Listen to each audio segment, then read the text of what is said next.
Good evening, everyone. We're on the record. Today is Wednesday, the 25th day of February, 2026. This is a regularly scheduled meeting of the Jersey City Municipal Council. We had a scheduled 6 p.m. start. My watch is showing 6:08 p.m. I will now call the roll. Councilperson Brooks. Present. Councilperson Zupa. Present. Councilperson Efros. Present. Councilperson Little. Present. Councilperson Gilmore. Councilperson Griffin. Present. Councilperson Lavaro. I did see him. Yes, he's up here. Councilperson Singh. Here. And Council President Ridley. Here. We have 8 council members present at 6:09 p.m. We have achieved a quorum. Kindly rise for a moment of silence and remain standing as we salute the flag.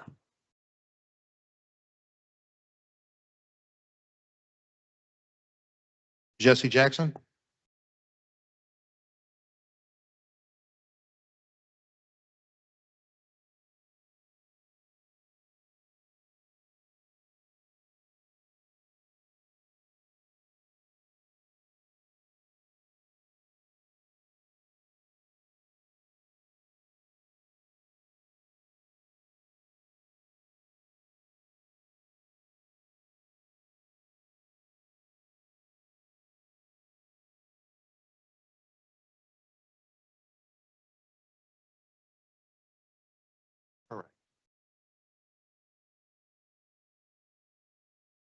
On behalf of Council President Ridley, in accordance with Chapter 231 of the New Jersey Public Laws of 1975, officially known as the Senator Byron M. Baer Open Public Meetings Act, adequate notice of this meeting was provided by posting the annual notice listing the schedule of municipal council meetings for the calendar year 2026 on the bulletin board on the first floor of City Hall. In addition, the annual notice was also filed in the office of the city clerk on Tuesday, November 25th, 2025. The agenda of this meeting was disseminated to the municipal council, mayor, business administrator, corporation council, and local newspapers on Friday, February 20th, 2026 at 7:31 p.m. The agenda was concurrently posted on the city's website. Consequently, I can certify as to our complete compliance with the Sunshine Law. There are a few housekeeping items that have to be attended to before we proceed with the agenda. There are 3 late items which must be added. Agenda item 3.5, ordinance 26.013, an ordinance supplementing chapter 332, vehicles and traffic. Article 8, permit parking, amending section 332-58, parking restrictions in residential zones to establish a new permit parking zone 20 for streets adjacent to the Liberty State Park, Hudson Bergen Light Rail Station east of Pacific Avenue. Agenda item 3.6, ordinance 26.014, an ordinance of the Jersey City Municipal Council amending the Jersey City Land Development Ordinance, Chapter 345, Article 1, Section 6, definitions, Chapter 345, Article 5, Section 62, residential design standards, and Chapter 345, Article 5, Section 63, non-residential design standards. And lastly, agenda item 10.26, resolution 26-093, a resolution authorizing the city of Jersey City to submit a transitional aid application for calendar year 2026. Please recall that the addition of late items requires a 6-vote majority. That said, may I entertain a motion to add. That was motion made by Gilmore. Gilmore, Second. and that was Griffin to second it. Okay. On the motion to add agenda items 3.5, 3.6, and 10.26, how do you vote? Councilperson Brooks? Aye. Councilperson Zupa? Aye. Councilperson Efros? Aye. Councilperson Little? Aye. Councilperson Gilmore? Aye. Councilperson Griffin? Aye. Councilperson Lavaro? Councilperson Singh? Aye. and Council President Ridley. Aye. Motion passes 9-0. Agenda items 3.5, 3.6, and 10.26 are hereby added to the agenda. I would note that Councilperson Lavaro is present at 6:13 PM. Okay. That said, is also my understanding that the administration wishes to withdraw agenda items 3.1 and 3.4. Is that correct, Mr. Horton?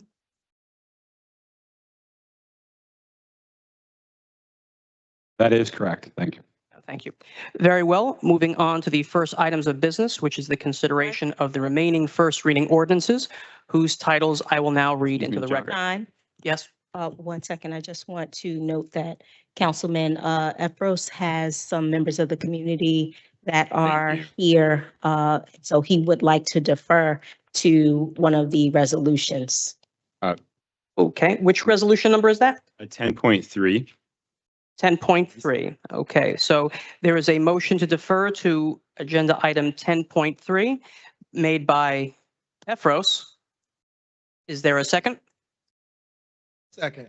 Second by Gilmore. All in favor to defer to agenda item 10.3? How do you vote, Councilperson Brooks? Aye. Councilperson Zupa? Aye. Councilperson Efros? Aye. Councilperson Little? Aye. Councilperson Gilmore? Aye. Councilperson Griffin? Aye. Councilperson Lavaro? Aye. Councilperson Singh? Aye. And Council President Ridley. Aye. Very well then, Councilman Efros, do you wish to read that resolution into the record? Yes, and we have some amendments that have been made since I think it was posted to the agenda here, but appreciate the opportunity. A resolution of the Municipal Council of the City of Jersey City commemorating the new year and welcoming the Year of the Horse. I won't read all of it, but I want to thank my Chief of Staff, for putting this together. Whereas Jersey City has long been known as America's Golden Door, reflecting its history as a city shaped by generations of immigrants, and is recognized nationally for its extraordinary cultural, ethnic, and linguistic diversity. Whereas Jersey City is a home to a vibrant Chinese community, with recent estimates placing the city's Chinese population at approximately 12,587 residents, and is also home to many residents and families from other countries and cultures that celebrate this new year, including the people of Korean, Vietnamese, Filipino, Malaysian, Singaporean, Mongolian, and other Asian and diaspora backgrounds. Whereas the New Year, also known as Chinese New Year, and excuse me for mispronouncing, Chunjie, Tet, Solal, Sagan, Sar, and many other names, is celebrated in multiple countries across the world. There are a number of other whereas clauses. I don't want to have to go through each one, but I wanted to give the opportunity to introduce here. Therefore, be it resolved by the Municipal Council of the City of Jersey City, New Jersey, that the City Council hereby commemorates the new year and welcomes the arrival of the Year of the Horse. Be it further resolved that the City Council extends warm wishes to all residents who celebrate the new year and recognizes the contributions of Chinese residents and all immigrant communities to the social, cultural, and economic life of Jersey City. Excuse me, be it further resolved that the City Council hereby requests that the city's communication staff issue an official New Year greeting on behalf of the city and share a message of inclusion and respect for all who celebrate. And be it finally resolved that a certified copy of this resolution shall be transmitted by the city clerk to the mayor and the appropriate city departments for appropriate action. Thank you so much. You mentioned there are members of the public who wish to be brought to the front. Is that right? Or I think if we can just have the community, we can, as city council, can take a picture with the. Okay, so we have some students here from the community who we would love to celebrate with. shall we cast the vote now, or? Yes, John, let's, Okay. I apologize, John, let's do the vote. Okay, so we're going to cast a vote on resolution agenda item 10.3. How do you vote, Councilperson Brooks? Aye. Councilperson Zupa? Aye. Councilperson Efros? Aye. Councilperson Little? Aye. Councilperson Gilmore? Aye. Councilperson Griffin? Aye. Councilperson Lavaro? This is the final vote, right? This is to vote on the resolution. And we'll invite the Um, members of the public up once it's yeah. adopted. So Happy New Year, and I want to Acknowledge my fellow councilman, Jake Efros, for bringing this. I think this may be the first time that, correct me if I'm wrong, that the Chinese New Year is being commemorated by the city council, and thank his chief of staff, Jifu. And I proudly vote aye, and Happy New Year. Thank you, sir. Councilperson Singh Aye. and Council President Ridley. Aye, Happy New Year. Resolution, agenda item 10.3 is adopted unanimously. Are there members of the public you want to invite forward and take pictures now, or? I know we have a group of students. We would love to have you come forward. Thank you so much. Say some words, or we taking photos? If any of you would like to make a statement, please, you're welcome to. Otherwise, we can just take a quick picture.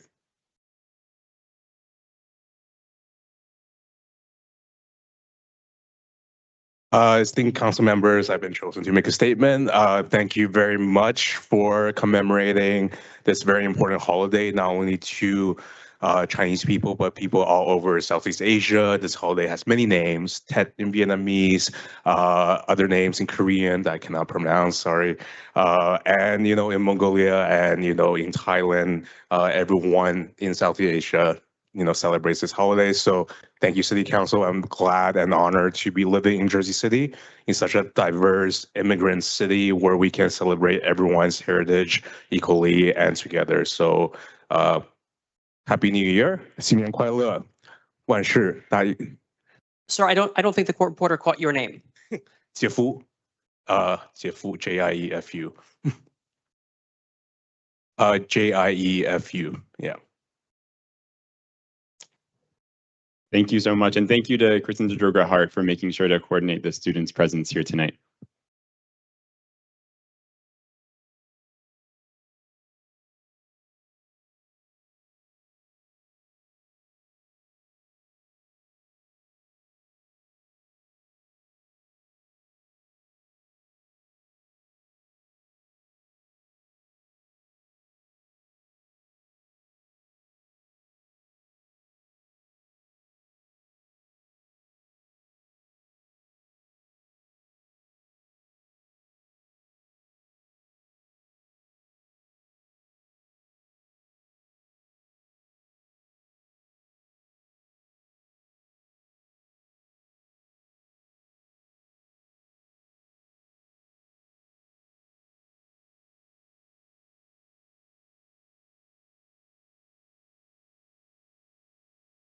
Okay, thank you. I'm going to summarize.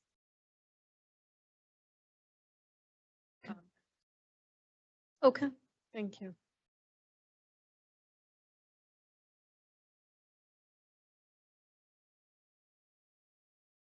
Congratulations. Moving on to the first reading ordinances, which I will now read into the record. Agenda item 3.2, ordinance 26-010, an ordinance supplementing chapter 332, vehicles and traffic, article 2, traffic regulations, amending section 332-5, one-way streets on Franklin Street between Palisade Avenue and Central Avenue. Agenda item 3.3, ordinance 26-11, an ordinance authorizing the city of Jersey City as a tenant to extend for a 2-year lease with 18 Ash Street Realty as landlord for space located at 46 State Street in Jersey City. Agenda item 3.5, ordinance 26-013, an ordinance supplementing chapter 332, vehicles and traffic, article 8, permit parking, amending section 332-58, parking restrictions in residential zones to establish a new permit parking zone 20 for streets adjacent to the Liberty State Park, Hudson Bergen Light Rail Station east of Pacific Avenue. And lastly, agenda item 3.6, ordinance 26-014, an ordinance of the Jersey City Municipal Council amending the Jersey City Land Development Ordinance, Chapter 345, Article 1, Section 6, definitions, Chapter 345, Article 5, Section 62, residential design standards, and Chapter 345, Article 5, Section 63, non-residential design standards. Council members, I'll be taking a vote to introduce agenda items 3.2, 3.3, 3.5, and 3.6. How do you vote, Councilperson Brooks? I vote aye on all for the first reading. Very good. Councilperson Zupa? Aye on all for introduction. Councilperson Efros? Aye on all for introduction. Councilperson Little? Aye on all for introduction, and I would also just like to take a minute to explain 3.6. So you may notice 3.6 is very similar to 4.4, which is the second reading of the bird-friendly design ordinance. Because the amendments we wanted to submit were substantial, it is required to go back for a first reading. So my recommendation will be to, and just to briefly summarize those amendments, the height that it's being applicable is being changed from the first 100 feet of the building to just the first 85 feet of the building to mitigate some of the cost concerns that were brought up to us. The ordinance is only written to apply to projects 5,000 square feet or greater. That is those that are requiring site plan approval, either major site plan approval or minor site plan approval. And that is to better match the planning department's capacity and the enforceability of this ordinance. And that was the recommendation from the planning department. And then we are also writing in an exemption for buildings that are 100% affordable. So if public housing were to be built, it would not be subject to this ordinance. So those are the major amendments, but because the law department determined that they were substantial in nature, it needs to go back to a first reading ordinance. So my recommendation would be, or what I plan to say is, I vote aye for introduction for 3.6 and 4.4. I would recommend not moving forward with because 3.6 would be the new and revised version. Thank you. Thank you. Councilperson Gilmore? Aye for introduction. Councilperson Griffin? Councilperson Navarro? Aye for introduction. Councilperson Singh? I vote aye for three of them. And I'm sorry, you said you're voting? For the introduction. Okay. And Council President Ridley? Aye for introduction. Okay.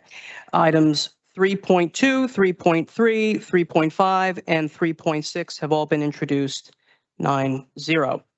We'll be moving on to our second reading ordinances in just a moment, but for those members of the public who are here to speak on agenda item 4.4, please be advised, as Councilperson Little said, that agenda item 3.6, which was just introduced, is intended to replace that agenda item. So a public hearing on item 3.6 will be taking place at the next regularly scheduled council meeting, that is to be held on March 11th. And the council, once it gets to agenda item 4.4, will most likely take a vote to defeat that version. So if you did come here to speak on 4.4, you're welcome to stay, of course, but the public hearing on that subject matter will take place at the next council meeting. That said, moving on to our second reading ordinances, please be advised that there will be a public hearing on every second reading ordinance. Anyone wishing to speak on the ordinance may do so, and each speaker will have 3 minutes to address the council, but those remarks must be limited to the ordinance that is under consideration. The first agenda item, item 4.1, ordinance 26-004, is an ordinance authorizing the acceptance of block 11612, lot 3, more commonly known by the street address of 95 Morgan Street, from 95 Morgan Street Development LLC. This matter was carried from the February 11th council meeting. We will now have a public hearing on this ordinance. Anyone wishing to speak? Okay.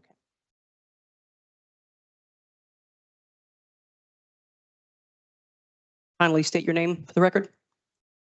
Yes, my name is Catherine Moore, KATHRYN Okay. I spoke a little bit before when it was first during the first reading and in public comment, and I just wanted to just reiterate that because we want to be budget conscious, we should just kind of make sure before we sign the dotted line for $1 what it will cost to to work with this piece of property and just kind of point out that there is a permit for demolition that is still open. So we should probably make sure that that gets addressed before it goes, comes to the city. And there are still parts of that property with metal plates, possibly things that are underneath the ground that might need taking a look at, as well as some pipes coming out of the ground that possibly could be connected to gas or oil or whatever, because it was a car transmission business before its partial demolition. So just kind of be buyer beware that these things will need to be looked at. But I've spoken with Elena and she has looked into it, and she's going to make sure that these things, are addressed at some point before everything's closed.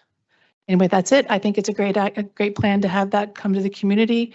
It's got potential. I don't know if we can put a school there or not, but maybe the playground will be enough, or maybe 1 or 2-story structure could also be put in this location. Just kind of keep an open mind as we're looking for places to help out with the PS 16. Thank you. Thank you. Anyone else? Motion, I think that was Gilmore. Yes. Motion to close public hearing made by Gilmore. Is there a second? Second. Motion, second made by Ridley. On the motion to close the public hearing, how do you vote? Councilperson Brooks. Aye. Councilperson Zupa. Aye. Councilperson Efros. Aye. Councilperson Little. I just wanted to speak briefly to the environmental concerns. While there previously were underground storage tanks at this location, I reviewed the environmental report, and sampling taken from those areas did not indicate contamination that would have been associated with them. The area is composed of historic fill and has some elevated levels because of that. Historic fill basically it used to be the river, and they just built land with junk back in the day. So we would expect that in most of this area of downtown Jersey City. That being said, because of a few levels that were elevated, I have spoken with the business administrator, and he has signified his intent to write into the contract responsibility for any remediation that is required, write in that responsibility for the seller. This is just a motion to close the public hearing. Oh, I'm sorry. I didn't want to interrupt. Aye. Okay. Councilperson Gilmore. Aye. Councilperson Griffin. Aye. Councilperson Lavaro. Stepped out. Okay. Councilperson Singh Aye. and Councilperson Ridley. Aye. All right. So the motion to close public hearing passes 8-0 with Councilperson Lavaro currently absent. For final consideration of Ordinance 26-004, how do you vote? Councilperson Brooks.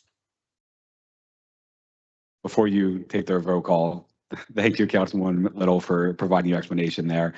Yes, the administration does consent to, before any agreement is signed and authorized by the city, we will try to add, or we will add that language that will ensure that the seller would have to remediate anything should there be a substantial remediation associated with the project.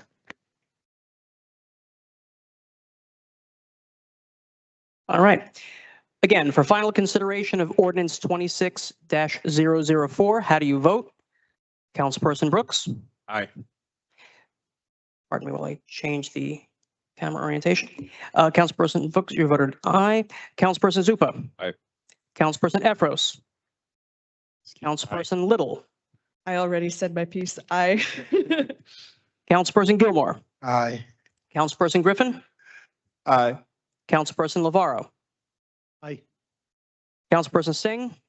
I just want to say that thank you, Catherine, for your insight. It's a small lot, but there's a community garden currently, and hopefully we can use for something that young families and our kids can use in future. So thank you, and I vote aye for this.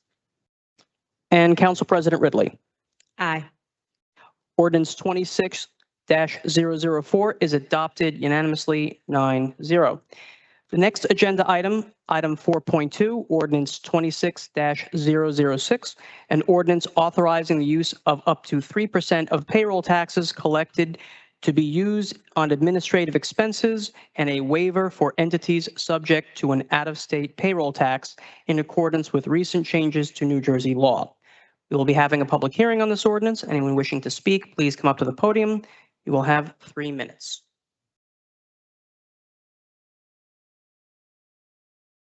Please state your name for the record. Yvonne Balsa. First of all, if this passes, that means that if you're collecting $50 million from the business community, that's $1.5 million. If you're collecting $80 million, that is $2.3 million. Now, besides paying city hall taxes, I pay Board of Ed taxes. So what is not collected is not going to the school system, and that makes my taxes go up. Now, I have a copy of the tax lien sale, which, I think should be done by the tax department. Here's 42,000 people in tax lien in 2024, printed in the former Jersey Journal. Not only do they collect money for taxes, they collect money for water. So if you don't pay your water bill, the reason why I'm saying this, because if you transfer this responsibility to the tax department, and if the business community does not pay, they can sell the liens. Something that doesn't happen right now. But the point of it is, you're talking about, let's be honest, $1.5 million or $2.3 million to be giving away to a political friend to do the work. That's what it's all about. If the tax department can do liens and water problems and sell them, as at the end of the year, then they can have the BA write a letter to all the people, ask for the W-2 forms, give it to the tax department, and they can mail it out like they do. If they can do 4,200 tax liens, they can do the business community. I mean, this is an example of wasteful spending we don't need, because again, the money that is not collected is a deficit that I have to pay to the Board of Ed. I got to pay the Board of Ed, I got to pay the county, I have to pay the municipal government. And the school system's budget is higher than the municipal budget. I think it's like 44% of our total budget, maybe 45% of the total budget. So, we have to think of, we don't need this. We just need people to do their jobs. And I have a lot of respect for the tax department because they're very efficient down there. They really are. You can ask them a question, they know it immediately. They're not political people. That's all I have to say. Thank you. Thank you.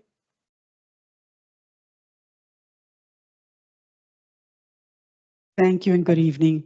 My name Kindly is state your name. Noemi Velasquez. That's NOEMIVELAZQUEZ. For the past 2 years, the school board has been meeting with actually the former members of the former council with this regard. And somehow we have lost contact. But this is a very serious issue for us because we, just as the city, are also losing revenues statewide as well as national. Therefore, we're hoping at the time when we were meeting, the council was asking for 5%. Thank God that the state said cap it at 3%, but we were hoping that we could sit and you would consider less than 5%, because in as much as you may need the money to pay the staff that will be doing this work, collecting these revenues, we are also in dire need for actually educating our students. Therefore, we would like to know if during the collection of this revenue, are we going to be aware, are you going to make public how much actually is being collected? And are you going to make us aware as well as the total community aware? Because transparency is very important. We want to work together. And I know that this is not the same team that we were talking to then, but there's no difference in the collaboration that we should continue. I hope that we can collaborate. I'm hoping that you would also reconsider this 3% because it will hurt us quite a bit. And I'm also hoping that we continue to find, monies to assist the district. Thank you. Thank you.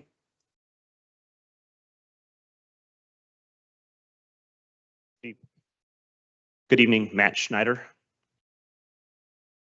So my name is Matt Schneider, and I'm a JCBOE trustee. These are my opinions, mine alone. So thank you for having me, council members. As a trustee and a parent with 2 kids in the district, I want to applaud that the city council is taking this step tonight and acting this ordinance 26-006. Strengthening the process around revenue collection that ultimately supports our public schools is an important move, and I appreciate the council's willingness to engage on this issue. It impacts our students, taxpayers, and long-term fiscal sustainability. What I do ask as we move forward is that we put in place clear guardrails to ensure that every dollar retained for administrative purposes is used transparently and delivers measurable value for our school communities. The goal should be to collect as much as possible for the least amount of cost. If we can get by with 1%, let's do that. Let's let the other 2% get to the schools. Yes, it's up to 3%, but it doesn't have to be 3%. It can be much less. This should not be some extra funds for the city. Let's keep our focus on our students that drastically need these funds. To that end, I believe the next step we should push for is a formal memorandum of understanding between the city and the school board that clearly defines the allowable uses of how this administrative fee is used, requires regular public reporting on how those funds are spent, establishes performance metrics so we can evaluate whether it's an efficient process and what savings we're seeing, and demonstrates a clear return on investment for our taxpayers and our schools. And then we also would ask that there's an audit opportunity for the schools to make sure we see that that the right things are happening. I think that's been a question in the past. We've seen $65 million year over year, up to 85, but it's been very consistent, and it just seems like there's some questions there. So this is not really about questioning intent. We want to build trust. We want to be partners, as we'll talk about more later. Strong partnerships between the city and the schools. And that's what works best, is when there are clearly defined expectations, outcomes are measurable, and transparency is built from the start. Our goal should be simple: maximize the resources for our classrooms whilst ensuring responsible stewardship of public funds. I look forward to working collaboratively with our city to put these safeguards in place. Thank you. Thank you.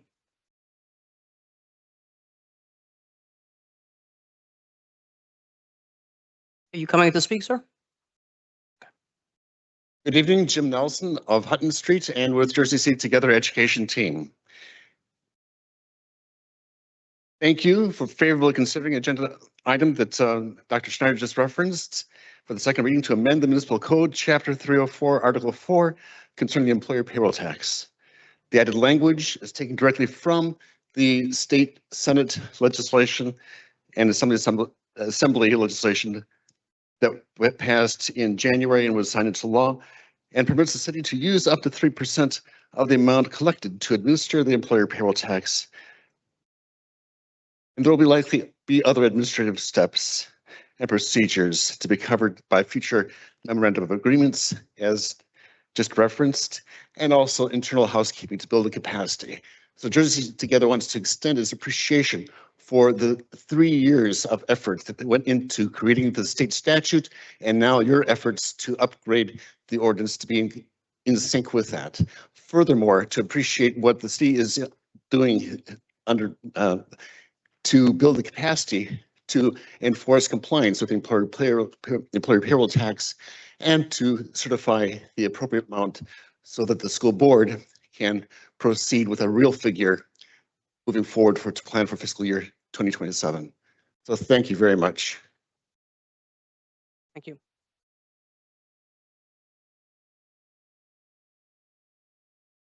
You coming up to speak? If you're going to speak, just please line up behind the podium so we know you're. Taylor? I'm a finance director and systems analyst. I've built payroll systems. A full business process walkthrough needs to be done for the payroll tax collection, start to finish. Map the process, identify weak points, and fix them structurally. This ordinance is smart because it allows proper administration. You do need a separate clearing or sweep bank account. All payroll tax revenue comes in during the month and is paid out the following month.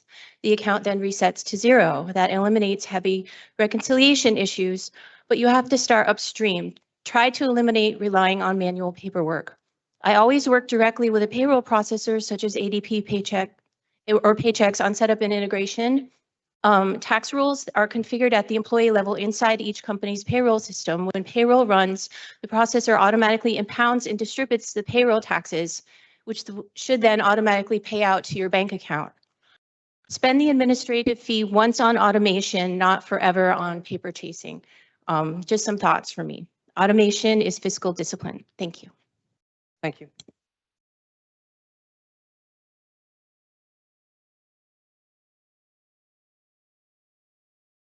Hi, I'm David Tekeli Putnins. You need me to spell that? Tekeli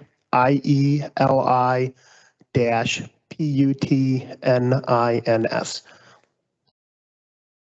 And on the subject of withholding 3% of the payroll tax, I just wanted to say the city has for a long time seemed to be very willing to take every opportunity the state affords it to collect as much tax revenue at the expense of the Board of Education's tax revenue through pilot programs and tax abatements. And it seems like we have a new administration and a new council, and it concerns me a bit that the first order of business is to once again take as much tax revenue from the Board of Education as the state will permit. That is all.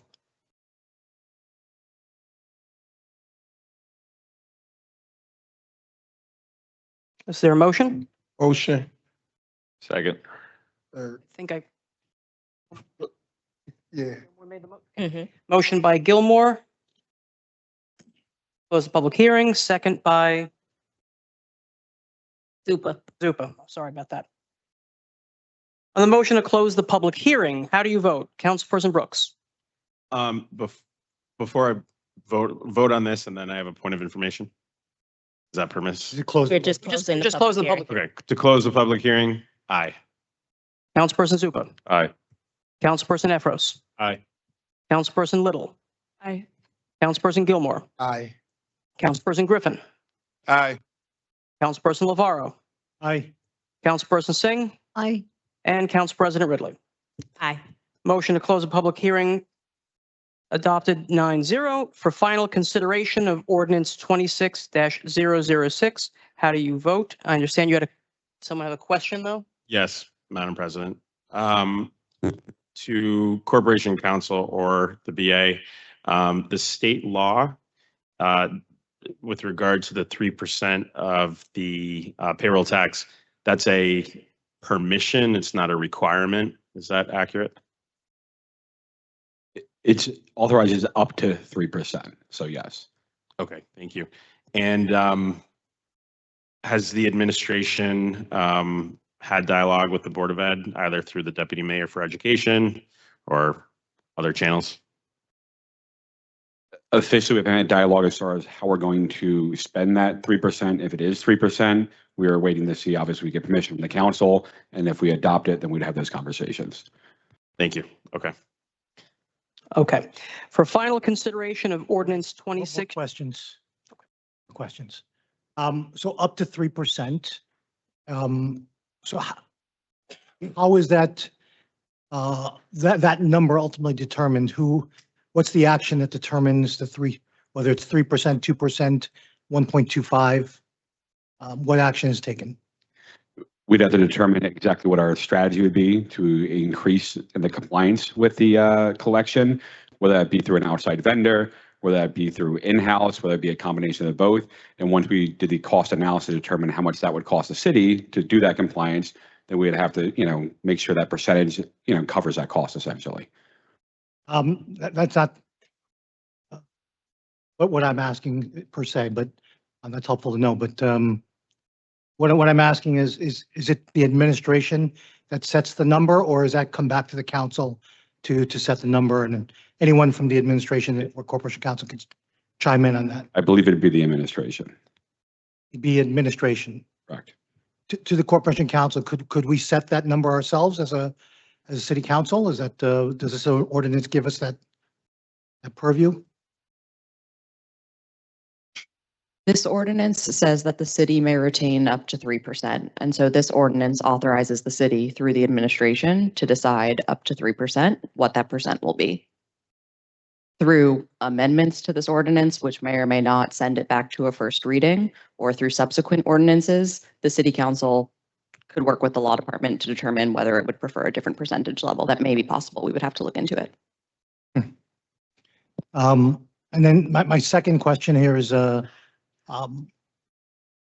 the state law, the enabling legislation, restrict how we spend it? Is it just on tax, the tax office and staffing and so forth? Or is it doing an analysis of our tax operations and being able to bring in outside consultants and use those monies for that purpose?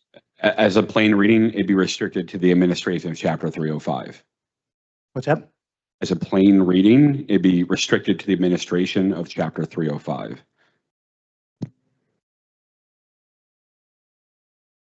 So clarify that for me. Some 304.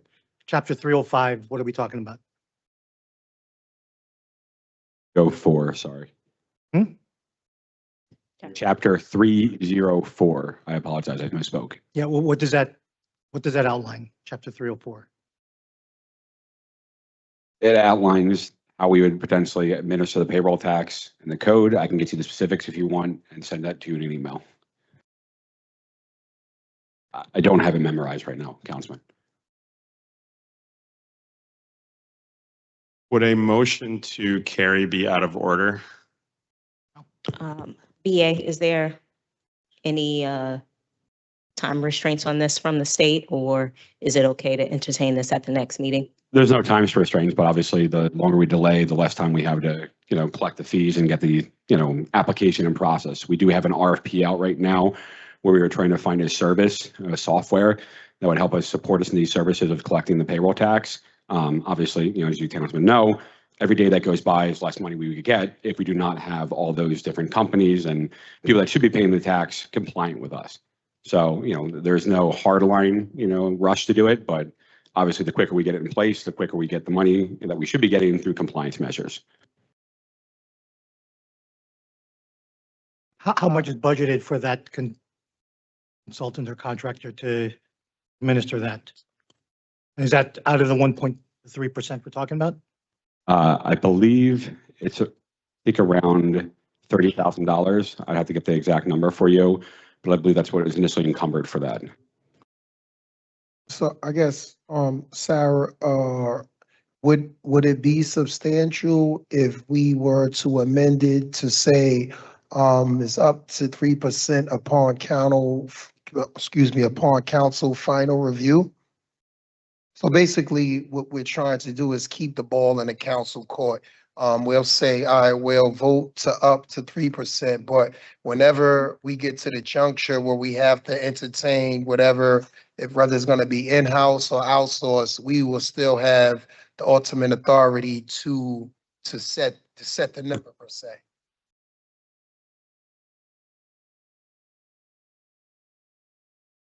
That would likely be substantial. That is a substantive threshold that is being set in the ordinance that you are proposing changing. I mean, in light of all that, I'll make a motion to, I guess, carry it to the next meeting to iron out logistics and concerns. Because I think it is important that we really figure out how much of the 3% we're going to use. It seems like a small number, but when you're talking about a lot of money, that number can creep up. If I may, can I just get clarity that it's the opinion of the administration that at present, our payroll tax collection is insufficient to be able to get the revenues that we need to do things like funding our public schools, and maybe that's not the exact legally best way to phrase it, but that without this 3% maximum being allocated to specific making sure we're good on our payroll tax collection, that we are not collecting what we should be? I'd rephrase it a little bit in the sense that we've seen over the years, looking at the past, I think 5 years or so when we collected it, there's been spikes. 1 year it might come at 60, the next year at 20. 60 to 80 with a $20 million difference. So there's obviously something going on where we're not always getting a definable and number we can rely on. So and we've seen even after minimal collection efforts on our part, where we've wrote letters and cross-referenced things through open business records and public records, we have seen increases in revenue we collected. So our opinion is we suspect there's money out there that we're not full in compliance, and there could be other businesses that we could bring in substantial dollars to provide to the Board of Ed. However, without a dedicated staff, without software and companies to help us with that, we're never going to be at a number that we feel certain with that we're getting the most dollars back for the Board of Education for the students. So any measure we can take to increase our compliance there and increase our advocacy, I think is money well spent as far as getting those dollars where they need to go. Thank you. And then whatever the RFP is that would make good on this payroll tax collection, we would be voting on it, correct? That would come before council and we would. Yeah, so what you would vote on after the RFP is issued, which it has been, the companies come back, there's a committee that recommends, hey, based on the criteria, we select X company. We bring that back to the council reviews it and says, we agree or we disagree with whatever, selection we present. And then if you agree, we can contract with that company and get them engaged in the collection process. Right now, it's just a software. So, we probably still need to work out as far as compliance, how it's going to be managed, who's going to run it, things of that nature. So there probably will be some administrative costs that will be brought in-house. But, again, we want to have a comprehensive plan to communicate with these businesses as much as possible, to review the documentation they provide, because there's a component about that as far as how much money we get and what exclusions may or may not apply to certain businesses, and just make sure we have as much of that as possible to increase the dollars as we can. Okay, and we could get, for argument's sake, quarterly reports about the collection process, how much money is going to the actual administrative portion of it, how much more money we're bringing in after we start setting aside this maximum 3% for the administrative process. And then we reserve the right at any future date to amend this ordinance. Is that correct? Absolutely. I feel comfortable with that. Oh, my bad, Jay.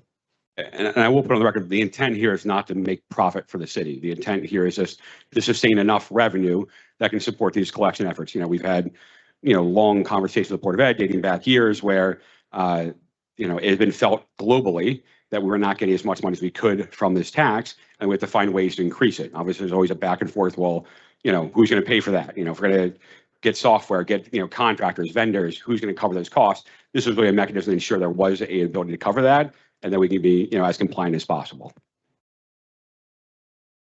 Well, I had asked for the tax collection, the payroll tax collections for the past 5 years or however long we've been doing this at this point. I don't think we received that. I could be wrong, but I was just checking my records. And You have not. I only got them recently, so I have the numbers in front of me, but I haven't had a chance to email them yet, Councilman. so what do our numbers look like? So it looks like in 21, we received approximately 66.8 million. In 22, 79.1 million. In 23, 67.7 million. In 24, 103.7, and then 25, 84.2. I don't know if you can answer for me, but what was attributable to the spike from 23 to 24? I don't have that exact answer for you, Councilman. I would suspect, if memory serves me correctly, there was a time period around 23 or 24 where we did a drive to try to collect more, where we actually sent out notices to people. We had internal audit, compare publicly available data as far as business registries to verify that with our current list, and then correspond to those individuals to make sure they were registered. So I think it was more of a drive and an effort on our part to really try to correct and collect as much taxes as possible. Councilman Griffin, you had a question? Yes, so to move this forward for us to collect taxes, can a motion be made to amend the percentage number I think that's what the Corporation Council discussed earlier. That would likely cause a substantial change, which would go back to first reading. Okay. Yes, sir. I just want to remind the council that the Faulkner Act already provides an individual council member with the right to, at any time, require a report on any aspect of the government of a municipality by making a written request to the mayor. And so you do not need to edit this ordinance to specifically authorize yourselves to request regular reports on payroll taxation, payroll tax collection or administration. You already have that authority. Yeah, I appreciate that, and certainly the written, did not put it in writing, but I did mention it at first reading and second reading to get those collection numbers. And, you know, just checking my emails and just looking at that, I didn't see it. I realize it takes time, and so I also can just imagine it's, folks have a lot on their plate, snowstorms and other things like that, so it's I'm sympathetic to that as well, and that's why looking at these 3%, so a 3% of 100+ million, we're looking at $3 million to fund tax, to help support our tax collection operations here in Jersey City. You know, I know folks have concerns about that, and I know that, you know, when my understanding is that when it increased to 100 million, Councilman Solomon at the time had a lot to do with that in terms of pushing for more audits and like trying to get more accountability around that. But there's only so much that a city council can do to push that. And so I do support the idea of additional money, like, just to be clear about that, because I do think that the payback and the return for the schools potentially could be tremendous. I do agree. Yeah. The one thing I do have a challenge with is, as other people have expressed, the idea of kind of maxing out at 3%, what's the number? And, you know, to Councilman Efros's earlier statements that we can look at this maybe later and be able to amend things, to be able to propose other options, to be able to sit at the table with the administration, to be able to figure out how this will be collected, to get a better sense of what our tax collection operations capabilities are, so that we're able to make more informed decisions here. Okay, so I think Councilman Gilmore was making a motion to carry. I don't know if that still stands. I had an additional point of clarification I would like to. Go ahead. So Councilman Gilmore made a motion to carry this so that. She's Elena, Council. And I think Mamta also wanted to say something. Yeah. So just to be completely clear for the record, this is up to 3%, right? It is not requiring us to use 3%, and council can, as you said, ask for an update at any time, and ideally it would be less than 3%. Yeah, ideally it'd be just enough to cover whatever expenses would be, you know, brought to the city as far as administratively. And then obviously if there's any software or vendors, anyone that we need to contract with to ensure the, you know, greatest compliance. Wonderful, thank you. I do think enforcement of the payroll tax and collection of the payroll tax is important because we have seen, you know, small businesses following the letter of the law, dotting their I's, crossing their T's, and we've seen larger corporations who just think that they don't have to pay it, and the schools have suffered as a result. So I for one would feel comfortable knowing that I would feel comfortable voting on it tonight, knowing that 3% is a cap and that ideally we would spend as little as possible, but enough to make sure that we are fully collecting the tax. Thank you. Just want to say that it's good for the city where people are living here and working here. So of course, there is no negative about that. I quickly want to check with you, Peter. Is it a minimum time to amend this, or we can see for 3 months quarterly or something like that? How do we amend if we decide to amend it? I'm going to defer to the Corp Council, but I believe there is no minimum time, but she'll correct me if I'm wrong. Thank you. That's correct. I mean, I just know that the creation of this fee is going to yield beneficial results in the city bringing in more revenue, because right now it's kind of like an honor system, right? When we implement this enforcement, I'm fully confident that that number is going to jump. I don't want the vendor that's doing the audit to have the bright idea, and I can be wrong, but at this point, with the deficit we in now, and I want to try to protect every decimal point I can. I don't want them to be in a position to say, hey, well, you guys, the most you've only collected was 120. You know, now we're enforcing it and we're at 175. So that justifies the 3%. So that's my concern there. Yes, that's my primary concern. I believe it'd be a fixed fee, so it's not a, a headhunter type thing where the more you, collect, the more you get, it would be a fixed fee for the software. All right, I mean. John? So I know that Councilman Gilmore made a motion, but I didn't hear a second. Was there a second? There wasn't. a There second. wasn't. Correct? Yeah. Right, so there's no second. So returning to the original issue on the floor for final consideration of ordinance 26-006. How do you vote? Councilperson Brooks. Aye. Councilperson Zupa. Aye. Councilperson Efros. Aye. Councilperson Little. Aye. Councilperson Gilmore. Aye. Councilperson Griffin. Aye. Councilperson Lavara. Just one final statement before I cast my vote, which is I'm going to vote aye. But so up to 3%, and we're all committed here to collecting what is owed to the city, not going after and just trying to collect to try to bang people up, but really just to collect what people owe, businesses owe for the payroll taxes that will all fund our Jersey City Public Schools. Those are critical and it's critical dollars that the Jersey City Public School needs, every single dollar. So the idea of giving the administration 3%, up to 3%, with no kind of controls on that, while I may have run with this mayor and I may be aligned with this mayor, there could be future mayors who may want to use these dollars in other ways as well. So I do want to revisit this because we do want to move forward, because we do have budget issues and crises and so forth to deal with this. But I also do want to revisit this, be able to ensure that we have controls there that allow for the city council to be able to ensure that the tax collections and those dollars those dollars are being spent appropriately to ensure that we're maximizing our tax collections across the city for our Jersey City Public Schools. With that, I vote aye. Thank you. Councilperson Singh Aye. and Council President Ridley. Aye.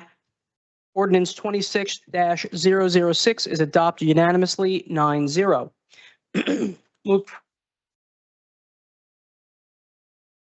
Moving on to agenda item 4.3, ordinance 26-007, a franchise ordinance granting permission to Avenir West Side Square LLC for the installation of an LIT protective bollard at lot 30.01 on block 9301 qualifier 1, also known as 1075 West Side Avenue, into the public right of way.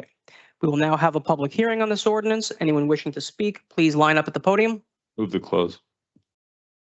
I believe that was Councilperson Zupa Yep. to move, and seconded by Council President Ridley. Is that correct? Correct. On the motion to close We the have a speaker. oh, For 4.3? yes, this is 4.3. Okay, so I presume we're not going to close the public hearing then. Just to clarify the record. So can I just take a vote to close the public hearing? You can vote no, because we already took a second for. So on the motion to close the public hearing, how do you vote, Councilperson Brooks? No. Councilperson Zupa? No. Councilperson Efros? No. Councilperson Little? No. Councilperson Gilmore? No. Councilperson Griffin? No. Councilperson Lavaro? Is it close? Yes, because a person. No. Okay. Councilperson Singh No. and Council President Ridley. No. Okay, motion to close the public hearing fails 9-0. Please state your name for the record. Thanks, y'all. Gina Davison, Gina, last name Davison, Davison, speaking as a resident.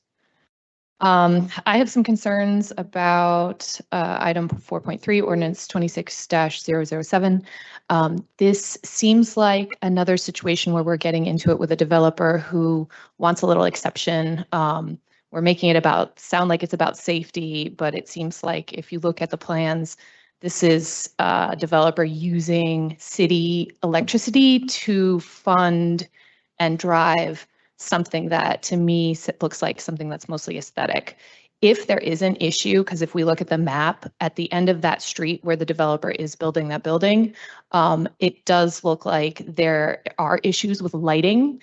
And so to that end, I would encourage you to consider voting this down and actually having an evaluation done by our city to see if actually there needs to be a street light there, because it does look like an unsafe space and they are using the lack of light at the end of that street as a reason for adding this bollard. But the bollard will be using city energy, and we're doing these agreements with developers that are kind of messy, right? So if we need a city street light at the end of that street, let's just please add a city street light and not make it complicated. Thank you. Thank you. Motion. Oh, I think this gentleman's come to speak. Good evening, Council President, council members. Good evening. State your name for the record, sir. Gerard Pizzillo, Gerard, last name Pizzillo, Pizzillo. Good evening, council members. My name is Gerard Pizzillo. I'm an attorney with Genova Burns, and I'm here on behalf of the petitioner of this ordinance, Avenir Westside Square LLC. As I indicated in the caucus meeting before the introduction, this ordinance comes forth with coordination between the city's Division of Infrastructure as well as PSE&G, and is one of a series of lit bollards along Fayette Street, which as part of the development that was approved and reviewed by the city planning zoning office includes 30 public parking spaces on that side of the street. So this one lit bollard is one of a series along that stretch of the sidewalk. This was all vetted and reviewed as part of the site plan in 2019. So it did go through that review with streetlights, engineering comments. And again, this bollard was specifically coordinated with the Division of Infrastructure.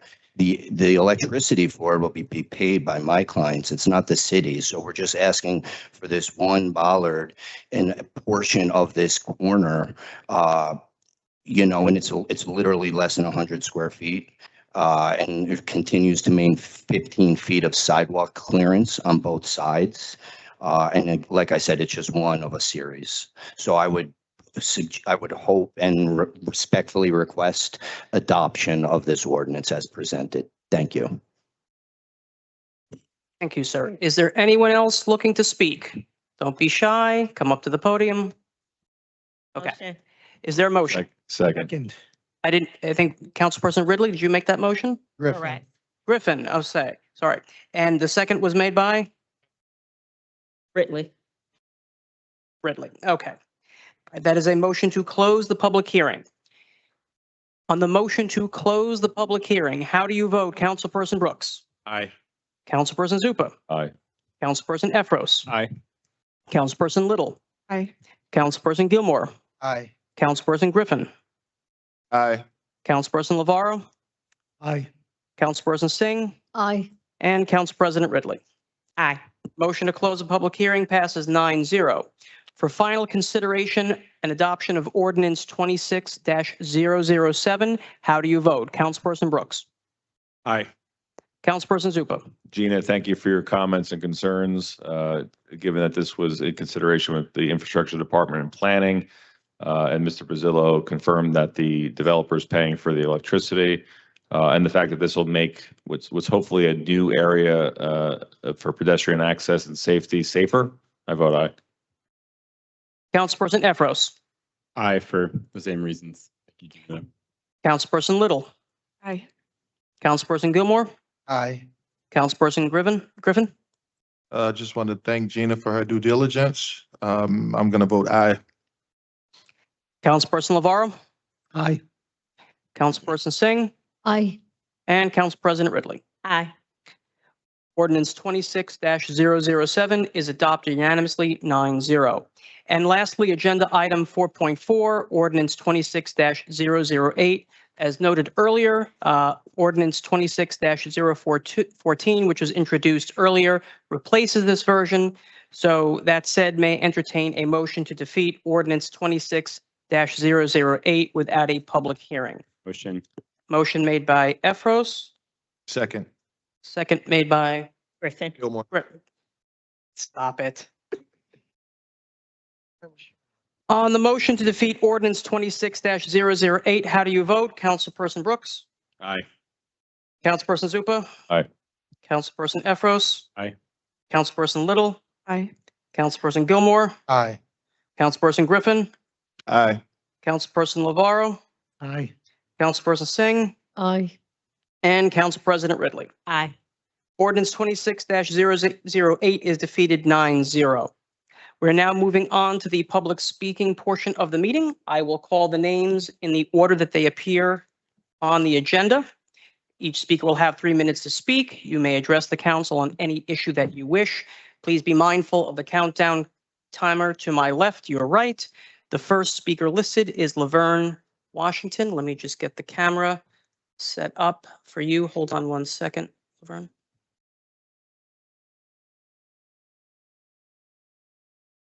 Okay, and I will set up the countdown timer. And you may begin. Hey, thank you, council, for what you're doing. I spoke to some of you council people today for a minute about a journey that I'm trying to do with furniture for some the city location. But more than that, a lot of you people are new and don't know me and don't know what I do for over 30 years in this city. I run a nonprofit. I do a free summer camp. I don't get grant money. What I do, I get from developers. Like Guarini Plumbing that's bought $10,000 worth of school shirts. I gave you guys a paper of the schools who I give shirts to. I gave out $2,000 worth of shirts in September. And on that date, I gave out shirts. I still got shirts left. I gave number 12 school shirts last week. I gave 22 school. I'm getting ready to do number 4. And the colors of the shirts that they ordered for me, they ordered 40 cases of shirts and I'm giving out over this city. And mainly those are some of the schools. And if you know a school in need of shirts, that the colors that I have, I'm willing to do that. Because the principal at number 12, he was excited. So the lady said to him, that's the same lady give me the new coats to give the kids in November. I said, yes, but I can't thank Guarini Plumbing enough. And the other developers that helped me, like Manny Chetty, the Sudan, but most of all, I need your support. I need location right now to give out that furniture and the school shirts.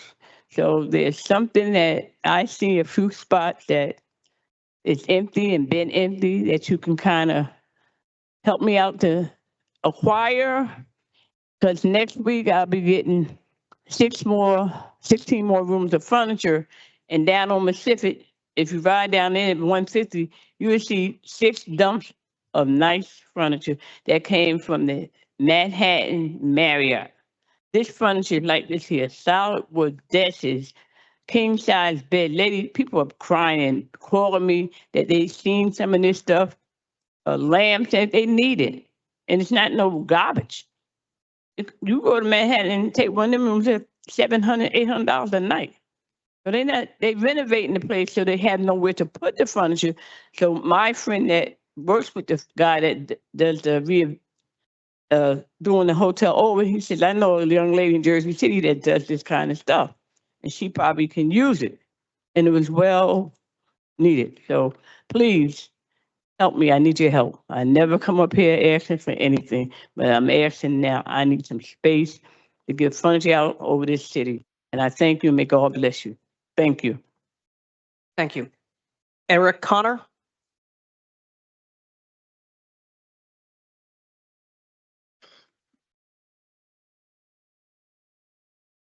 Good evening. When I first moved to Jersey City, shortly after graduating from college, I made around $36,000 a year.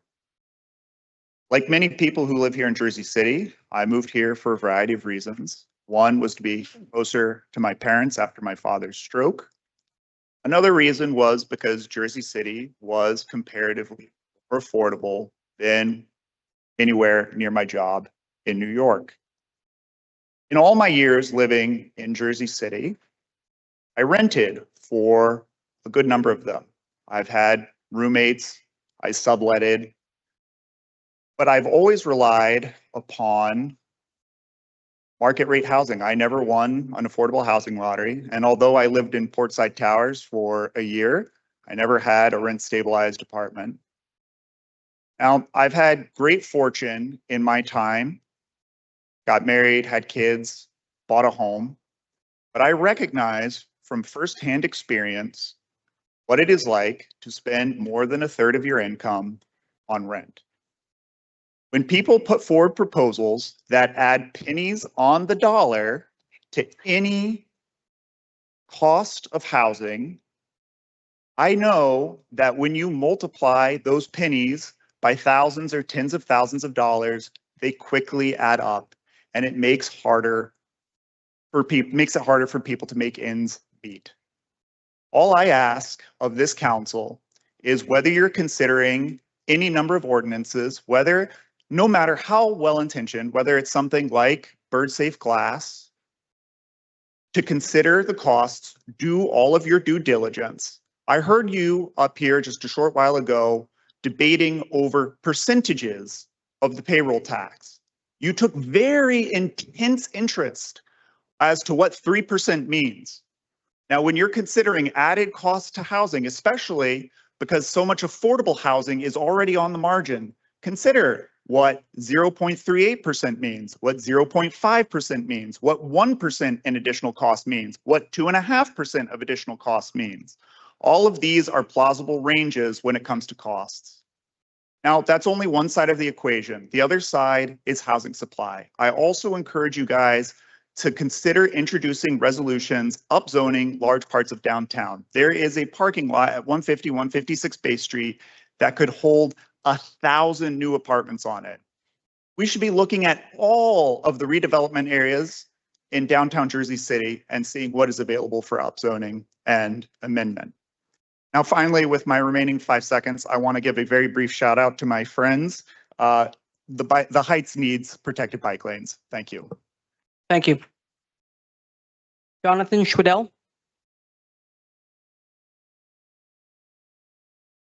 Thank you. I'm also here to talk about the bird safe glass ordinance. I would first like to start by thanking Councilmember Little for her proposed changes. I think they're a significant improvement.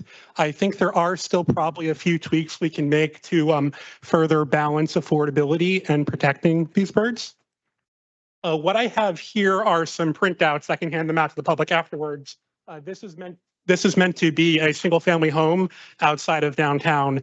And before the changes that Councilmember Little made, we calculated that it would add on average $3,000 in cost to renovate one of these homes. So thank you for that. That is a significant improvement. Now, a few weeks ago, you spoke to someone from city planning at caucus. And afterwards, we were able to connect with him. And I think mostly we're on the same page once we're able to clarify a few points. I would like to add that with some of his comments, he had mentioned some alternatives to bird safe glass that would be more affordable. My ask to the council is if we could add some of those, for example, facade changes, stickers, blinds, curtains. There are a few other options. If we could clearly call those out in the ordinance, that would help and remove some ambiguity as to hurting affordability. I think overall planning did a great job here, but admittedly, they didn't look a ton at this, and we need to be careful that anytime we're passing legislation like this, we're mindful of maybe the unplanned consequences. Lastly, I would like to add also the addition to exclude 100% affordable housing. this is a great addition, but I think it doesn't go far enough. If we look at the Bayfront project, for example, that is a mixed-use project that is not 100% affordable housing. So if we could also please consider to add an exception for those sorts of projects as well. If any members of the public would like a copy of this or the council, please approach me. Thank you. Thank you. Charlene Burke? I don't think so. Edwin Perkins?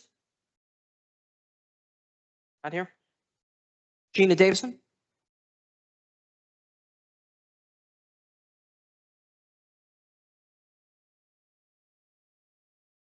Thank you. Gina Davison, Ward B resident, speaking on my own behalf as a resident and as an activist. Justice for Drew. Justice for Drew. Justice for T-Shawn Rogers.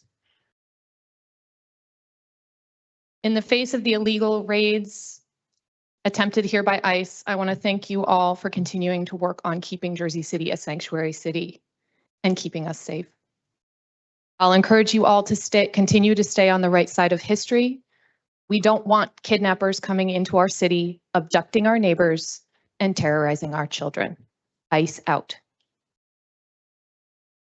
All that said, this is the bare minimum.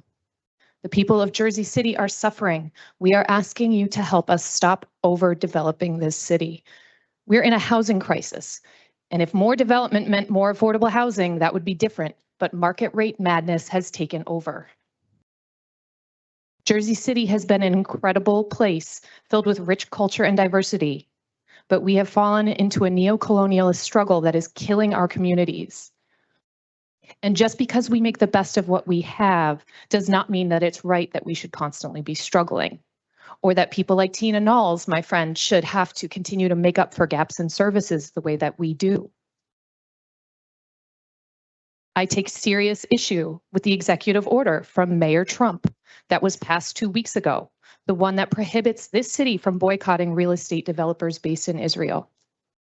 We should have the right as a city to determine who we do business with, the right to boycott foreign governments who are carrying out genocide. And in fact, why are we allowing any foreign interests to use our city as a revenue line item? We have plenty of existing small developers in the city who are eager to grow in the right way. June Jones even had a proposal for 100% affordable housing buildings a few years ago, and the last administration squelched it. I am crushed by what I see now. Liberty State Park is now being destroyed. We should be increasing our green spaces, but no, we're going to cut down trees that are hundreds of years old so that someone overseas can make $1. Moreover, we are affecting the ecology of the world. We are on the Atlantic flyway. It is a main migration pattern for birds. That's why we have a bird sanctuary. And now we are encroaching on that bird sanctuary ever more, bit by bit, taking more and more of the tiny bit of space we've left for them. So again, please, let's protect people and animals first, and let's stop overdeveloping our city. Thank you.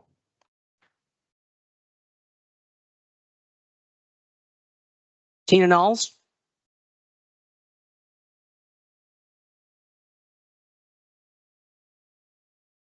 Hey guys, yes, my name is Tina Knowles. Yes, I do work for Education at Gilmore, but I'm speaking upon myself. Justice for Drew. I'm going to continue to talk about nonprofits, small business, and definitely about the Board of Education, exactly what's going on. I definitely know we need more leaders inside of there.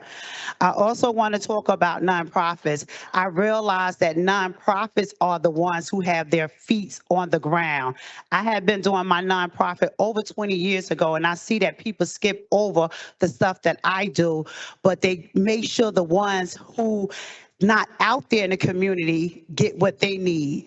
So I see that now on, we need to start paying a lot of attention to the ones who don't see that the ones who's out there doing the work as the nonprofits. I also want to talk about the small business. Again, they took that out our community and we need that back. It brought brightness, it brought lights in our community. It brought people that they could believe that they can have their own small business. Also, Gina is right. I was so disgusted to see about that park. Where's the birds going to go? The lady told me that the birds is this is the #1 place where they come. To see that we don't have trees, like they're not going to even come to our park. I don't even know why they have to mess with the park. That's confusing me. I wanted to say to Solomon, thank you for reaching back to me every time I reach out to you. Chicago reached out to us to find out how we was able to save they homeless because they have so many homeless. I wanted to let them know the truth. It wasn't because of my leaders. It was because of my community. We go out every night to make sure no one is outside in the streets and make sure that if they are, that we get them help into a safe spot. But I keep saying this. I keep putting my boots on the ground, making it happen. But I still don't see that phone call of no one making sure that I'm good. So I want to say to y'all, start looking at the ones that's really in the community. Start paying attention. It's a lot of people that's doing a good work and y'all ignoring them. Y'all make sure the ones, I guess, is popular ones, the ones that's on y'all list, but y'all really need to start making sure the ones who's doing the work. I want to say to Solomon, I was actually in his spot last week. They kept asking who call that was. I wasn't paying no attention because I've been parking in that spot for years. So that just show you our mayor is really at work because I was in his parking spot and I've been parking there for 5 years. I didn't even know that. So it just show you Philip wasn't really in the building. He was acting like he was in the building. So I really found out I was really in the mayor's spot. So I just wanted to say to Solomon, I apologize for being in your spot only because I get so many flyers to pass out to the community to let them know what's going on. So I park right there by the door. So I just want to apologize to him. But again, it shows you he's really at work though. Thank you. William Santiago?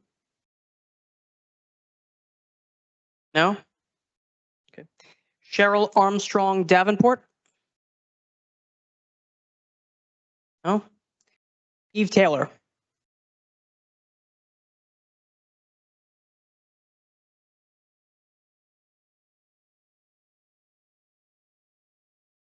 Hi, I'm Eve Taylor from Ward E. 2 weeks ago, City Council leadership accused Portside Towers of oppressing disabled speakers like me because Portside Towers advocates as a group. Wow, how impressive. You spoke for me, a disabled tenant, without even asking me. I was still here, but apparently I have invisibility powers. I get disregarded speaking alone. They get disregarded speaking together. Disabled residents like me do face public speaking endurance challenges. That's an ADA accommodation issue. Let disabled persons speak earlier. Issue solved. The next question, however, is whether universally beloved Michelle Hirsch and Kevin Weller become ADA violators simply because why? More than one person agrees with them? If civic participation is a disability violation, then democracy needs an accommodation. Let's start by accommodating the First Amendment. Council, please notice the American flag behind you. Public comment is not a favor. It's a protected civil right under the U.S. Constitution's First Amendment. Just to assert constitutional clarity, the following restrictions are civil rights violations. Number 1, limiting speakers based on tenant rights group membership or shared residence building. Number 2, limiting speakers because a council member doesn't want to sit through it. Let's talk about that last one. When Jersey City Council leadership refers to listening to constituents as having to sit through it, but then doesn't sit through it, the issue isn't the size of Portside Towers. The issue is underfunding of the listening budget. The last administration copy-pasted prior year listening deficit year after year. Budgeting failures like that have a cost. While City Hall went deaf, the municipal court dumped $40,000 worth of landlord harassment complaints that I filed. Poof, $40,000 gone. Dismiss prosecutor discretion. Let me finish with a riddle. What hides behind silence multiplies in the dark and shows up later in the budget. Real financial deceit. Silence isn't free. We all pay for it. Thank you.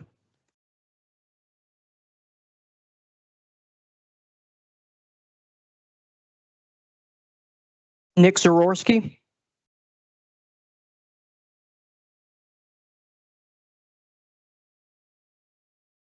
Good evening, Council. Last week, I emailed you about the housing proposal near me, downtown at 150 Bay, urging you to take the necessary action to ensure it does not fall apart.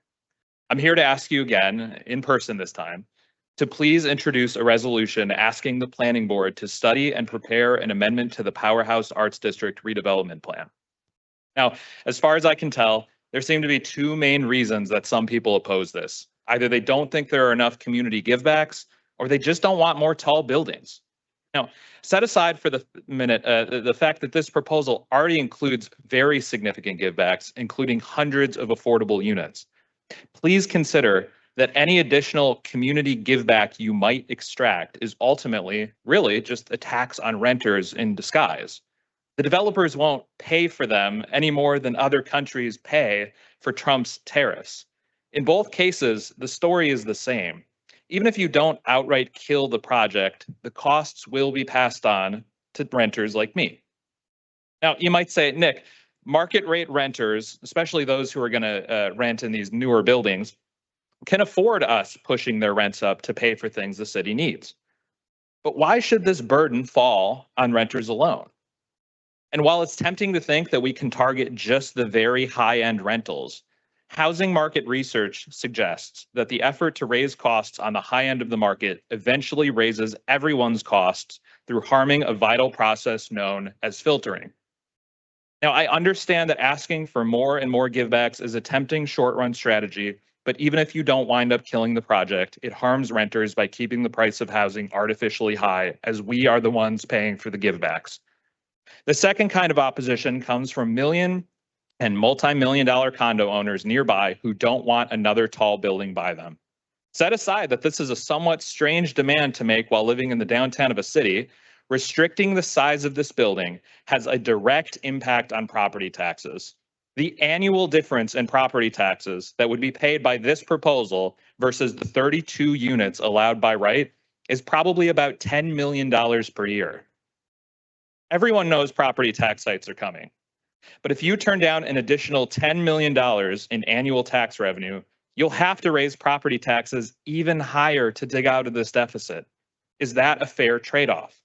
Should people in the Heights or the West Side or the South Side have to pay even higher taxes just so a few rich people downtown can have their aesthetically preferred building heights like they're playing a game of Sim City?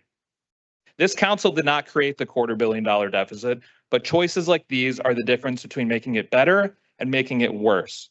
Whatever you decide, please understand there are real tangible costs associated with blocking this kind of development, and those costs will be paid by the entire city. Thank you.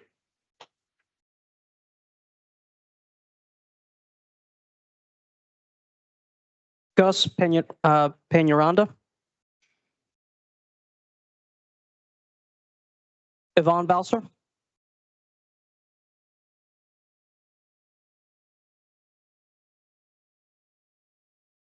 Von Boss, I'm speaking on the budget. Mayor Solomon has said more than one time that the city has spent about approximately $7 million in tax appeals. I don't know where he's getting information from. The mayor is absolutely wrong. What I have here is from what is called the friendly budget, page 6. And on page 6, and you guys have phones there, you can look it up. On page 6 of the friendly budget, for the year 2025, Jersey City paid $34 million in tax appeals. And the previous year from that, 2024, you paid $49 million. Now, why do we have these successful tax appeals? We have successful tax appeals because under Jersey City Rent Control Ordinance, you cannot pass on a tax increase to a tenant. The landlord receives the increase, but not the tenant. The tenant is under Consumer Price Index, and that varies. You know, if they're going to renew their lease, It could be 3%. It could be 2%. It could be 2.7%. It has nothing to do with tax increases. That's just the profit the landlord can make. That's all it is. It has nothing to do. So when and this has been going on for a long time. This has been going for a very long time. It is not, that's the reason why an article last year, it was 336 New York Avenue, and this tenant complained about having a fish in the hallway and it was smelling. The article was print down that said they paid $540 a month in rent. Well, that's because our rent control ordinance is so, I've been around such a long time, that tenant was not paying market rate rent, which means they're not paying taxes. The landlord's paying taxes, but not the tenant.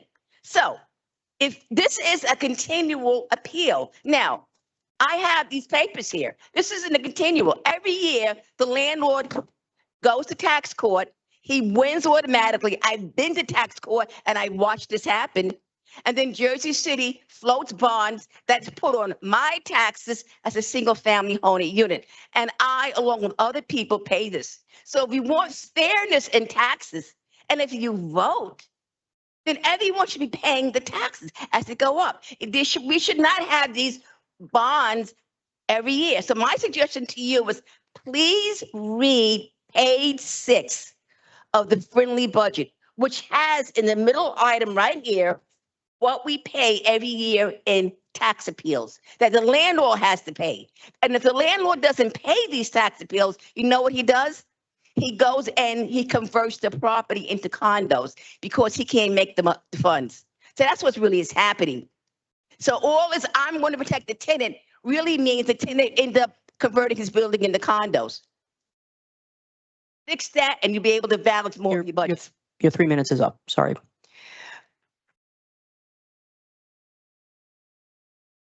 Karen Goel. Karen Goel. Pavit Thakur.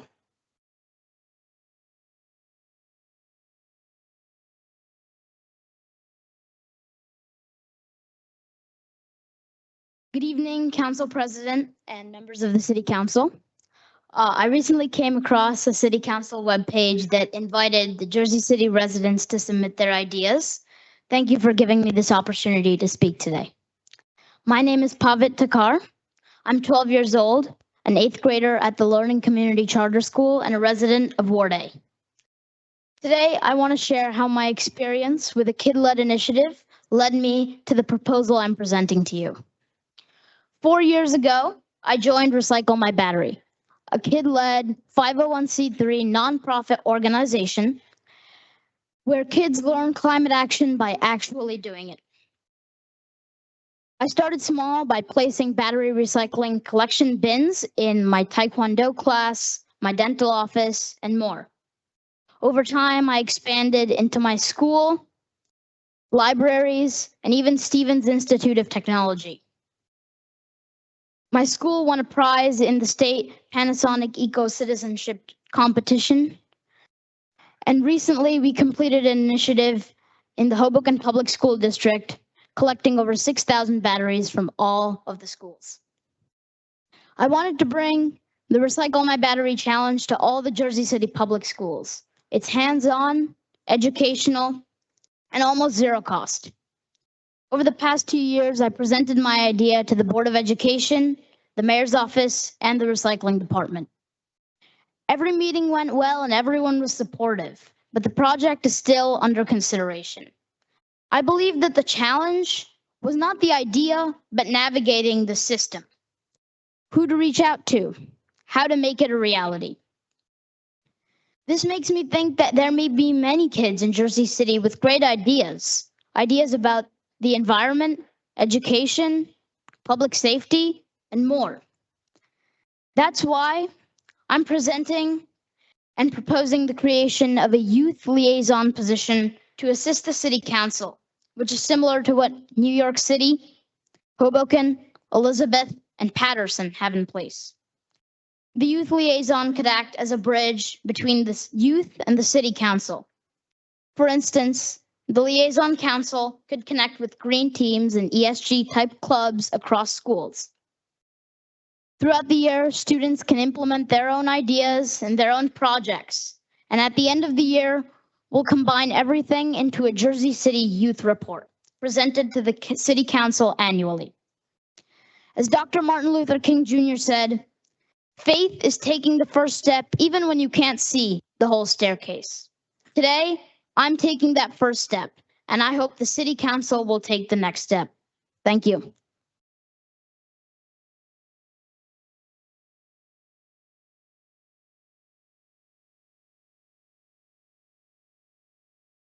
John,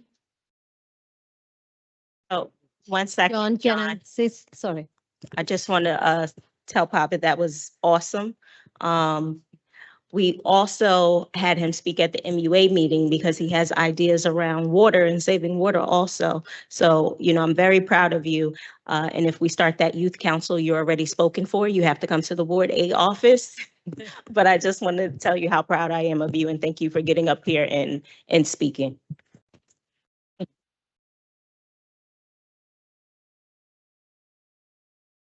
Pavit, that was really awesome. And I love your confidence and the work you are doing. So you are at the right place, doing the right thing. You have already taken a couple of steps, and we would love to get involved with you, whatever we can do to support your vision. My team will reach out to you and we'll take it forward. And thank you so much. And parents, you're doing a great job. Pavid, are you offering any public speaking classes? Because I could really use some help over here. You rock, man. Thank you. I would love to work on this with you. I would also like to voice my support. I don't think we've had the chance to meet yet, but my day job, I'm an environmental engineer, and maybe that's something you're considering one day with your passion for climate change and making a difference and recycling. But I would love to work with you to get this battery initiative implemented across Jersey City. Thank you. That was a very thoughtful presentation. Thank you very much. And if you want to consider law school, that's helpful too.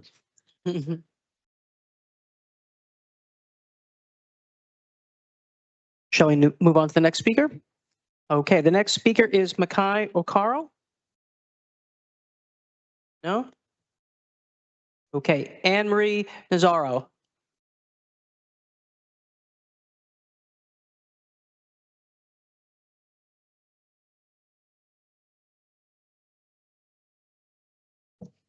Good evening. I want to thank you firstly for passing number 42, Ordinance 26-006 for education. It's good to be here tonight on your second month of meeting as the new council, and also on the 25th of this month. In exactly 3 months, on May 25th, it will be the 6th anniversary of George Floyd's death. The date is a marker for us. As we mentioned at the last month's meeting on January 28th, in reverence to that date, we'd like to have held by that time, by May 25th, our meetings with all of you on the council and with the new Public Safety Director and HHS Director. We want to mark by that date of George Floyd's murder, momentum, movement toward our outreach workers going out either with police or in lieu of police whenever there's a crisis that involves a person with a mental health or addiction challenge. Momentum would mean that we start to use or figure out how to use the 1.2 million we secured in the last administration for a period of each of 3 years to do this initiative. 3 months after we honored George Floyd's murder 6 years ago, it'll be August 27th, another 3 years already by then, that we in our own city lost Drew Washington. By that date, that would be at 6 months from now, we want to have an on-the-ground program honoring Drew Washington. please, please, let's get this done. We know, we have great confidence you can do it with all of us. Thank you.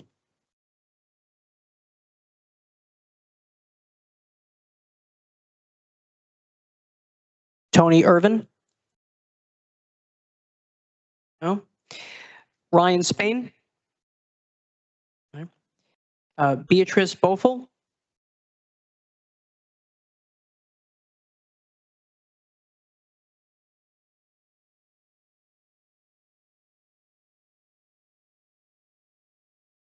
Hello, good evening. My name is Beatriz Bofil. I live in the Heights and I'm a trustee of Bike JC in Hudson County Complete Streets. We have several new members on the board, on the council. So I'd like to give some context as to why I'd like you to pass the ordinance to make Franklin Street one way. I owned a car when we moved here. I soon found out it wasn't usually a great option for getting around. There was a lot of vehicular congestion, narrow streets, and chaotic movement. I'm looking at you, Kennedy Boulevard. Initially, I was excited to explore the city. I went to visit a business on Marin, but couldn't find legal parking and went home without visiting. On another day, I drove to Journal Square to get my New Jersey driver's license, but couldn't find legal parking, so I went home. My son, who was in high school at the time, implored me to drive him there. As a recent teenage transplant and an athlete who had to carry a lot of gear around, I didn't have the heart to make him take the bus or light rail yet.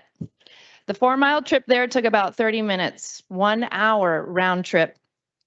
A few times he forgot his cleats, so for that second trip, I started riding my bike. It took me 15 minutes. So I rode my bike to that business on Marin, and I took the bus to get my license.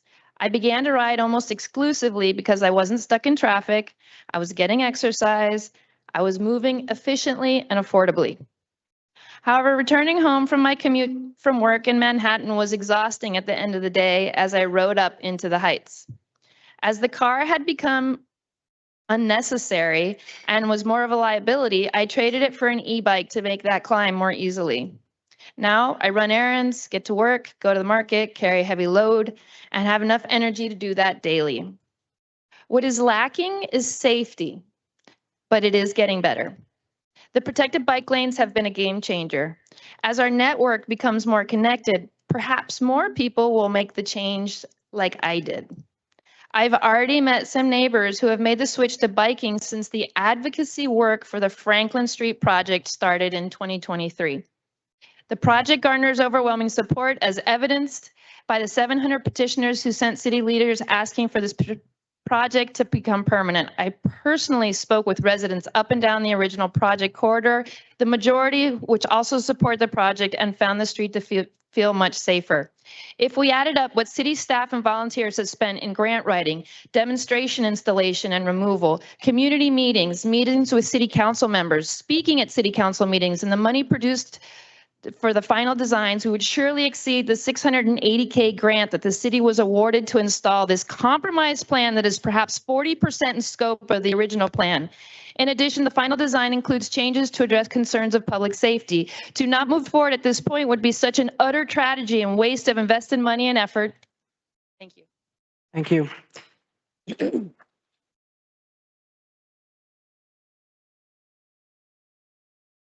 Javier Gadez?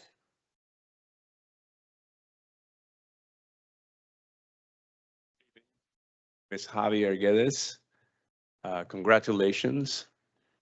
You are victorious, and it's a privilege to be here. You have a great job ahead of you. I'm here in support to making Franklin one way. I'm hoping, as Beatrice said, that all that money and resource that was put into that can basically go first reading, second, and approved. Let's get this done. It's a safety matter.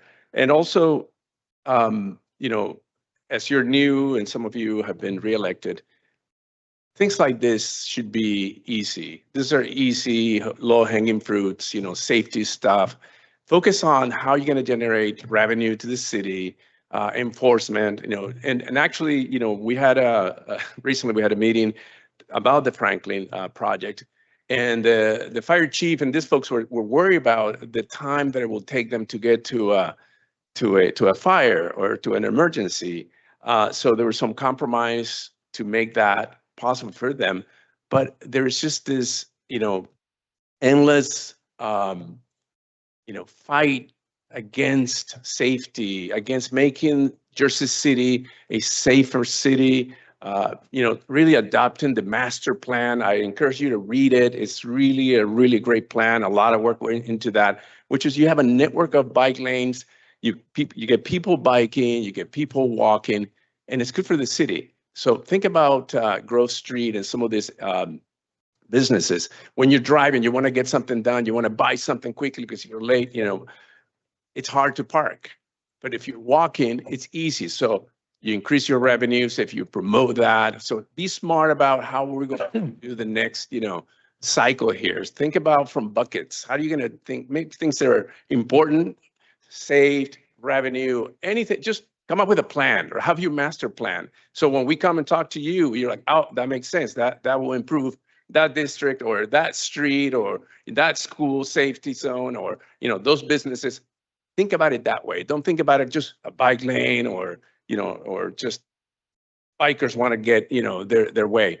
Get bikers off the street. It's actually a good thing. Get them off the street into a safer location. And then enforcement.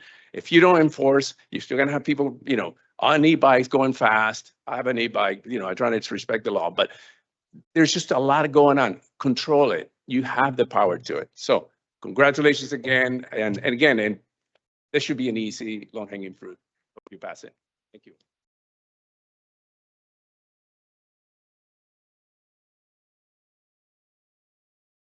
David Sankey.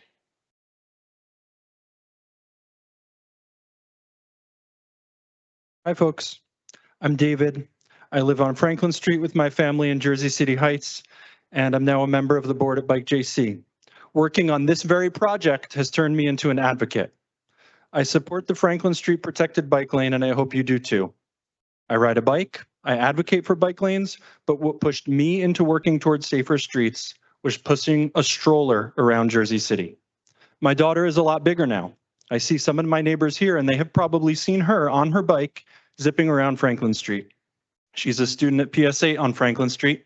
She plays at Pershing Field and at Riverview Park at opposite ends of Franklin Street. As it stands, Franklin is not a safe street for the kids of PS8. This is not just my opinion. The reason Franklin Street was chosen for traffic calming by our city's infrastructure experts is because it is part of the high injury network. Streets where crashes lead to a high number of injuries and loss of life. I have my own stories.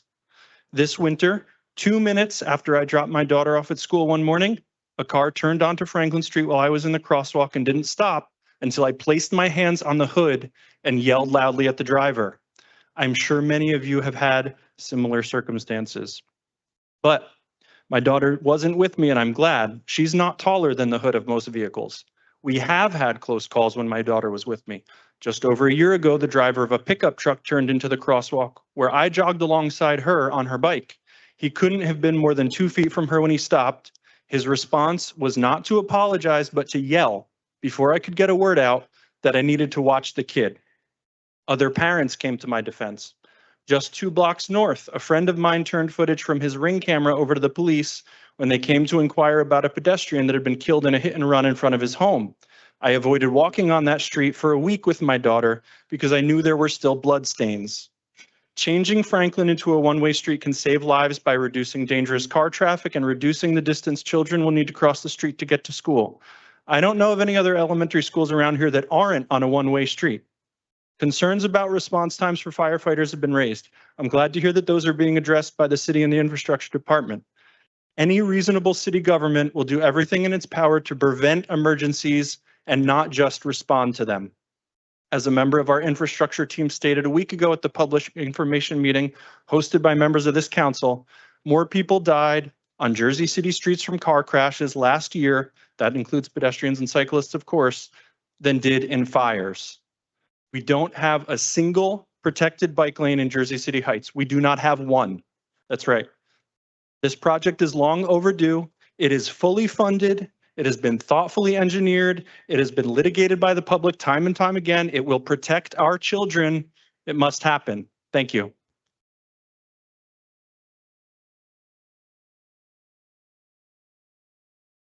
Brian Riggio.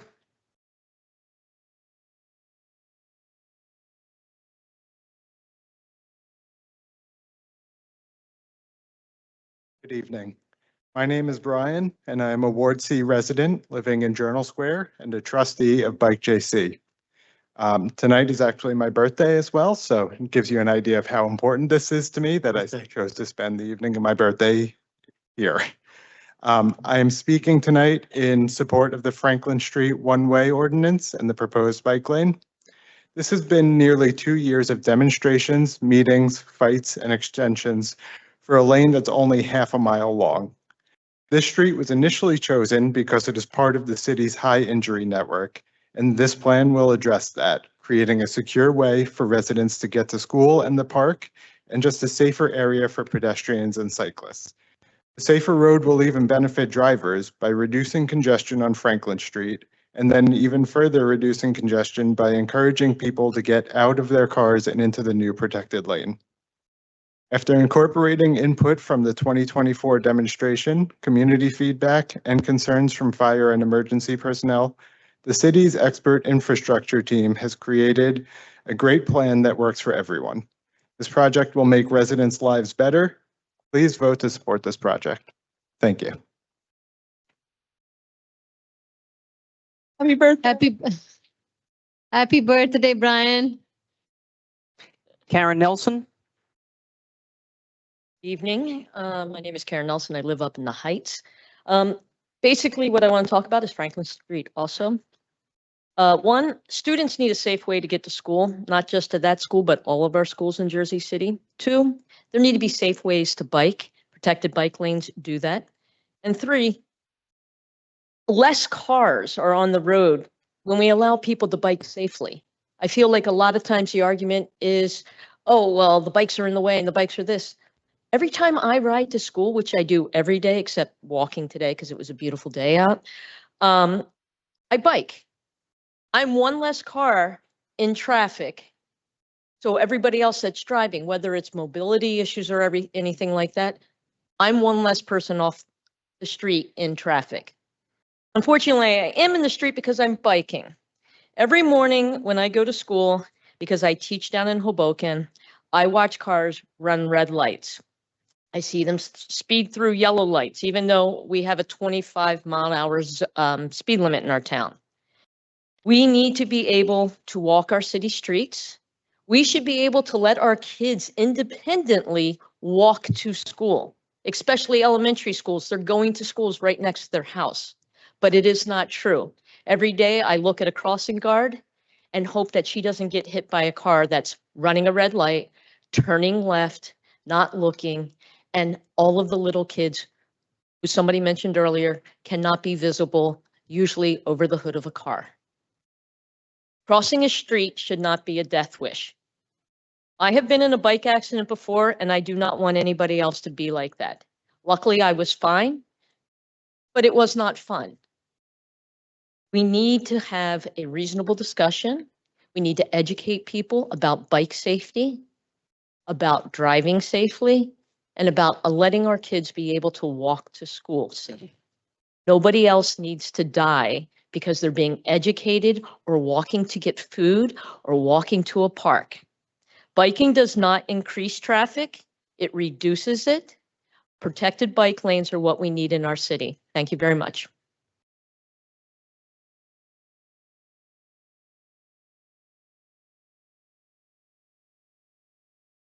Sal Austin.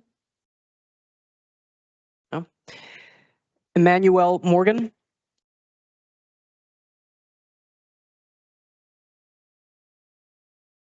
Hello, good evening.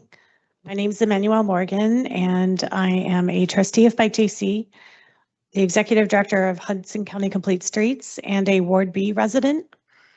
I'm here today to advocate for a yes vote on this Franklin Street ordinance. At HUDCO Streets, our mission is to connect Hudson County municipalities for people using all modes of transportation.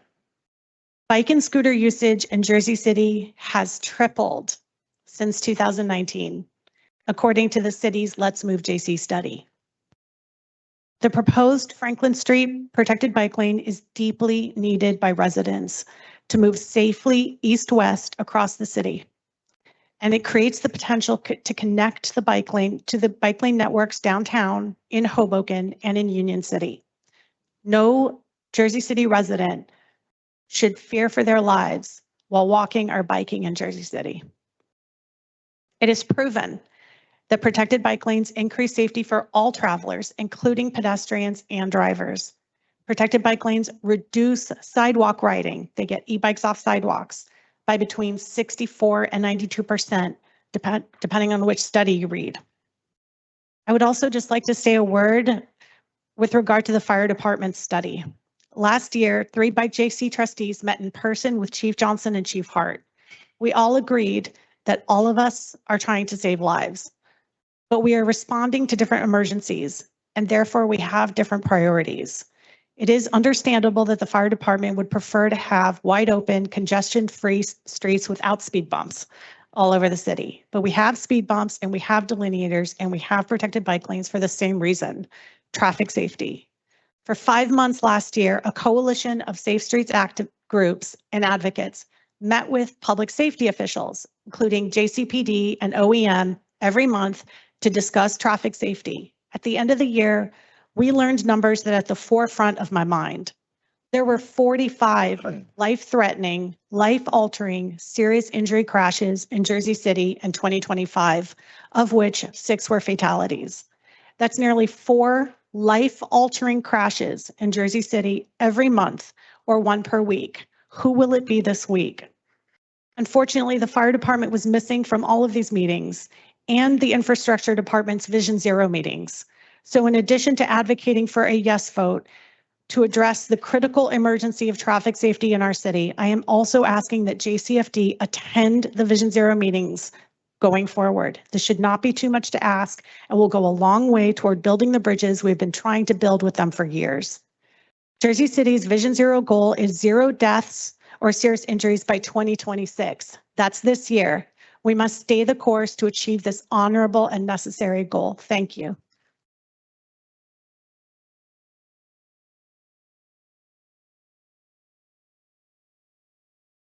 Danielle D'Adamo. Not here. Cindy Davis. No. Jackie Cox.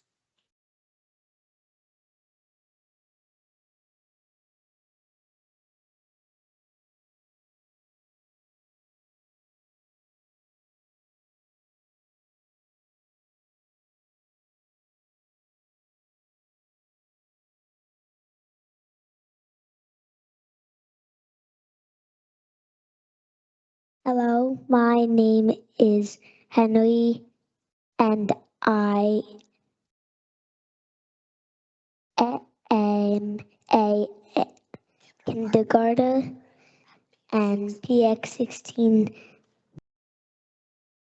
and I love my teachers and my students. I love my school. Good evening, council members. I'm Henry's mom. I'm a homeowner and taxpayer and have 3 children in this school district, and I'm here tonight asking for your urgent help.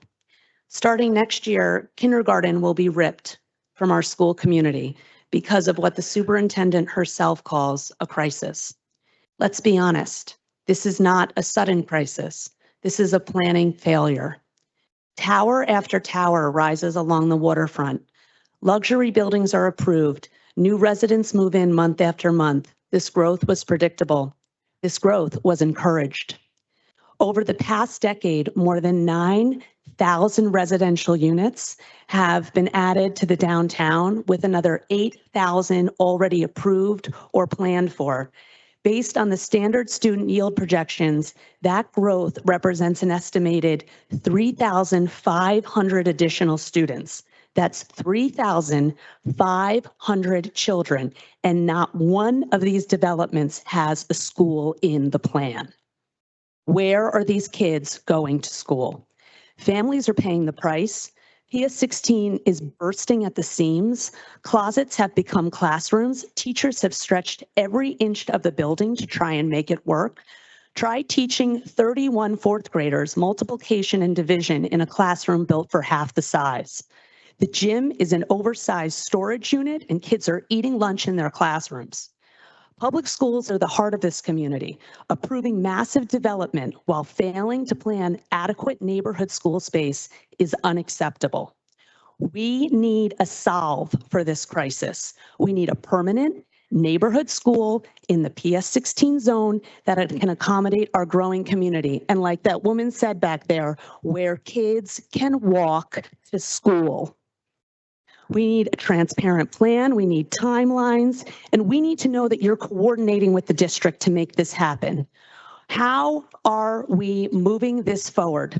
Our youngest learners, including Henry standing here tonight, should not carry the burden of years of inadequate planning.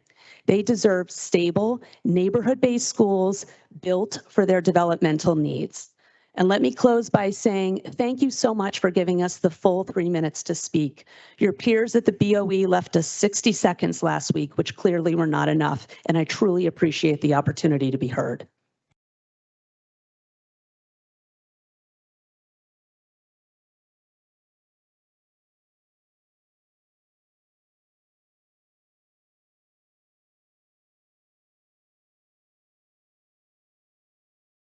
John, Shannon Gall. John, I think she left some documents for us. Something.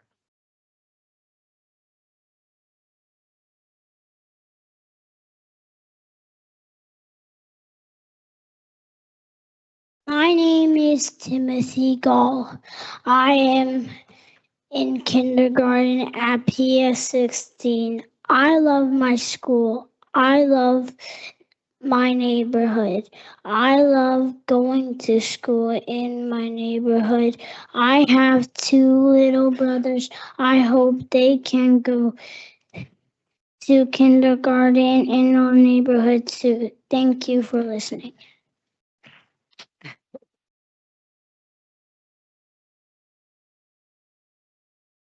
Hi, Council. I know that Mayor Solomon isn't here tonight, but preparing to come here, I thought of something that was somewhat inspirational to me. Years ago, during Mayor Solomon's first runoff for councilman, I got a knock on my door as a resident of Paul's Hook, and it was Mayor Solomon's mom. And it was he and, some competitor. I hadn't decided who I was going to vote for. And by the end of our conversation, I thought, I'm going to vote for him. I mean, she's out there knocking on doors, why not? And I just take it as inspiration that, even into adulthood, we got to be here standing up for our kids. And that's all I'm here to do. My kids, Tim's in kindergarten now. I have 2 younger ones. They need to be able to go to school in their neighborhood. They need to be able to walk to school and see their friends from school in their community. That's how community is built. You guys have all been part and parcel of making Jersey City a really desirable place to live, but it's not going to be so if kids are being shipped off to go to school, 15, 20 minutes away, depending on traffic, could be worse. Councilman Zuppa and I have been friends for probably a decade now, and I know that he has worked so hard to make Ward C a really desirable place to live, with boots on the ground, picking up trash, everything, and that's how he got where he is today. And Councilman Zuppa, I'm here to tell you, the more desirable Ward C becomes, we're the canary in the coal mine. This is coming for every ward, every school district. We all want to live in a desirable place, but we need to have the infrastructure to support the families that move there. And of course, utmost important is having our children have a place to go to school that's near their community, near their families, that they can walk to. It's the least that we owe to our 4, 5, and 6-year-olds, 3-year-olds too. Thank you for your time.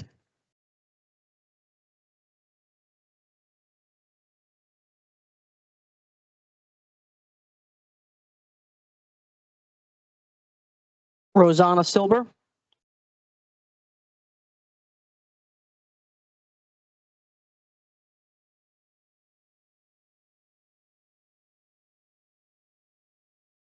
Evening. My name is Rosanna Silber. I am the mother of a second grader, Pia, at Pia 16, and this is my son, Henrik. He will be attending kindergarten in the fall. I am heartbroken by the decision to move Pia 16 to kindergarten from its current location to another neighborhood, which is miles away. But I want to make this very clear. This did not happen overnight. The growth in our neighborhood was predictable. It was approved, and what was not planned alongside it was school capacity. And now our youngest children are being asked to absorb the consequences of this failure. We intentionally did not send Henrik to Danforth for pre-K because of the distance. Proximity matters, community matters, stability matters, especially at 5 years old. In addition to working full-time as a pediatric palliative care nurse practitioner, I am deeply committed to being an active and present parent. I have served as class parent every year for both of my children's classes, and this year I was elected to the CPA at Pia 16, helping organize school-wide events. Being involved in my children's school community is not optional for me. It is one of my highest priorities. Kindergarten is foundational. It is the year children learn how to be students. It is filled with milestones between holiday parties, read-alouds, events, and graduation.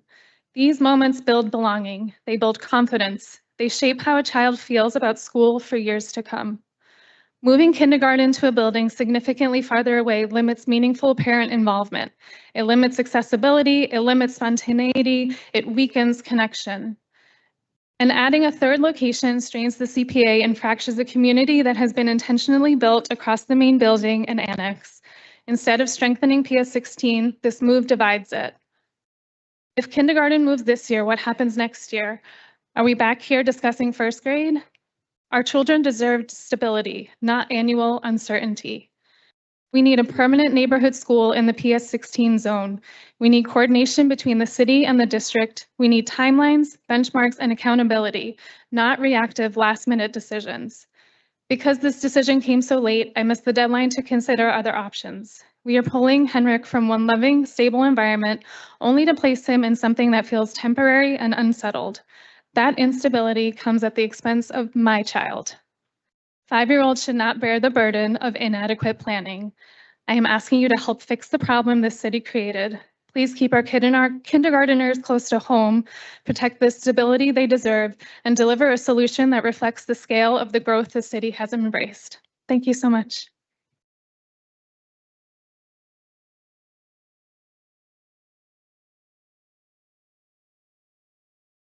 Aditya Sridhar.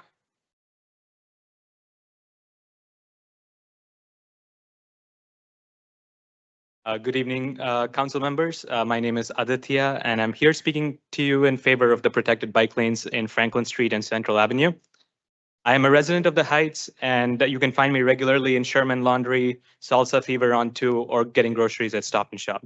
I move through these blocks every single week on my bike and on foot, and I consistently see drivers treating our neighborhood like a shortcut, blowing through stop signs, and I have had countless near misses myself. I want to be clear, I am not anti-car. In fact, I love cars. I love the engineering behind it. That's what I studied. These are incredible machines for the racetrack, essential tools for some commutes and for elderly neighbors who may not be having the mobility to bike or walk. But Jersey City is a dense, mixed-use urban center. It's not a suburb, as our name states. Our local streets should be designed for people who live here, not high-speed thoroughfares. Again, this project is not about punishing the drivers. It's about choosing the right design for the right environment. I know there were a lot of emergency response concerns. We should certainly look at data from cities like Paris and San Francisco. They have successfully integrated bike lanes while maintaining and improving safety. In fact, like we cannot let 1950 standards for fire equipment dictate our 2026 safety needs. I think we can be a little bit more nimble than that. True public safety is proactive. It means preventing collisions that require emergency response, as someone said previously. I truly worry about the students at PS8 who are coming out and going in the mornings. So we have to protect it before that accident ever happens. Finally, I'm speaking here as a father, a recent father. I have a 3-month-old daughter. I grew up in a city where I had the freedom to bike around neighborhoods and run errands safely, even as a young age. And I would love for her to have that independence as she's growing up. And I don't want to have the fear that a driver's convenience might cost her her life. If anything, I believe this project doesn't go far enough, and it seems very silly that I'm here talking about 4 blocks of bike lanes. We are currently building the Jersey City that our children will inherit. Let's make it a city. Let's make it a city that protects its children, supports the businesses, and also values the safety of every neighbor. I urge you, the council, to vote yes on this provision. Thank you.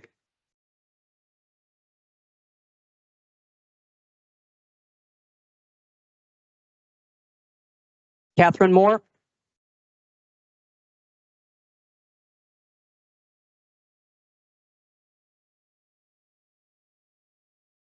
Again, I don't have a child to bring up here to help sway your decisions on how to go forward. But I do have a lot of neighbors with children, and I see more and more as I moved into downtown in 2005, people were sending, we didn't have sidewalks at the time, but through the years, development has come in.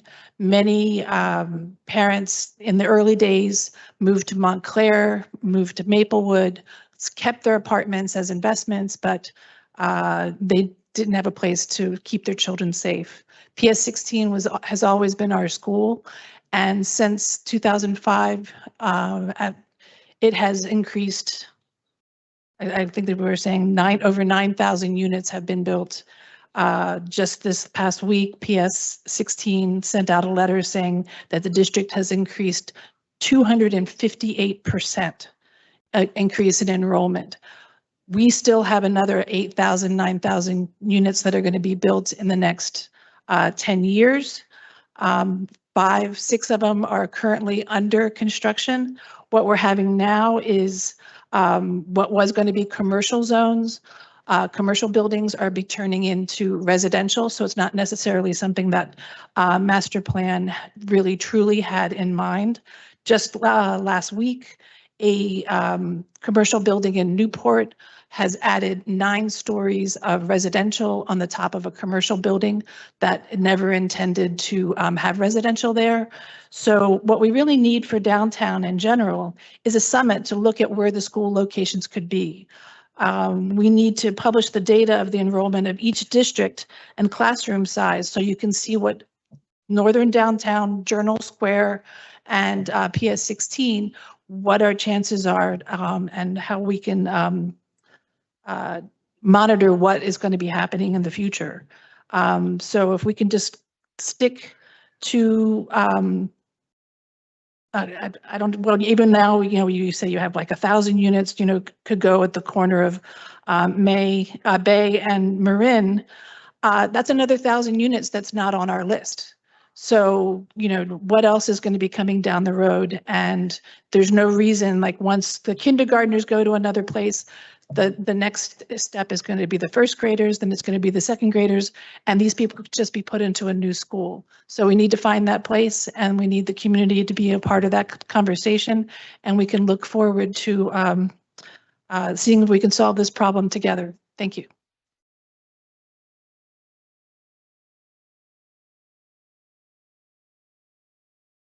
Sophie Wang. Good evening, Council. My name is Sophie, and I live in the downtown area, Ward E. I heard that there might be a new dispensary opening up at 415 Monmouth Street, and I came to express my frustration with this amount of dispensaries in the downtown area that exists already. There are 4 dispensaries close to me that are already open, and they are all within 5 to 6 blocks from where I live. I am an elementary school teacher, and it's such a coincidence to have so many young families with us here today. Our children are incredibly observant. They notice everything that surrounds them, and they form impressions on what they see and normalize in their everyday lives. When dispensaries become as common as coffee shops on nearly every corner, it sends a message, whether intentional or not, that this is a central part of daily life. My concerns are placement and thoughtful planning. The proposed location is off the Newark Avenue Strip and on a much quieter street. Families choose this neighborhood because it feels vibrant and family-oriented. When a daycare sits directly across from this proposed dispensary location, it forces us to ask, do we prioritize the environments of our youngest residents? Are we being mindful of how density and proximity affect the character of our residential streets? I hope City Council will take our kids and young families in the downtown area into consideration when making decisions on this proposed dispensary. Thank you.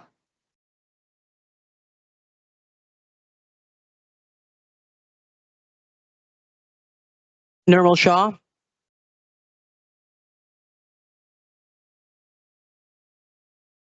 Oh, I'm sorry, Lauren Moore, sorry. So much. I appreciate it. Good evening, Council. Thank you for your service. 2026 has certainly been interesting so far, so we really appreciate your time. And I'd like to give a special thank you to Councilwoman Little for sponsoring and advocating for the bird-friendly design standards. Council, I just want to reiterate that we are always here to answer your questions and concerns and to put you in touch with those who have been studying this environmental crisis as well as the solutions for years. This has been a long road.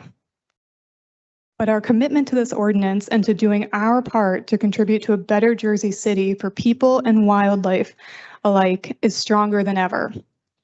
We are raising our voices to protect wildlife that cannot speak for themselves, and we want to do what's right for our city. We would like to reiterate a few things about the ordinance. It provides flexibility and multiple pathways to designing a building to be bird-friendly, while ensuring that materials meet a threshold that meaningfully reduce the window collisions that are going on currently. Opposition has been based in fundamental misunderstandings of how bird collisions occur and how to prevent them, ignoring the science and overstating the costs using hypothetical examples that cherry pick the most expensive materials. We have shared data from real buildings built to bird-friendly design standards and quotes from experts on typical costs, which on average are below 1%. These design choices can also lead to long-term energy savings for residents, which would benefit them for the life of the building. So why are we doing this, devoting so much time and energy to the ordinance? I swear I dream about this ordinance at this point.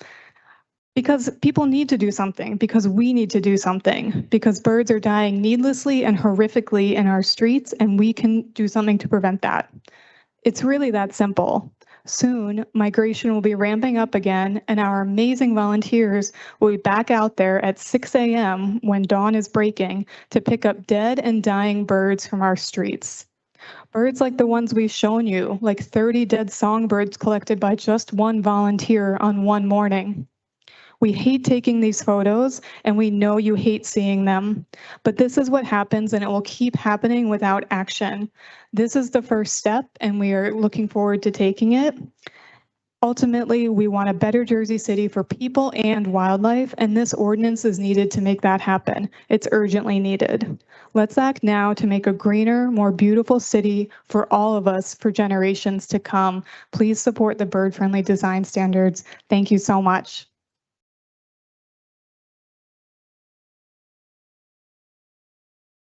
Nirmal Shah.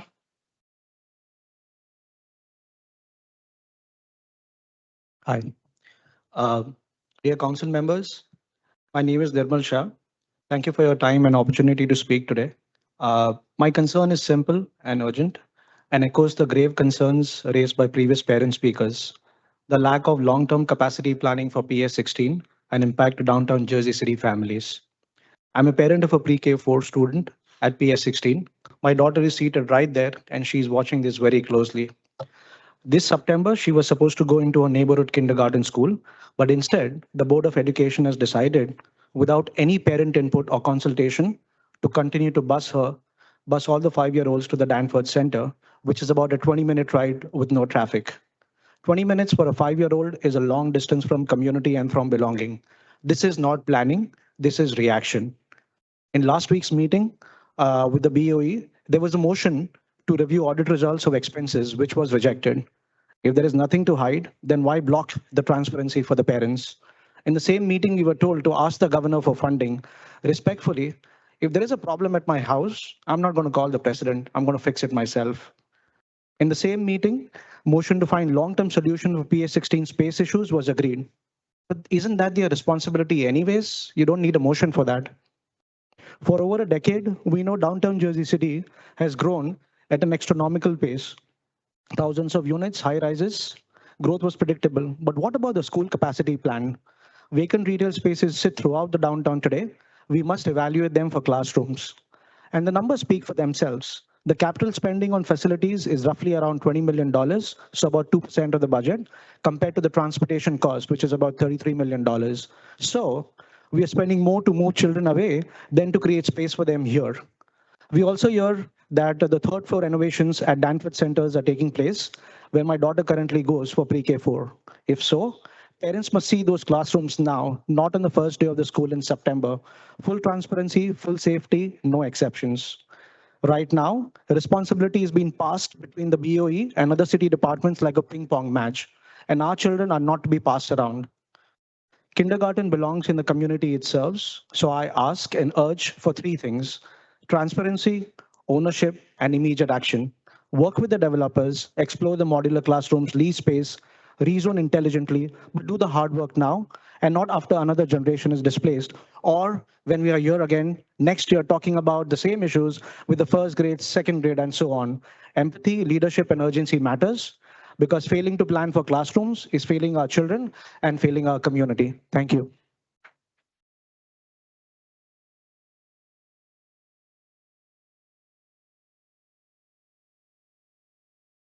Arya Parekh? No? Oh, sorry.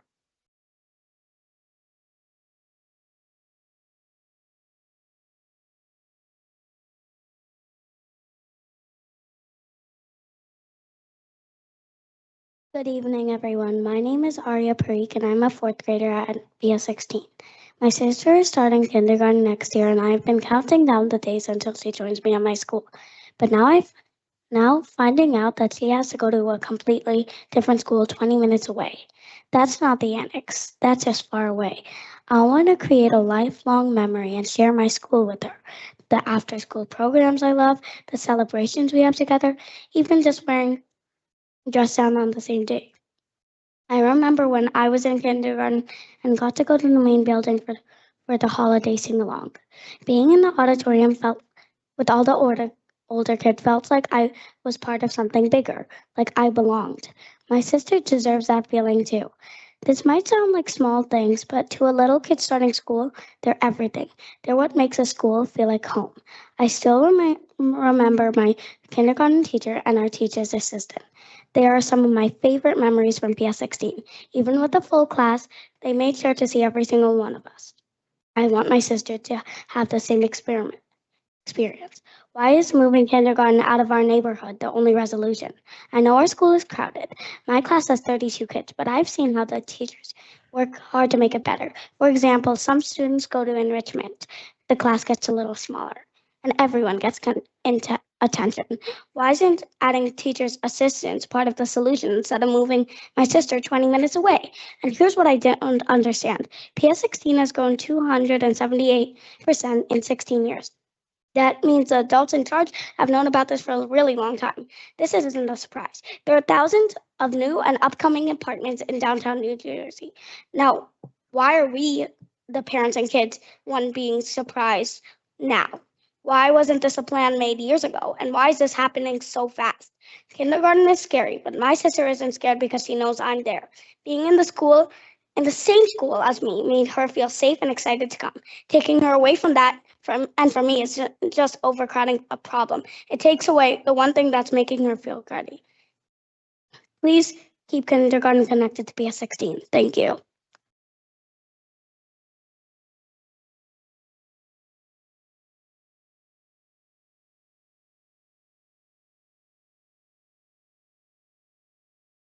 Thank you, Arya. That was really good. And sorry to say, adults are failing you right now. Hopefully, we'll fix it. Thank you for doing it.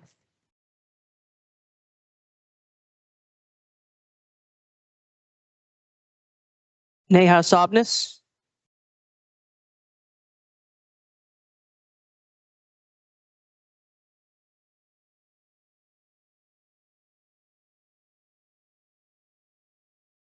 Good evening. My name is Neha Sabnes. I'm a parent of 2 kids at PS 16. I'm here tonight because what's happening at PS 16 is not just a school issue, it's a city planning issue and a long-term infrastructure issue. Superintendent Dr. Fernandez has called the overcrowding in the PS 16 zone a critical capacity crisis, a crisis we are told needs to be addressed immediately with her non-negotiable plan. But this did not happen overnight. PS 16 has been under pressure for years. The city and the Board of Education has had years to plan, mitigate, and provide sustainable solutions. Instead, what is the solution? To move the crisis elsewhere, to make our youngest children and dedicated teachers bear the consequences of poor planning and repeated short-term fixes, to add band-aids on top of band-aids. We also need to be honest about the building involved. At Danforth, families have dealt with recurring heating issues and aging infrastructure for years. Multiple classrooms were without heat, most recently just a month ago during the coldest weeks of winter. You don't solve overcrowding by sending more children into buildings that already need significant upgrades. An article from Jersey City Ed from June 2018 said the outdoor space would be updated by September of 2018. 8 years later, it still looks the same. When we ask for comprehensive plans, what we get instead is a letter with a so-called simulation of a single classroom with 3 desks. That is not a plan. Given these vague assurances of the past and the way this is being handled now, it does not inspire any confidence that this plan will be executed in a clear, transparent, and collaborative way. Parents, teachers, and children deserve better. We were told the pre-K move was temporary. We all see how that has turned out.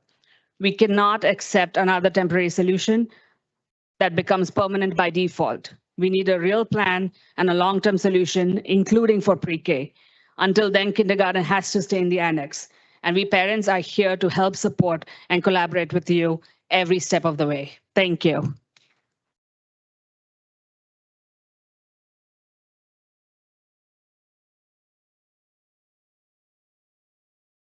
Amy Kamadas. Evening, council members. My name is Amy Kamadas. I've lived in Jersey City for 18 years. I'm a homeowner, a taxpayer, and a mom of 2 children at PS 16, one in kindergarten and one in 1st grade. I'm here because of the ongoing overcrowding at PS 16 and the growing frustration in our community about how it's being addressed or not addressed as our neighborhood continues to grow. PS 16 is already operating beyond capacity. An elementary school that serves only kindergarten through 5th will be stretched across 3 separate buildings and multiple zip codes just to function is a Band-Aid solution. This is not a sudden crisis.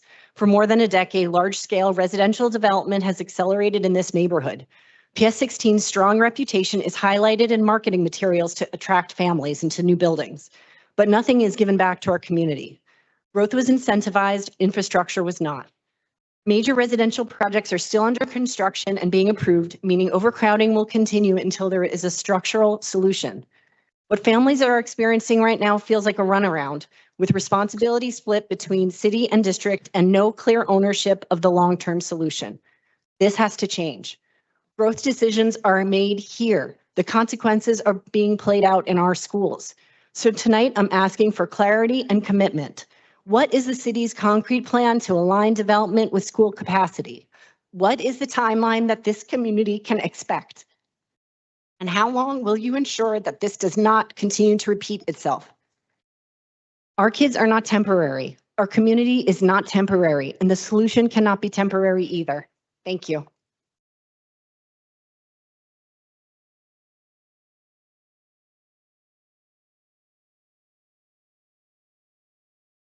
Penny's next on the list.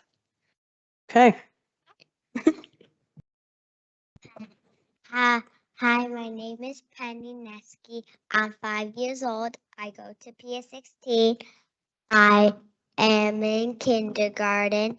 I love my teachers. I love my school. Kindergarten kids should stay in our neighborhood. We are little. Please help us.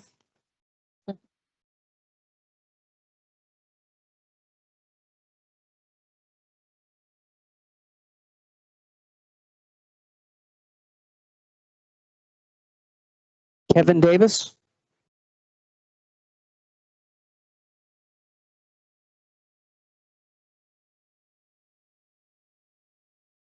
I think I can reach this mic. All right. So you guys know all about Oprah because every single time there's an election, people running are saying, I'm in favor of Oprah. People need to be able to get information on what the government's doing. Everybody came out against the Oprah reform, which was reforming Oprah to make it harder to file one. So I just figured I'd tell you about an Oprah request I filed where I'm still waiting to hear back. The response time was longer than the response at MVC, and at least at MVC, they call your number. Although I don't know if they're going to be calling your number at MVC after the state has passed the craziest e-bike bill, which is insane. Why do I need a license to drive a car to drive an e-bike? But that's another story. So on January 15th, I went when you guys were sworn in. And one of the first things you guys talked about was increasing your legislative staff budget 150%. So I thought, okay, let's see if it's a good decision. I want to see who you guys hired. So I filed an Oprah request for all the resumes for all the city council staffers. Because I want to see, okay, are we getting people who have worked in government, not just in other sectors? And I've already been delayed twice. And I realized, okay, I'm not getting delayed for any sinister reason because I'm finding out that other people, it takes forever to get an Oprah response from the city, including journalists. So we're having a discussion and we're having all these meetings and op-eds on if we should, spend more money on city council aides when we're about to have a deficit.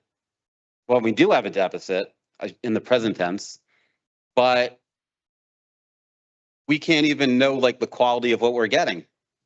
And I certainly applaud council members Griffin and Educational Gilmore for pushing to delay it while the city looks at everything else, because once this budget comes out, I don't know how you're going to justify raising taxes, cutting salaries and cutting staff positions when you're increasing your own budget potentially.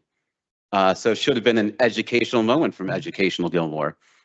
So certainly, I hope they get a response, and I hope the city can do something to make Oprah responses quicker. Because all you got to do for mine's an easy one. Hoboken, I filed this request and it takes only a week. It took me only a week.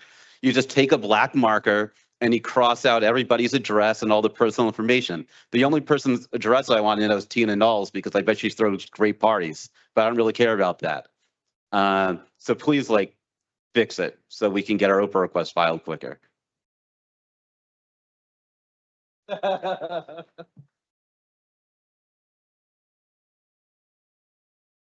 Debbie DeVenecia? No. Andrea Worthington?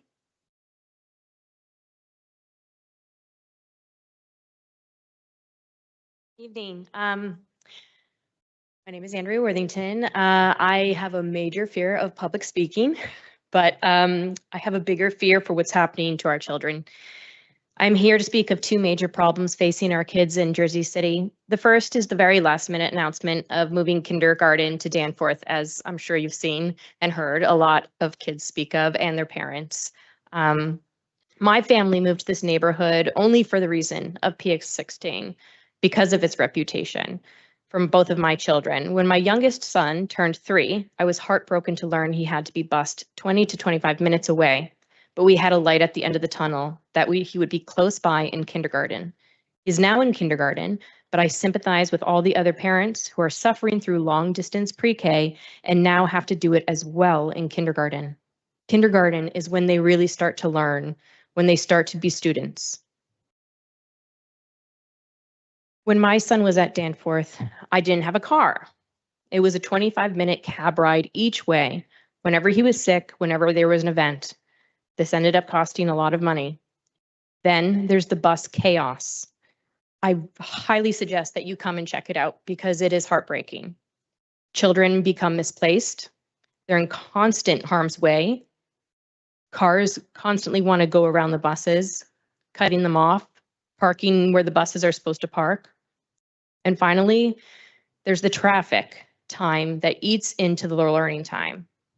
This is especially problematic for kindergartners who are really starting that learning curve. The second issue is screen usage. My 5-year-old is coming home every single day telling me what shows he's watched. We have initiated meetings with Superintendent Fernandez, who constantly gives non-answers and passes the buck, and refused to give school guidelines that they must follow. They even adopted tech-heavy math programs that are clearly not vetted by educational experts. It is obvious someone's pocket is being lined. Instead of teachers teaching math, cartoons on the smart screen are teaching them. Numerous research has proven time and time again that this not only is causing neurological disabilities in children, but it's even lowering the district testing scores, which they're always touting to be high. I demand that the Board of Ed be under closer scrutiny. They are not looking out for the students anymore. They're looking out for their political careers. Thank you.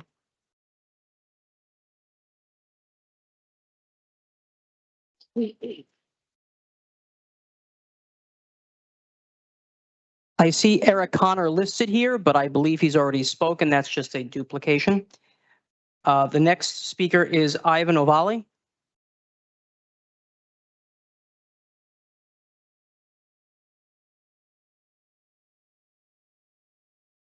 Hello, good evening, council members. So I came to talk here about the proposed bird ordinance. So first of all, I want to start by saying that while I strongly support protecting birds and wildlife, I really appreciate the tremendous work of bird advocacy groups. But with that said, we have to be careful about how this ordinance is written. If we are not thoughtful about this, we could do unintentionally way more harm than good. Along with the high cost, overly strict requirements, this could change how housing is built in our city, and not in a good way. If regulations are way too strict, we will end up encouraging installing fewer or much smaller windows. That means less natural light, especially in smaller units, making them feel less livable for residents. And like it was mentioned earlier today, even a 2 to 3% raise like in cost, like in the case of the payroll tax item, like you were discussing earlier, which might sound like a small number, but it is a huge amount of money for this type of projects. Other cities that have passed similar ordinances have taken a more targeted and practical approach. See Newark, see Toronto. They focus on high-risk areas, limited requirements to under 40 feet tall, since most bird collisions occur below that height. And almost all of them made exceptions for affordable housing. This is smart policymaking. So we have to make policies based on real data and facts, not vibes.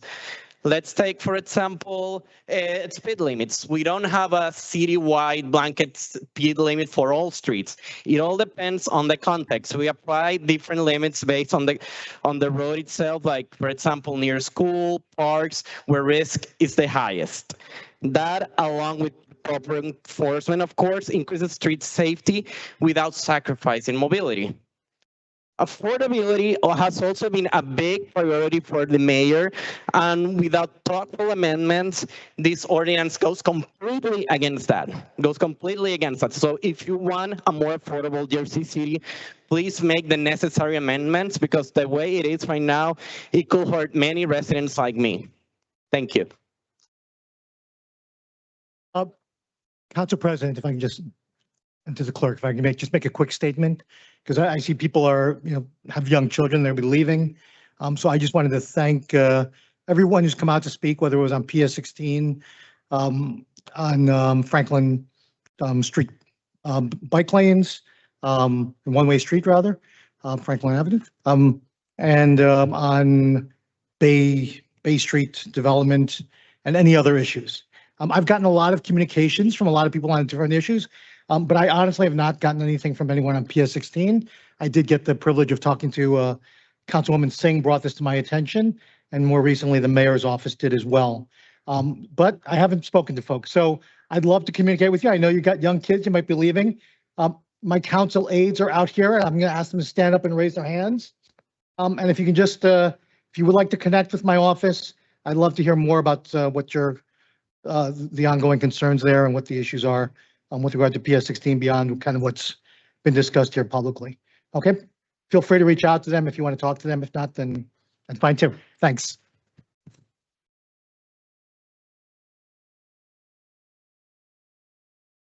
Caitlin Graham? No? Andreas Lehman? Oh.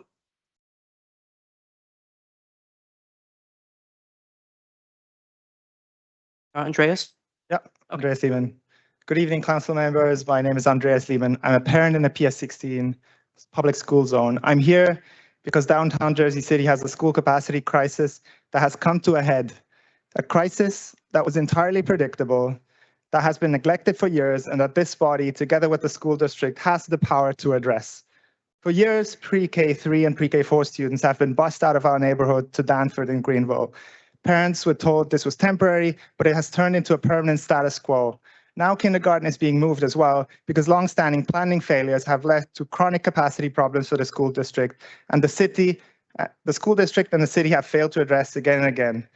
Others have spoken about the issues inherent with busing people to a faraway locations, so I won't go into that. We want to stop this move because it is yet another Band-Aid that is being sold as a temporary stopgap measure, but will soon turn into a new status quo. It will yet again allow the district and the city to kick the can down the road on a permanent solution for our children in Jersey City, a problem which should have been solved years ago. The problem will not go away. It will get worse. What's next? Will grades 1 and 2 be sent off to Danforth? We are witnessing a collective abdication of responsibility by the city and the district. I want to make this concrete. At last week's Board of Education meeting, over 50 parents showed up to demand answers on this issue. Public commentary was cut to 1 minute, and no one wants to take responsibility. The district has acknowledged the problem, but continues to push responsibility to other stakeholders, including the city and the state. The superintendent said explicitly, mayors build schools, not us.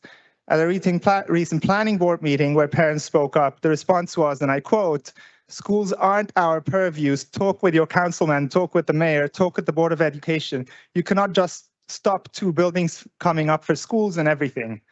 And the mayor's office says it is the district's responsibility. This is a collective governance failure, and the voters and taxpayers of downtown Jersey City deserve better. So here we are. What can this body do?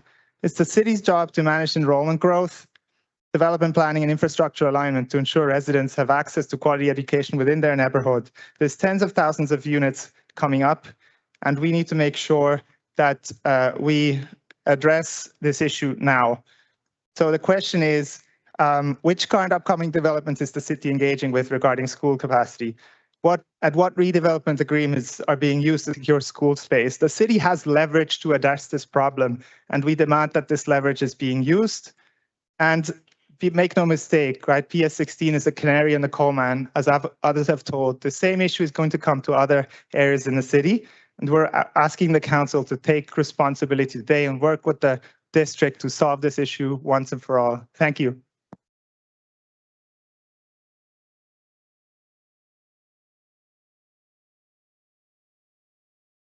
Jeremy Ning?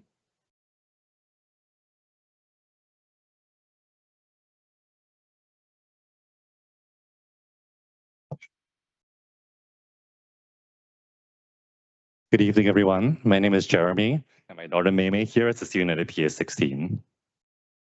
As you've heard tonight, pre-K3 and pre-K4 students have been bused to Danforth for many years, and now the superintendent, with no care, plan, or consideration for students, teachers, or families, wants to add kindergarten.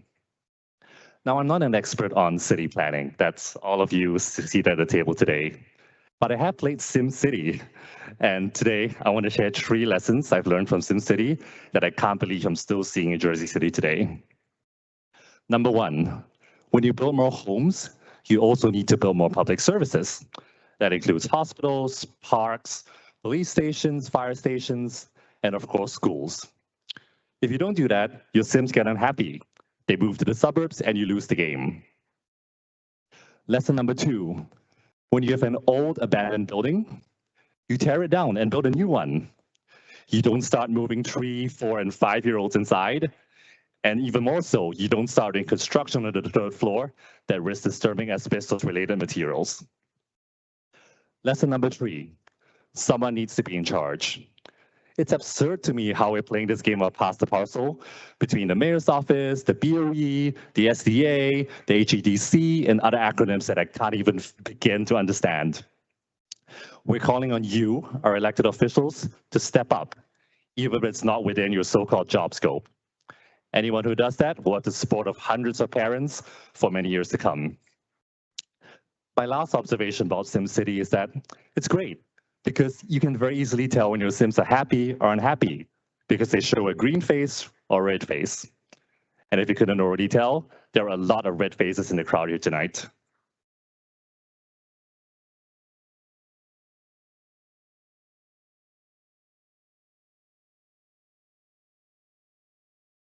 Yima,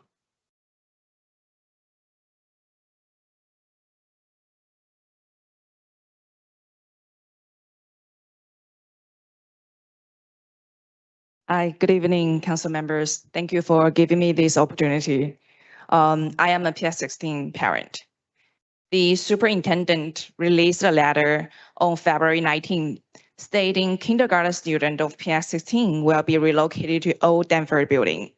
And there is no constructions as of now, and that the Denver Center is in compliance. However, this letter does not include any recent asbestos inspections, air quality clearance result, or independent environmental certification. Many parents remain concerned about potential asbestos exposure and the environmental safety of this move, especially they notice that asbestos removal van keep coming to the school during the weekends. As parents, we are not asking for politics. We are asking for documentation.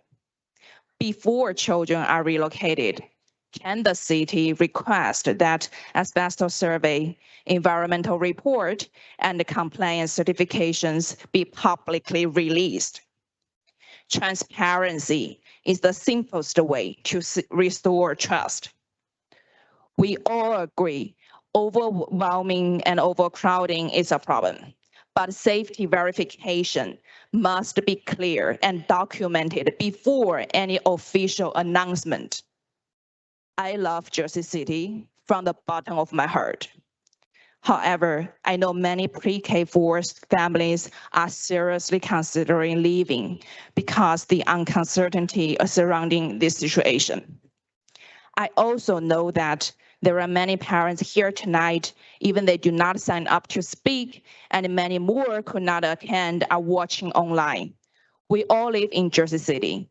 We care deeply about this community. So I want to ask, what kind of city do we want to build? Do you want to build a city that family just stay here for a couple of years and then they move to suburbs or any other areas? Or do you want to build a city where family feel safe, informed, and confident to stay here, to call it home for the long term? Thank you for your time.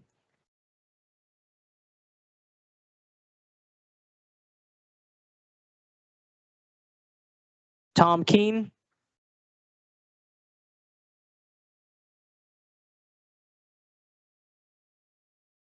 Good evening. I'm Tom Kane, here tonight representing Bike JC and thousands of my neighbors who want a safer way to get around Jersey City, particularly in the Heights.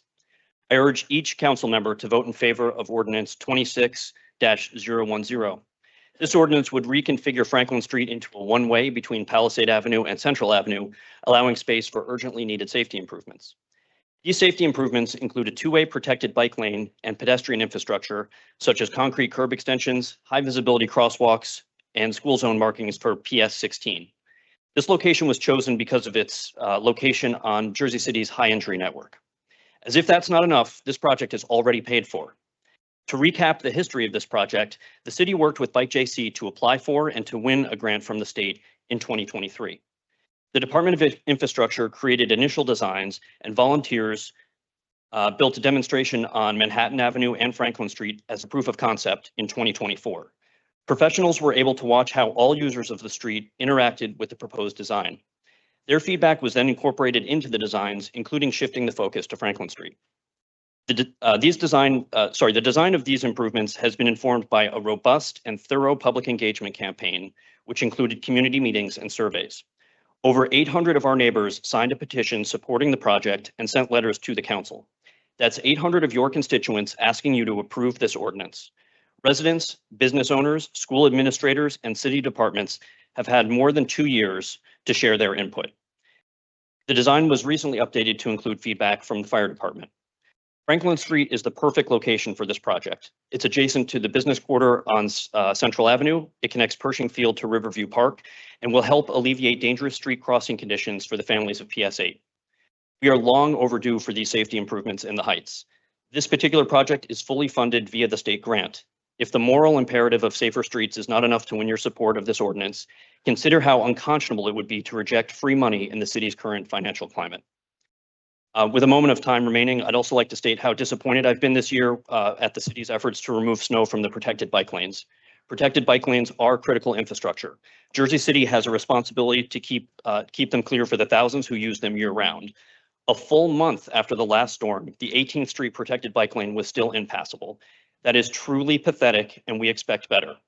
On a lighter note, I'd like to invite each of you and your staffs to the first Bike JC Light Up Ride, which is Friday the 13th. We're going to roll from the Grove Street Plaza right at sunset. All are welcome, all ages and abilities. Hope to see you there.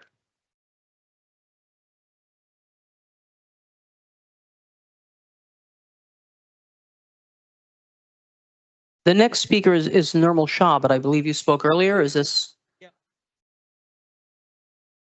Oh, this is, okay, this is your son? Okay, okay.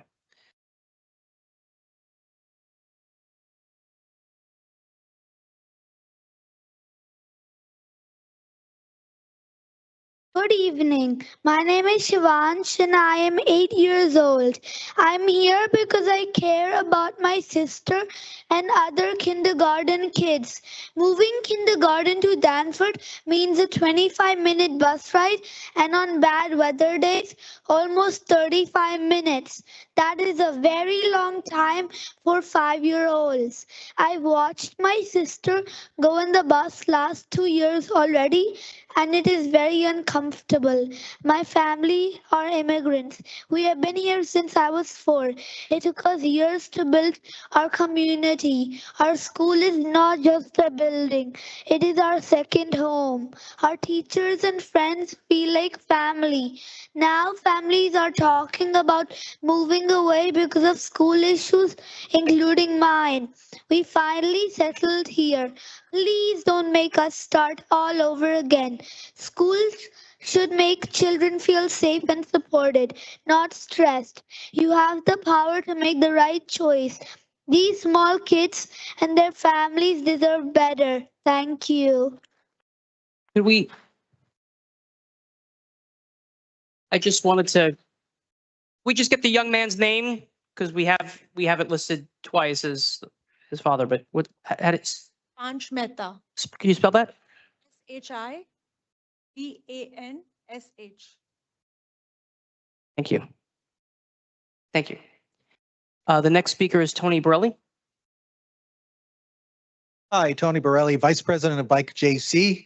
You all already know that as an organization, we strongly support the Franklin Street project. I will just add this. At your recent caucus meeting, you discussed some minor adjustments that may be made to the plan, to the final design, in order to address some concerns raised about it. And that, of course, is totally appropriate. I would note here for the record that our city's nationally, yea, even internationally admired infrastructure and transportation department staffs have always been ready, willing, and able to address such sticking points on this and every project before and even after they're built out. Indeed, no project that changes patterns of transportation use is truly complete until it has been in place for 3 or 6 or 12 months in use in the real world. until everyone who uses the corridor has had time to adjust to it. And its benefits to the entire community have become abundantly clear.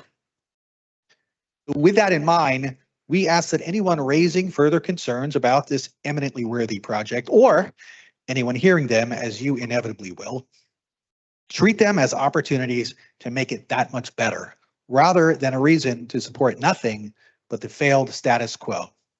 We'll see you in 2 weeks, and thank you.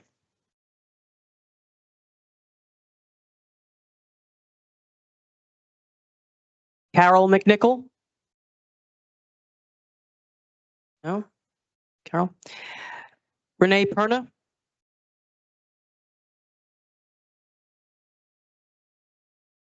Hi, I want to begin by sharing how many parents are arriving here today, if it isn't already abundantly clear, because I believe these feelings are widely shared across our community. We feel disappointed that a situation affecting your children's school, and I say your children because we're your residents, so these are your children by extension. Your children's school reached this point without earlier coordination or planning.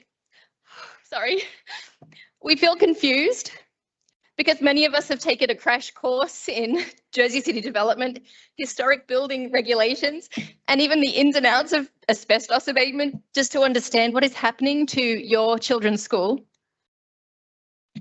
I was going to say we are tired, but actually we're pretty fired up. We never expected to have to advocate to fight simply to ensure a safe and stable learning environment for your children, but here we are. I usually try to come to meetings with solutions, but this is so much bigger than any one parent or even all of these parents, the parents at home. So here are my questions. Can the city provide an inventory of properties that could be evaluated and considered for school space?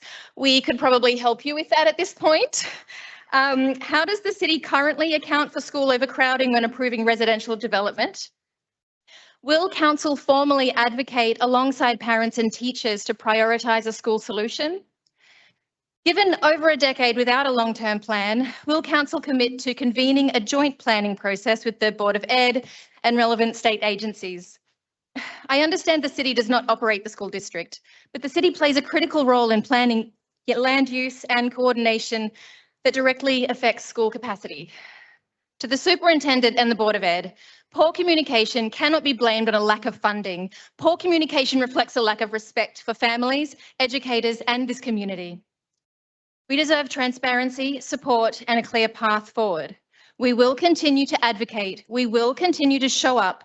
And when the time comes, we will vote. Sincerely, thank you.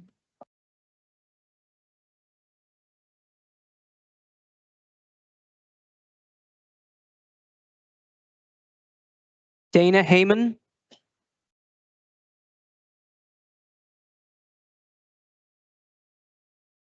Hello, I'm Dana. I'm a resident in Ward D and a board member of Safe Streets JC. I strongly support the Franklin Street improvements and creating a protected bike lane in the Heights. My main forms of transportation are walking and taking the bus. I'm excited that this design not only includes a protected bike lane to make biking safer in the Heights, but it also includes a lot of pedestrian improvements that will make it safer for those traversing this area. A lot of FUD, which stands for fear, uncertainty, and doubt, is about to come your way over the next 2 weeks from naysayers that are going to say the exact same things over and over and over again. No, the people that live here don't want it. No one uses them. It'll slow down emergency response, and there's too much traffic. I want to assure you that I live in the Heights. I'm going to use the bike lane. The emergency considerations have been addressed by our infrastructure experts. And the fact that this street is a mess and has a ton of traffic is a reason to do the project. And I'm not alone.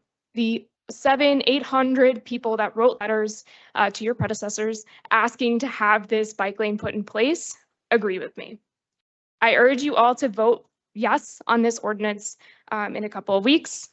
Don't let FUD get in the way of safety for pedestrians and cyclists. Thank you.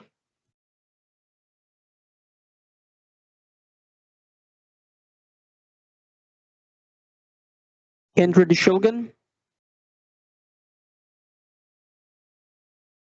Thank you for allowing us the time to speak. My name's Kindred Shulgin. I'm from Ward E. I'm also a parent who's concerned about the kindergarten relocation to Danforth. I have a 4-year-old and a 2-year-old. My 4-year-old attends Danforth, but I'm actually more concerned about my 2-year-old, and I wanted to share a personal story to kind of hopefully illustrate why I really feel like proximity is important, and to a lot of other people's points that like we have a community here. I twice now I've received the call that every parent dreads when their phone rings, and that's the call that my son stopped breathing at daycare or school or daycare, and stopped breathing, turned blue, and lost consciousness. And luckily, we sent him to daycare in Paulus Hook in our community. I work from home. The second time I was at home working and was able to literally walk out my door and run to him. And when I entered the room, it was full of daycare personnel and paramedics, and he was stable and breathing, and I could hear the relief that everyone breathed, that the mom, his mom was there, and I was able to hold him and comfort him, and ride in the ambulance to the emergency room with him.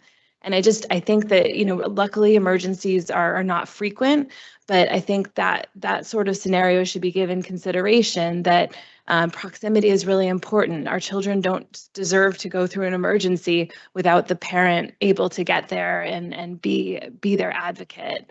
He will be starting at Danforth in a year and a half, and the kindergarten relocation just kind of adds to an issue that's already very concerning, that it's kind of absurd that our children our youngest, most vulnerable community members are brought to this satellite location for school. I worry about, what happens if he has a breathing episode and I'm all the way in Paulus Hook, or, at my office in Manhattan. How long will it take me to get there? What if something happens while he's on the bus? My daughter, I'm very familiar with, they get strapped in, and the bus attendants are wonderful. The bus drivers are wonderful. But if something happens to him during that ride to school, am I relying on other 3-year-olds to report to the bus attendant that my son is in trouble? This is a big problem, and I really appreciate your consideration, thinking about not just all of our children, but also the most vulnerable children and the children who, may come across emergencies. Thank you for your time.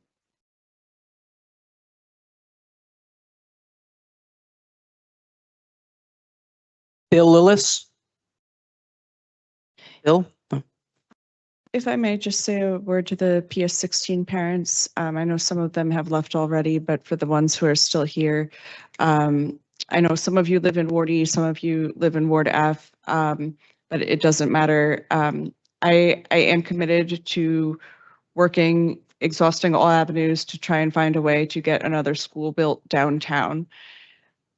I don't know if it will happen in time to help the children this year. In fact, I would think that's extremely unlikely because they do take time to be built. But whether that's, working with the state to get funding, or working to get this built as a community benefit in a new development, I do want to make it a priority to bring a public school downtown.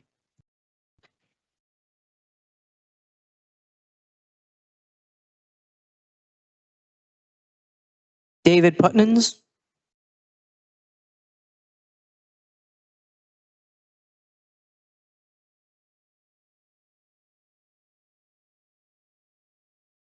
Hi again, David to Kelly Putnams. I think hyphenation didn't work on the website.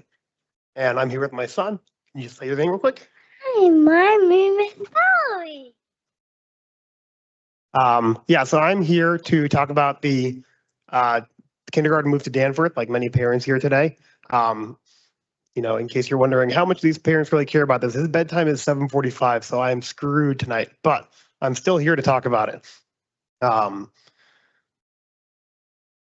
This has been an ongoing problem, as people have talked about. There are lots of new buildings going up. There have been new buildings going up. There will be new buildings going up. The first thing I want to emphasize is, people are talking about building schools is hard and complicated, and it can't be in Jersey City. We have 40 schools in Jersey City. If a building that's 100 years old is ready to be replaced, that's like a new school every 2.5 years we should be building. The fact that every school, it's like, oh, what do we do? How do we do this? It should just be a regular procedure. There should always be a school being under construction. And the fact that we're so far away from that, it's a huge problem that needs to be fixed. Hopefully, obviously, we hope we can start fixing it in the downtown area. And one thing I want to emphasize on that, you said, I really appreciate your support for building a new school. You should think about that one new school. The city built the annex in 2020-ish to support pre-K. By the time it was finished being built, it was for kindergarten. Pre-K stayed at Danforth. By the time this next school is being built, yeah, we're probably going to be able to bring kindergarten back. Are we going to be able to bring pre-K back also? That's 30 classrooms to bring all of our children back to the downtown area. And that doesn't include any future growth. You're probably looking at 40 or 50 new classrooms that are necessary to be built in the next 5 years. That might be more than one school. That might be two. That might mean splitting the PS16 zone. And I think it's really important that we really just start on this. You can't wait forever trying to come up with the perfect plan. Is this the right place for a school? Is this the right place for a school? You don't need a school. You need schools. We need to start building them. We need to start building them now. Thank you.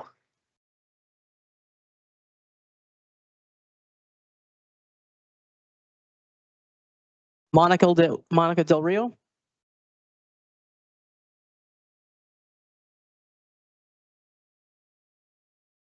I'm listed twice because I made a mistake. It's my first time, and I'm speaking on two topics, so I'm going to cover both.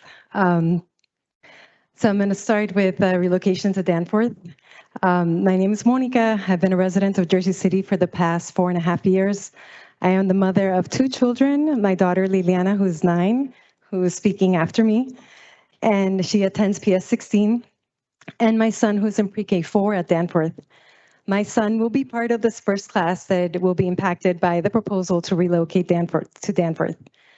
I want to first commend this group of parents for making me extra aware and encouraging me to speak. This parent community is strong, and Jersey City is lucky to have them. So please continue to partner with us. As the parents keep learning about this plan, it has become increasingly frustrating when you realize and think of the lack of communication and details and the lack of ample time that we were communicated. The proposal was shared with very limited time to assess, push back, review other options before September 2026 is upon us. Framing of the issue as urgent is deceptive, and it feels disingenuous. Jersey community, city community has been aware. We've seen the overpopulation. How is this acceptable to anyone here, to anyone that has participated in any position representing this community? Framing it as an issue of safety, overcrowding, again, is deceptive, and it feels insulting. We, the parents, have known that, and our children are experiencing it. You're preaching to the choir. Question is, why was it allowed to get to this point that you're now passing the burden to us, the parents, and the kids to deal with it? The lack of transparency is the last item I want to raise. The asbestos issue has been extremely stressful. I didn't think I would have to deal with it at this time in my life. We're running around like crazy parents, chatting, texting each other while we're at work. We were promised that it was not happening. Renovation will take place in the summer. Unfortunately, parents walking around the school start seeing construction on the 3rd floor. That day was extremely stressful. I barely got any work done. But it's on the parents to start communicating and telling each other that is actually happening. So now we have people walking around the building, noticing asbestos trucks. We have a lot of mistrust going on right now, which is not okay. This administration needs to recognize that having the community it represents feel this way is neither good for us, and it's neither good for the community. So really, oh no, I'm so sorry. I also had to represent Portside. I'm a Portside Towers resident. I'm here to also speak on that initiative, and I am so sorry. But you guys represented me. Oh, thank you.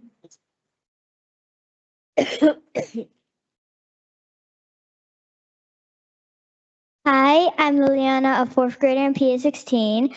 I want my little brother Christian, who is in pre-K 4, to have the same experience as me. When I was younger, my favorite teachers were Miss Palmer and Mr. Backer, and they're awesome. Even if my brother does not get one of my favorite teachers, it's okay because all teachers at the annex are just as good. I don't see my teachers as often. I was looking forward to picking up my brother so I can see them more often. I want my brother to learn not to be on a bus for over 40 minutes every single day when he could be learning in school. Not only is Miss Palmer and the other teachers exceptional, but they also form a really vital part of what makes this community and politics so special. However, if you do move kindergarten to Danforth, it will be very challenging for teachers. For example, the music teacher will have to teach at the annex one day. The next they have to be at Danforth. And of course, there's my school, PS16. This entire thing is very confusing and is going to be stressful for the teachers. In conclusion, you will ruin PS16 and its history if you do this. Thank you.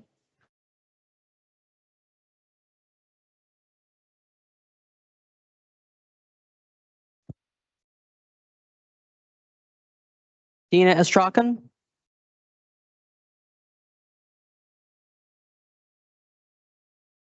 Good evening. My name is Dina, and I am a parent of two PS16 students.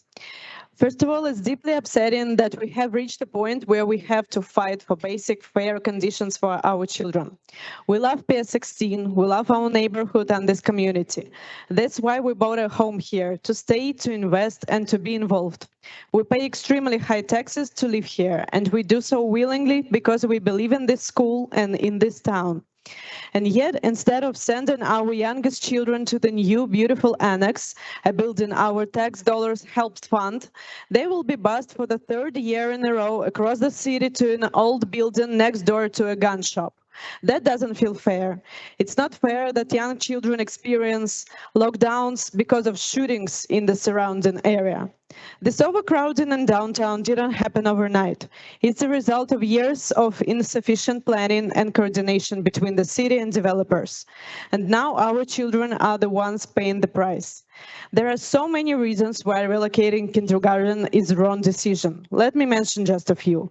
Firstly, it creates a daily logistical nightmare for families, especially those who have more than one child at PS16. Parents are forced to split drop-offs with staggered start times. Managing this for 2 years has already been exhausting. Extending it to a third year is ridiculous. That is not standard our community expects or deserves. The transportation of kids is 200 hours a year. Just think about this number. It's time that is taken from their sleep, their play, their childhood. Second, kindergarten in Annex comes with excellent resources, awesome teachers, CPA clubs, outdoor space, and much more. Why should our youngest children lose access to these opportunities? There is no way to replicate the same level of facilities and experience at Danforth. There is just no magic. Third, the lack of communication has been unacceptable. The first notice of this move was sent at the end of January, far too late, since by then most private schools had no openings available. Even now, parents haven't been presented with a clear construction plan for Danforth or detailed logistics explaining how this relocation will work. We are being asked to trust a plan that doesn't exist yet. Obviously, long-term solutions must be found, but we are firmly opposite to this short-term band-aid approach. Sending the youngest kids away is not a solution. It's a proof of planning failures from the city administration and Board of Education. We elected you to represent our community and to plan responsibly for its growth. Please don't make us regret our choices. Thank you.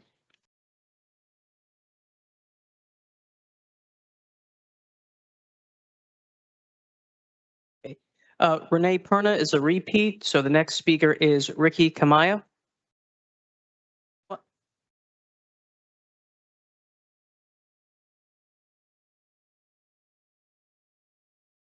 That's up to the council president.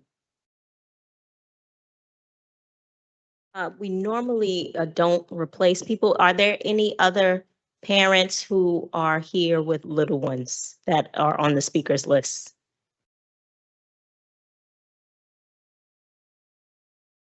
So I will ask if we could allow the parents with the little ones to go, if that is okay with everyone, so that they can get these kids to bed.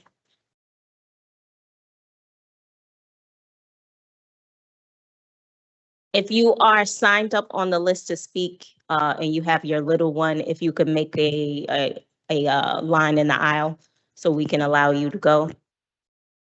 And please give the clerk your name so that we can check you off on the list.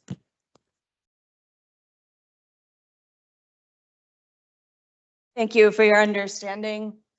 Shohini Bhattacharya, I think I'm currently 114.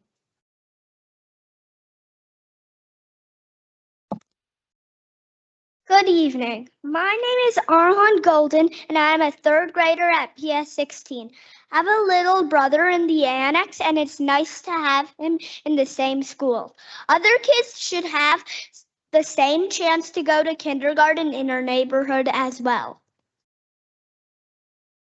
Good evening, Council. My name is Shohini Bhattacharya. I've lived in Jersey City for over a decade, currently a homeowner and taxpayer in the Paulus Hook neighborhood. I'm the parent of 2 PS 16 students. My youngest is in kindergarten, so we're not immediately impacted by the kindergarten move. But I'm here tonight because this community is our home, and what happens to its youngest families matters to all of us. Superintendent Fernandez used the word crisis. I appreciate the honesty, but let's be clear, this is not a sudden emergency. Downtown has been growing for over a decade. Residential development was approved year after year, and school infrastructure planning was never planned alongside it. That's not bad luck, that's a planning failure. Now we're watching the consequences pile up, larger class sizes, young children bust out of our neighborhood, and kindergartners being moved to the Danforth building, a building now being rushed to readiness by September with open questions about hazardous materials and asbestos. Families deserve real answers, not reassurances. Show us the plan, show us the timeline, show us our youngest students will be safe. Looking ahead, we need more than a Band-Aid. We need a permanent neighborhood school in the PS 16 zone with transparent benchmarks and accountability. And we need to understand how the city and the school district are actually working together to get there. A couple of months ago, I was talking to a friend who grew up in Jersey City. She attended PS 16 in the 90s. Even back then, pre-K kids in our zone were housed in trailers. Tonight, we've been talking mostly about the last 10 to 15 years, but zooming out, this is 30 years of kicking the can down the road. So I'll leave you with a few questions. Will Jersey City families look back in another 30 years and say nothing changed? Will the city's legacy on this issue be over a half century of inertia? Or are we finally going to sit down together and build something lasting? Thank you.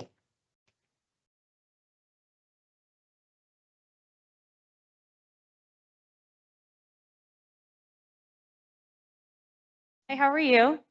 This is Noor. Hi, Noor. My name is Noor Khan Troy, and I am a first grader. I am 6 years old, and I'm almost 7.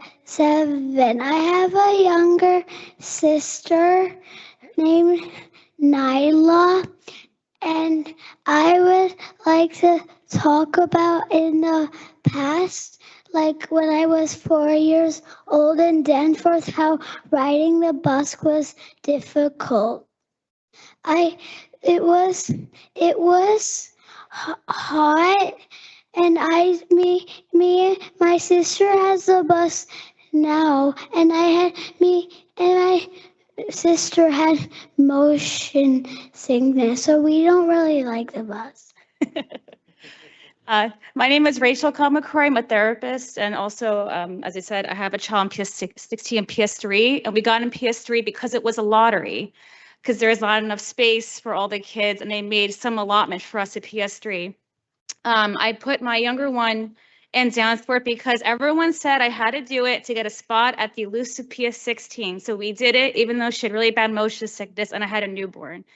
And to kind of illustrate a lot of the mornings that a lot of parents have, I had a newborn strapped to me to carry her, and we're running to the bus. And because I live in a luxury building, 3 elevators wouldn't work. And you had to cross the other side, you lose 3 minutes. If you go down the road and there's a rainstorm or snow, and it takes longer to get to the bus, and sometimes the bus leaves without you.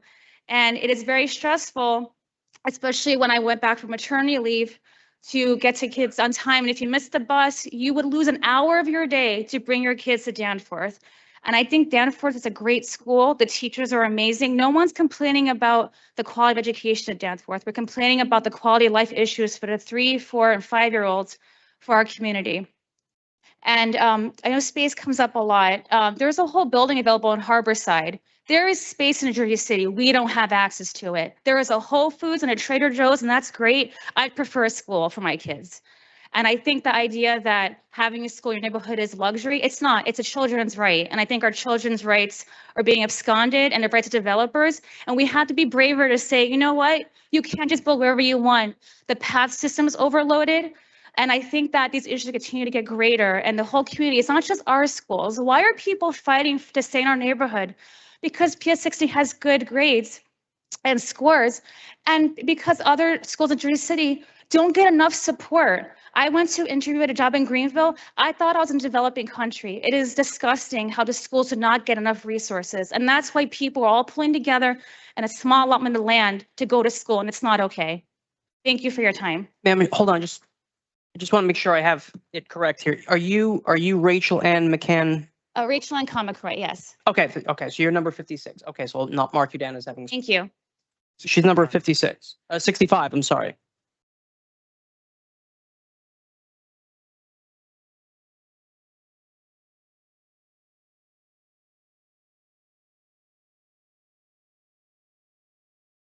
Hello, I'm Riti Doshi, I think 95. I think are we hearing people who have children? Oh, yeah, she's sitting in the back. She was running around before. Oh, okay. What number are you? I'm sorry. 95. 95. Okay, so you are, okay. BT? Yes. Okay. All right, hold on one second. Begin. First of all, thank you for being considerate and allowing us to speak. Last week, that did not happen at the Board of Education meeting, and that was my first exposure to any political stuff in US, and I don't have words. I was just appalled at how little the Board of Education here and the superintendent cared about the children or families. They don't care. And we as parents pay really high price to live in so-called nice area with good school district, and we feel cheated. We did not know how dysfunctional the education was here before buying here. And our 3 and 4-year-olds are being shipped to Danforth, where there is a gun shop right next door. In the 4 short months of my daughter being in that place, it was locked down twice due to nearby gun violence. It's 20 minutes away without traffic. It doesn't account for waiting for bus, sometimes as long as 40 minutes in 7-degree weather, 20 minutes to load the bus, and the same to unload them. So it's almost an hour each way that is lost. We have been missing a lot of school days, but we thought it's fine. It's only pre-K 3 and pre-K 4. And now it's going to be for kindergarten too. That's supposed to be a fundamental entry year for the school, and we don't want to do that. These young kids, and we are very disappointed and getting disheartened by inaction of the city and the Board of Education, especially except for 2 of their members, I should say. The superintendent provides misleading information and is not transparent. Work was happening at Danforth and we were lied to. 3 and 4-year-olds can't complain. Teachers are afraid to speak under this supervision, and the superintendent is highly paid, but whose expertise is deflection. The work stopped after parents asked DOH inspector to stop by. Let alone education, even health of our young kids is not important to them. Having a school nearby will give us opportunity to be involved and force management to be transparent. Many parents here are highly educated, engineers, doctors, bankers, lawyers, and we could spend our time doing something better, but we are worried about our children's health and education despite being in so-called good area. And we can't even have a proper school. That's shameful. So every decision maker needs to come together and do something about it and not kick the can down the road. Thank you.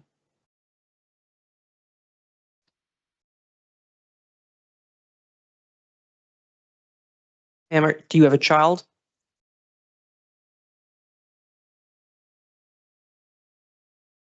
I didn't catch that.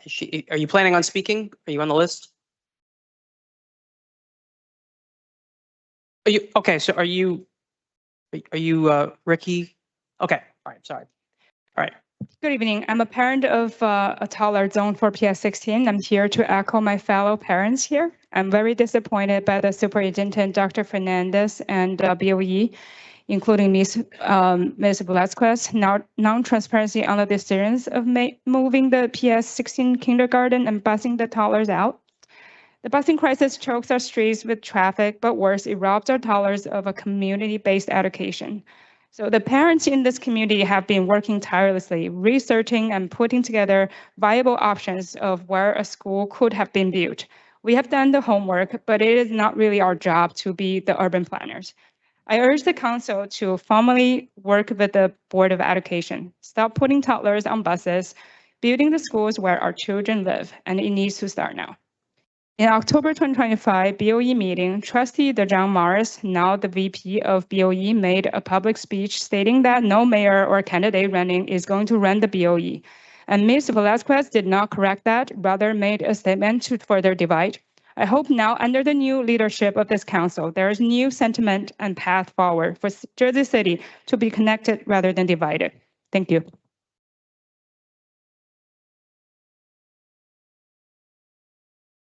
Nico Echandi.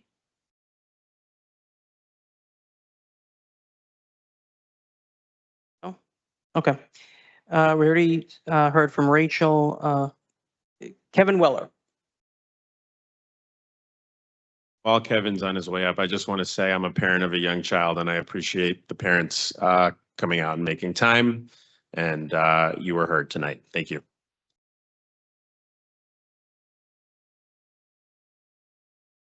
Hold on a second. I believe there's a handout.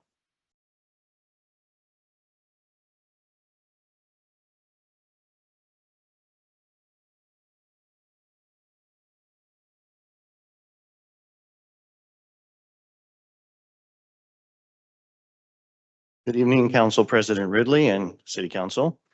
I'm Kevin Weller in the forever rent-controlled Portside Towers East in Ward F. Council President, at the last meeting, you asked Michelle and me by name whether our group could bring fewer speakers. You asked politely. You asked for an answer before tonight. Let me give you that answer clearly and with respect. On behalf of Michelle Hirsch and myself, we decline.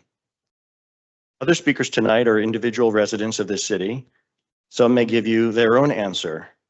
Judith already gave you hers. I'm also asking you to consider retracting your request. Not tonight. Tonight, I'm asking you to listen carefully for what could become a liability for this city and for you personally.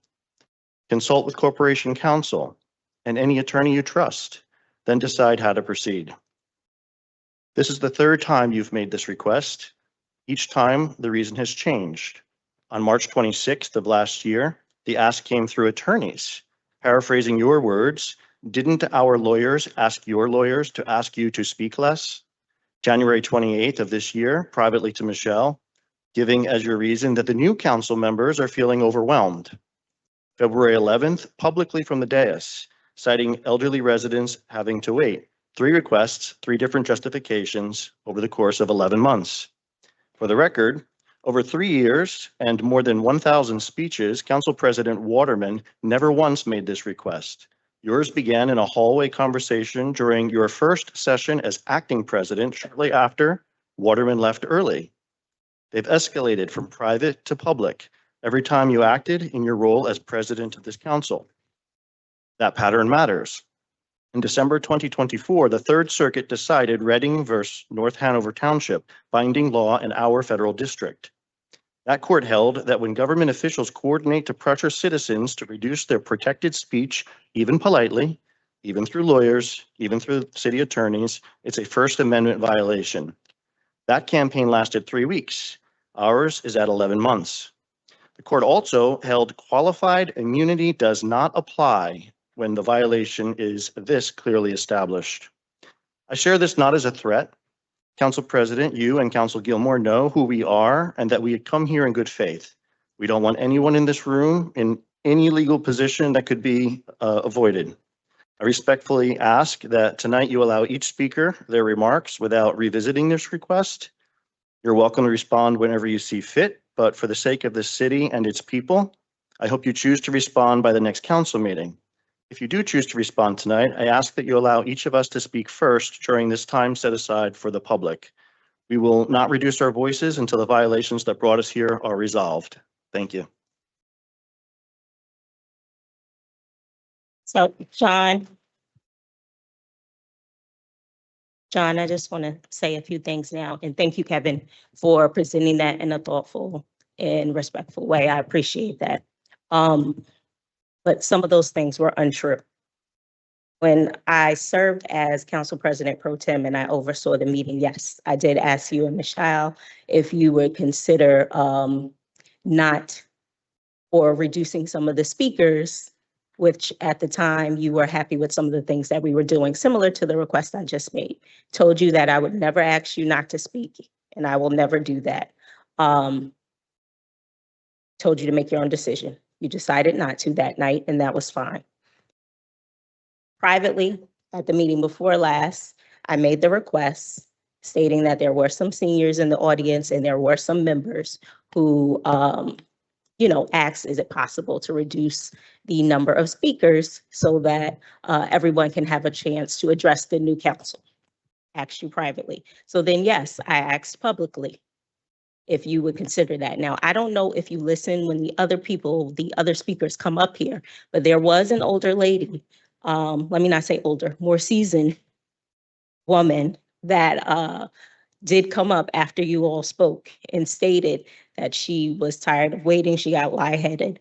When I left off of this dais, I was told some comments were made. When I left off of this dais, I went into the council office and we had to feed that more seasoned woman. We had to offer her food and help her regain her stabilization. So the things that I'm asking are coming from a real place, and I would never limit your speaking. That is up to you. There are rules in place, and Corporation Counsel, you can correct me if I'm wrong, they're on the billboards here that gives the council president the right to make that request. Just as you have the right to your freedom of speech, I have the right to mine. So I can definitely ask you if you're willing to do it. If you're not willing to do it, that's fine. We just had that dialogue. But yes, I'm going to ask you because I put my hand on the Bible and I said I was going to represent all the residents here. So just like I've sat here year after year and listened to you, I will make the same requests from other residents. So that is all. If you do not choose to do it, that's perfectly fine.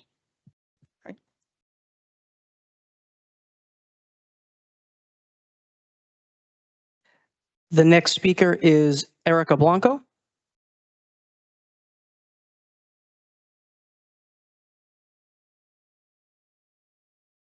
Council, I'm really glad to see all the new faces tonight. My name is Erica Blanco and I live in Jersey City. New Jersey has its own constitution. And when it comes to free speech, it goes further than the federal one. Article 1, paragraph 6 says that every person may speak freely, write, and publish their sentiments on all subjects. Not just some subjects, all subjects. Paragraph 18 says the people have the right to freely assemble, to consult for the common good, to petition for redress of grievances. New Jersey courts have consistently interpreted these protections as broader than the First Amendment. That means even if someone could argue federal law allows certain limits, the New Jersey Constitution independently says no. I want to talk about something specific from Reading versus North Hanover. In that case, a police chief pressured a Facebook administrator to take down a citizen's post. And while he was doing it, he made a point of saying he was not ordering her to remove it. He was just asking. The Facebook administrator later testified, and I'm going to paraphrase. Well, he said he was not ordering me to take down the post. He was pressuring me to do exactly that while pretending he was not. The Third Circuit saw right through it. The court found no legal difference between ordering someone to stop speaking and pressuring them to stop speaking while saying you're not ordering them to stop speaking. On February 11th, the council president said, and this on video, "I will never ask anyone not to speak. I'm not asking you not to speak." And then she asked us to reduce the number of people who come here to speak. That has now happened 3 times. I'm not a judge, but I can tell you that saying I'm not telling you, I'm asking, is exactly the kind of language that courts have already ruled does not make a difference. And every person on that day is sworn oath on January 15th to uphold both the federal and the New Jersey Constitution both. And I'll just add, the reason we come here and the numbers that we do is just that we have things to talk about. We don't come here for the fun of it. But I thank you for listening to us anyway. Good night.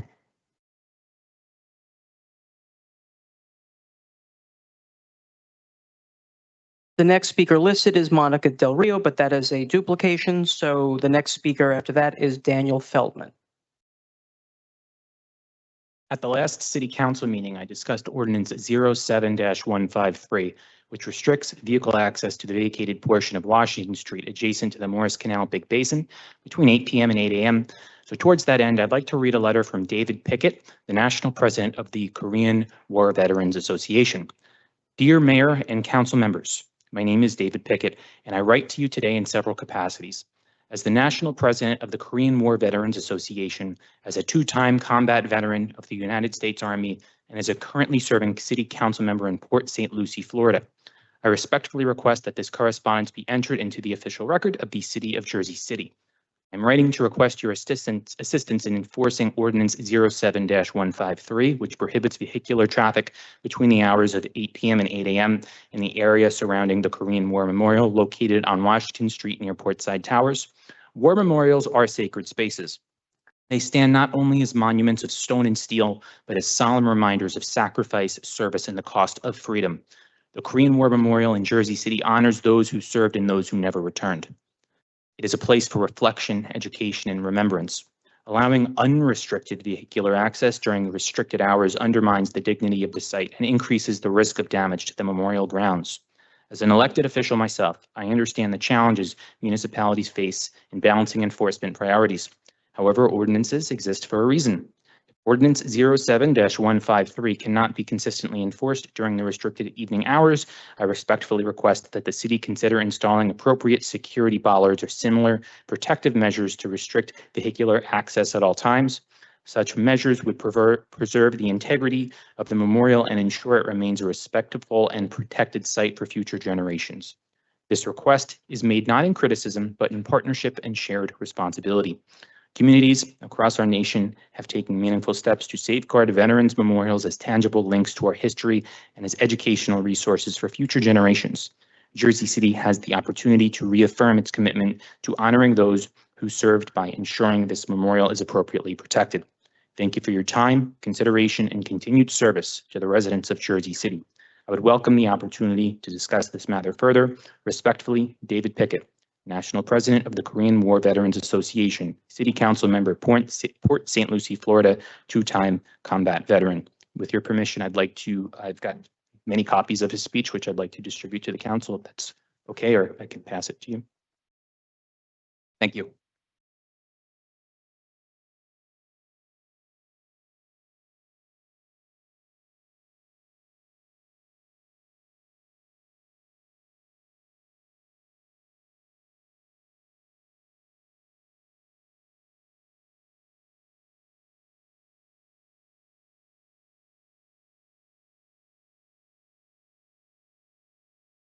Grace Jolly? Not here. Jessica Brand? Before I start with my speech, I just wanted to say thank you to Erica for making the time to come here. She just ran from her shift at Tino's to make sure she could come speak tonight. And I just want to say to the City Council that a point that was made earlier about we don't want to be here. If things were resolved and all of our speakers could stay home, that would be lovely, but they're not. And we're here to ask you for your continued help on a myriad of issues. So good evening, City Council. You know I'm Jessica Brand, a resident of Jersey City for the last decade, currently a resident of Portside Towers East. And on February 10th, when 53 people signed up to speak, some of whom speak at every meeting, the council president did not ask all 53 to speak less. She addressed Kevin and Michelle by name and asked our group to reduce speakers. She didn't name the rule. She said it was, quote, within my right as council president. I understand that's written on the board, with the 3 poster boards displaying A350-19D were posted in this chamber for the first time. No council rule can override the Constitution, so A350-19D can only ever be a request, never an order. But even the request requires two things: same subject and, quote, repetitious presentations. So let's look at what our speakers covered that night.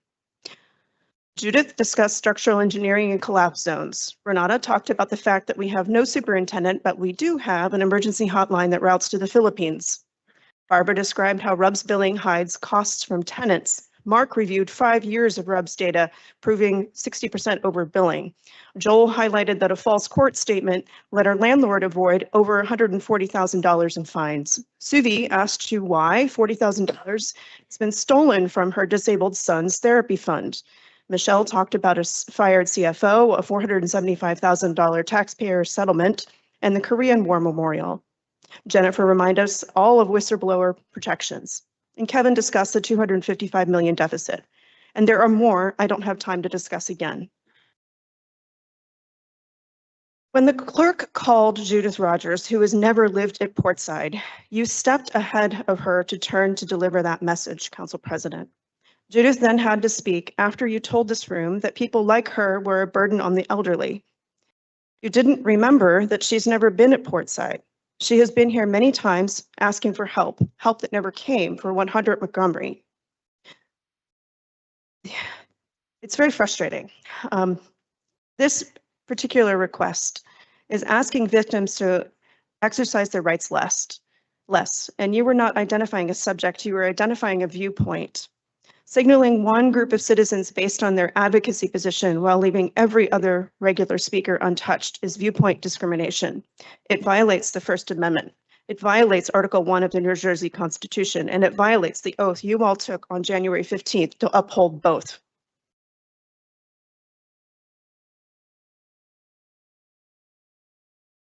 Renata Sistari.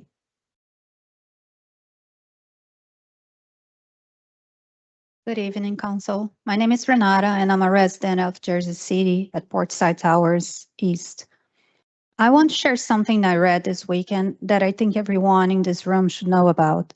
2 days ago, on Monday, a federal judge in Iowa ruled on a case called Patterson versus City of Newton. A young man named Noah Patterson went to his city council meeting to criticize the police department during public comment. He was treated differently based on his viewpoint. The Institute for Justice, a national civil rights law firm, took his case. The judge found that praising the police department would never have triggered enforcement, only criticism did. The judge called the quintessential viewpoint discrimination. What is particularly noteworthy is the judge denied qualified immunity. And the case is now heading to a damage trial on the question of how much the officials will personally owe. The case was brought under 42 U.S.C. Section 1983, the Federal Civil Rights Statute. There is no statutory cap on damages under the law, and when qualified immunity is denied, the liability is personal. I'm not a lawyer, but I can read, and so I read a few more things this week. I read Jersey City's own Chapter 27, the Defense and Indemnification Ordinance. Section 27-7C says the city will not indemnify an employee for a judgment based on discrimination or retaliation. Section 27-7D says the city cannot pay punitive damages for willful misconduct. And Section 27-4 says the Corporation Council may refuse to even provide a defense. I also read A350-19D, the council rule about spokespersons. That rule requires two things before it applies. Speakers must be addressing the council on the same subject, and their presentations must be repetitious. Jessica already showed you tonight that our speakers on February 11th cover more than a dozen different topics. That rule didn't apply then, it doesn't apply now. But even if it did, a council procedural rule does not override the US Constitution. It does not override the New Jersey Constitution. It does not override the oath every person on that day took when they accepted their seat. I would encourage everyone up there to read Chapter 27 carefully. I would also encourage every one of you to please resolve our issues. They're not that complicated and they're very tied up with the previous issues of the lack of space for schools downtown. It's all about the big landlords and the advantage they take.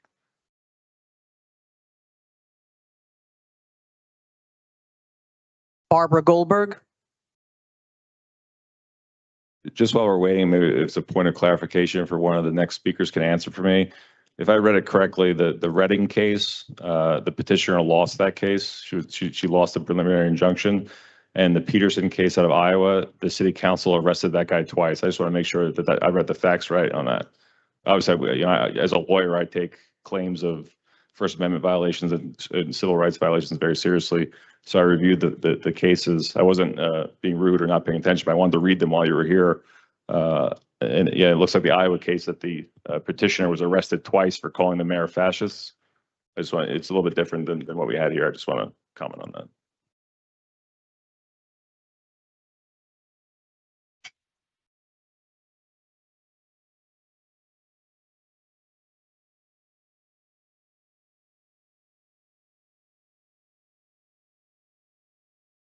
May begin. Good evening, City Council. My name is Barbara Goldberg and I live in Portside Towers. I have a small voice, literally. It's hard for me to speak loudly and it's hard for me to speak for very long. So when I come to this microphone, it costs me something. I don't do it because it's easy. At the last meeting, this council asked Portside tenants to reduce the number of people who come here to speak. I want you to think about what that request sounds like to someone who already struggles to be heard. My voice may be quiet, but it is mine. And I will not let anyone make it smaller than it already is. I don't need 3 minutes. I just need you to listen to one. Enforce the laws of this city. Thank you.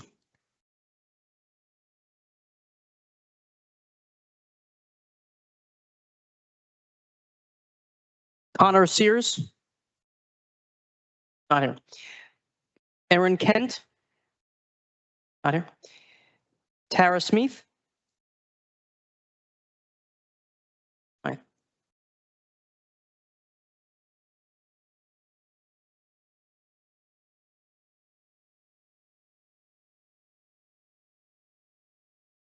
Smythe.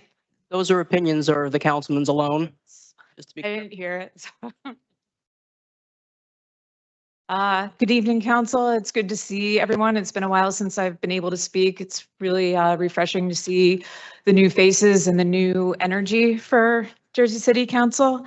As I said, my name is Tara Smythe. I've never lived at Portside Towers. I lived at a different building by the same owner. I'm a Jersey City resident who has faced my own housing violations in the city. And I always stand here for the experiences that I had when I was a tenant under the same owner, for the pregnant woman who couldn't get down the stairs during emergency flooding of the stairwell, where it was completely pitch black, for the mother who had an autistic son getting older, doesn't know his own strength, wasn't able to hold on to a nanny, and was repeatedly stuck in the elevator, her elderly mother and the helper and her son getting triggered and taking his energy out on her elderly mother. And for Damian Boyardi, who the residents repeatedly asked for a wellness check and whose body was found about 4 to 6 months after he passed, his corpse rotting and the smell filling the hallways, and the landlord refused to do a wellness check. It's like when I first started to speak with Portside, my voice was small, but they helped to amplify it. And I stand with them because they stood with me.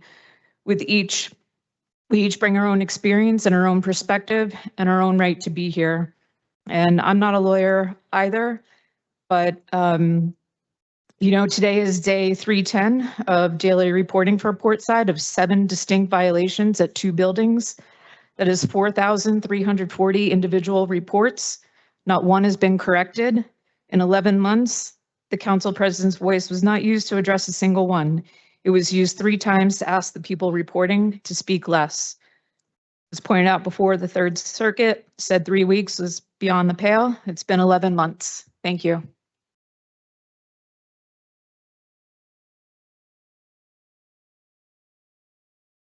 Mark Boyles.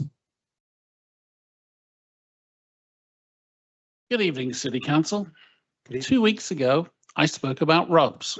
Tonight, I'd like to zoom out to the great unbundling, also known as the junk fee magic trick. Back in 2008, American Airlines decided that your suitcase had been flying for free for far too long. Ka-ching, $15, please. That was the opening act. Other airlines followed suit. Soon hotels joined the circus with resort fees, parking fees, early check-in fees, late check-in fees, and anything else they could think of. The room might be advertised at one price, but by the time you reach the front desk, the total's grown extra limbs and started to crawl upwards on its own. Why? To make more profit without raising the sticker price, to make the product look cheaper than it really is. And the last reason, more interesting, is to reduce taxes by shifting revenue into fees that are not taxed the way the main product is. Now, that same playbook has landed in our apartment buildings. Pet fees, amenity fees for the gym you just toured, lounge fees for the couch you will never sit on, elevator fees just to move in or out. Utilities like water, sewer, trash, and heat that used to be included in rent are now carved out and billed separately. Rent looks one thing on paper, but the real monthly cost keeps creeping up like ivy on a brick wall. With water, sewage, and trash, many corporate landlords use what's called the ratio utility billing system, RUBS. In theory, it's a fair apportionment. In practice, tenants get a bill with no meter readings, no detailed breakdown, and a new service fee just for generating the bill. It's like being handed a restaurant check that just says, food, $227, trust us. Across the country, tenants are pushing back. In Los Angeles, residents of 2 buildings withheld RUB payments until the landlord disclosed the numbers. The result was reduced bills and a $25,000 in refunds. In Van Nuys, California, another tenant association demanded transparency. Within a week, the landlord ended what they called the RUBS experiment and agreed to reimburse the tenants. Now, maybe RUBS is legitimate. If it is, then show us the bills, show us the math, let tenants see how it's calculated. If RUBS is not legitimate or is a profit center for landlords, then Jersey City should not allow housing costs to be inflated through opaque add-ons that operate in the shadows. 2 weeks ago, I asked for your help to sponsor legislation to bring transparency to RUBS. One councillor responded that evening, but the council's staff has not yet picked up the ball. Will anyone help make RUBS transparent? If so, I can be reached. You all have my email. Thank you.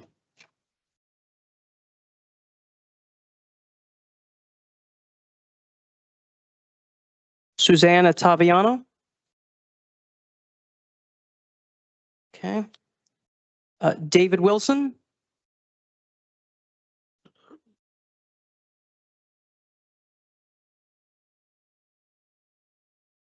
Good evening, Council President Ridley and members of the council. First, I want to address that a previous speaker tonight said that if you are paying the maximum legal rent under $260, that you have no right to complain if there is a rotting fish in your hallway. I bring this up because this is a look inside the mind of a landlord, one specific landlord, not everyone. But in any case, suffice to say, I don't think any tenant deserves to have a rotting fish sitting in their hallway. Second, on the question of people who are waiting to speak because there's so many people at Portside, I hate to think that me speaking is going to result in someone else not being able to use their voice. And I think that there are things that we can do to solve that. And one thing I was going to say, you have already done tonight. I was going to suggest that older people, people with disabilities, or pregnant, or in this case, very young people could speak first. Also, people who live far away and that's something you could look at, I guess, by ward, if not, if it's too complicated to do it by address. Another thought I had is that we could organize, and I'd be happy to help with this, ride shares for people who don't want to be waiting for a bus to get back home at 11 o'clock at night after speaking at a meeting. We could organize healthy snacks. I mean, there's no reason it should fall on the council to provide food for somebody who just has been waiting so long.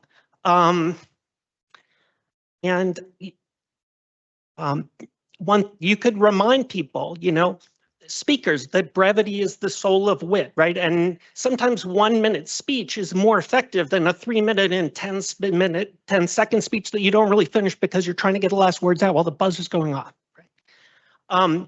The point is, there's so many ways that we could make it easier for people to participate rather than ask the people who have been coming not to participate. Thank you.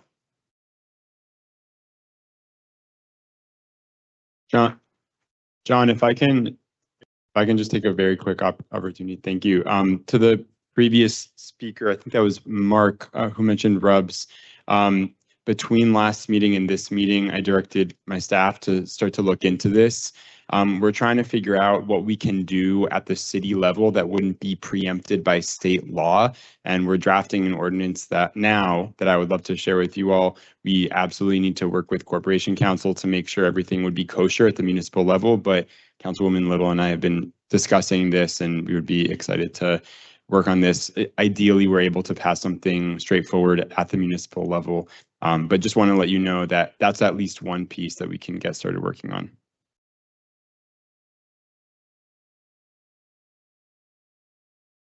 And David, thank you for your thoughtful suggestions and being willing to collaborate. Danilo Kirchner.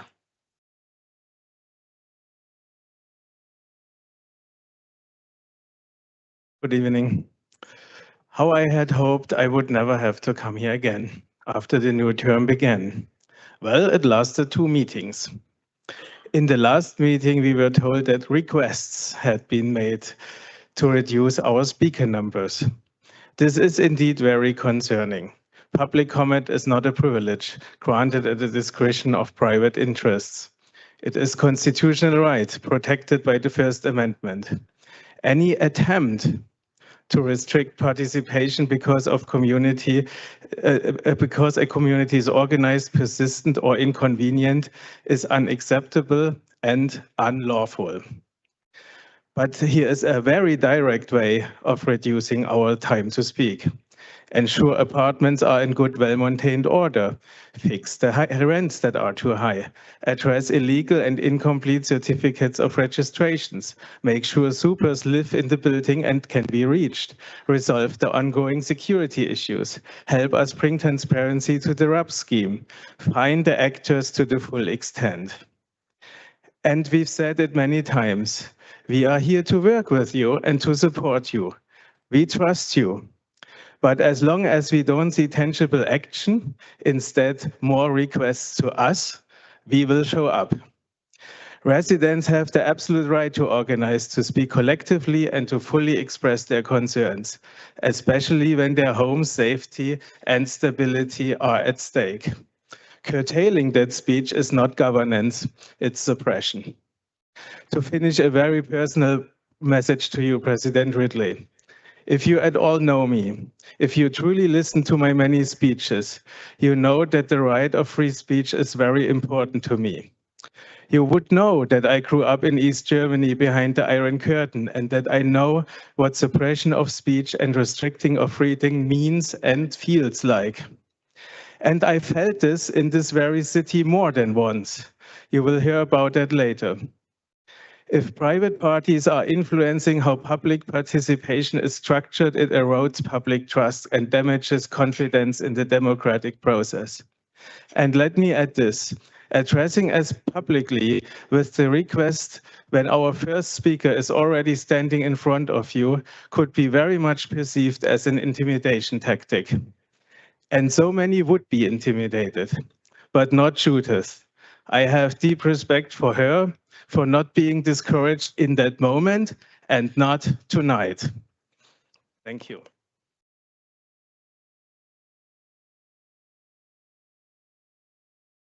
Judith Rogers.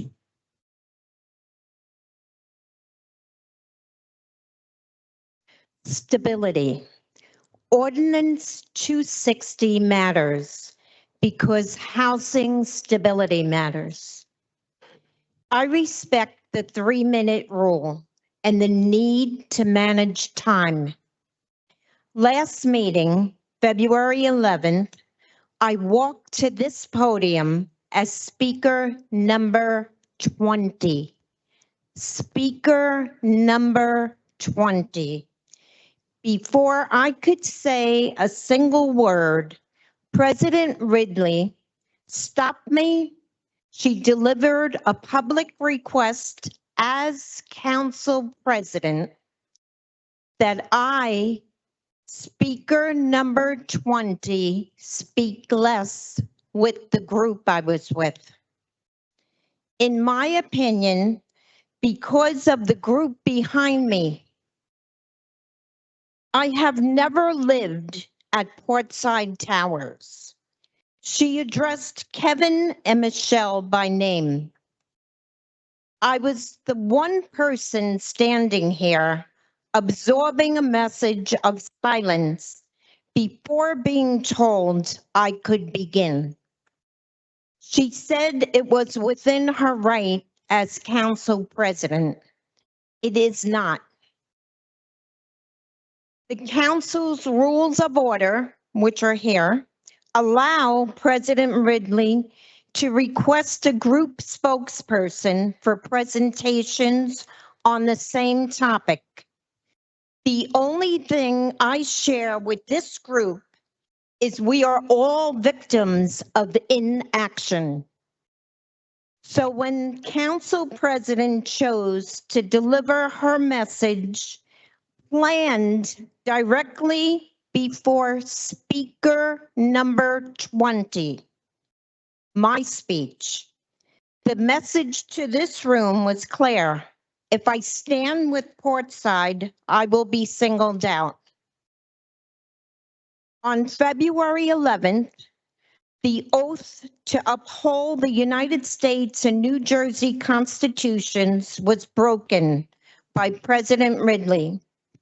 She committed a color of law violation. The entire council allowed it. That carries liability that extends well beyond this chamber. And I am a senior citizen. I will be 70 this year. I have osteoporosis. I'm asthmatic. I stopped breathing 2 times. Takes a long effort to get here. Thank you.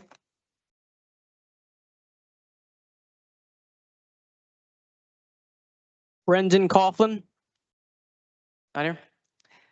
Douglas Brand.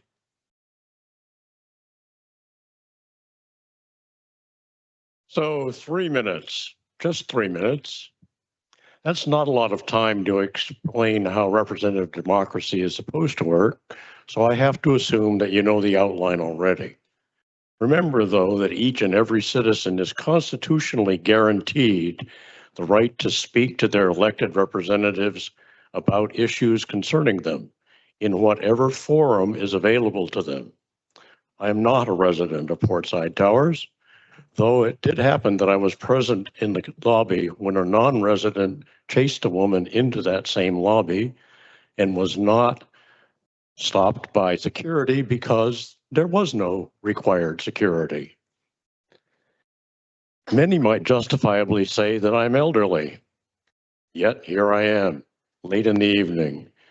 As a citizen, it is my right to speak, and it shall not be abridged, even when it is repetitive, even when several citizens are speaking out about exactly the same issue, even when it is perceived as unnecessary or annoying or inefficient.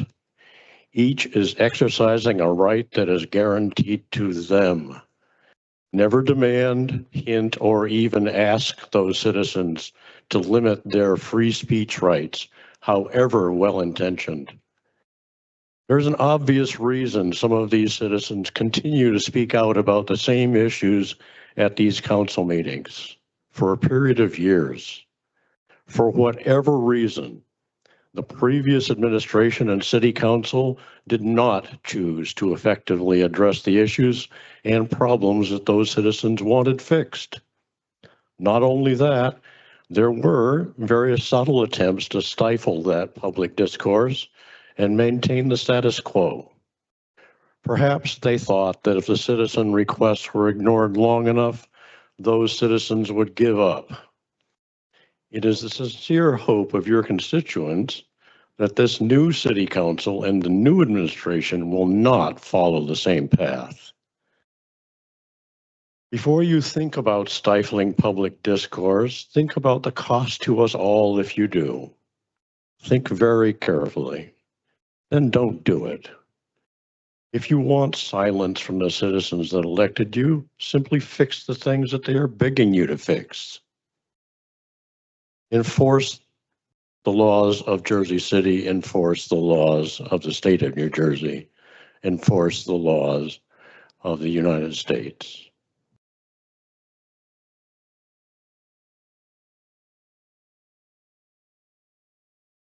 Michelle Stenmark. Good evening, Council. My name is Michelle Stenmark and I live at Portside Towers. I'm a flight attendant and in my job, before every single flight, I'm required by federal law to deliver a safety briefing. Every passenger has to have this briefing. Every piece of safety equipment has to be in place and inspected. If there's a life vest missing from a seat, that plane doesn't leave the gate. If an emergency exit light is out, we don't fly. There's no exceptions. And the FAA makes sure of that. I don't get to tell passengers, oh, we'll get to that safety equipment eventually. And I don't get to say, we know the exit signs are out, but we're working on it. If I did that, my airline would be fined, we would be grounded, and I could lose my job. That's how safety compliance works in the industry I know. Now, let me tell you about the building I come home to. There is no disclosure of a resident superintendent in the building, in either building actually, as the law requires. There is no 24/7 uniform security as the law requires. Safety violations have been reported for over 300 consecutive days, and the building is still operating. In my world, if you skip the safety briefing, you don't fly. And the landlord's world, obviously, you skip the safety requirements for years and years and nothing happens.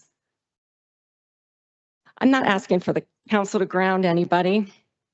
I'm asking for you to hold my landlord to the same basic standards that the FAA holds to my airline. If safety equipment isn't there, enforce the law. If the required personnel aren't in place, enforce the law. That's all. I go to work every day knowing that if I cut corners on safety, there's consequences. I like to come home to a building where the same thing is true. Thank you so much.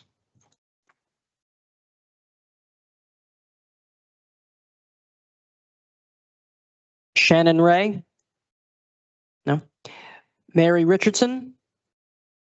No. Lisa Avery? No. Jennifer Kessler?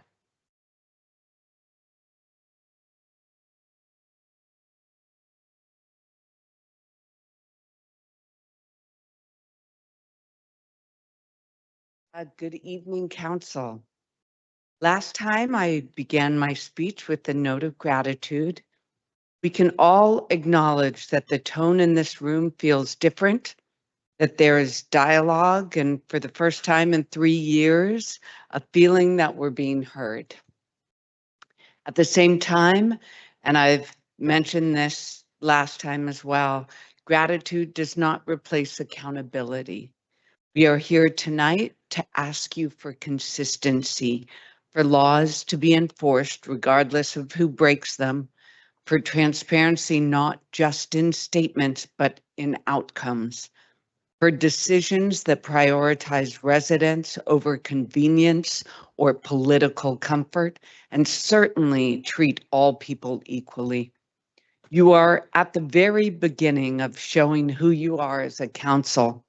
And so we say this not as a threat, but as a promise of civic participation. We are watching. Portsiders and over 70% of residents who rent in Jersey City are paying attention, and we will continue to show up. No matter if you ask us to do so with less people, we will show up with everyone who has something to say, because we deeply care about this city. If your actions match the values you speak about, you will find strong allies in this room and across the city. And if they don't, we will speak just as clearly. This is not opposition. That is democracy. Thank you.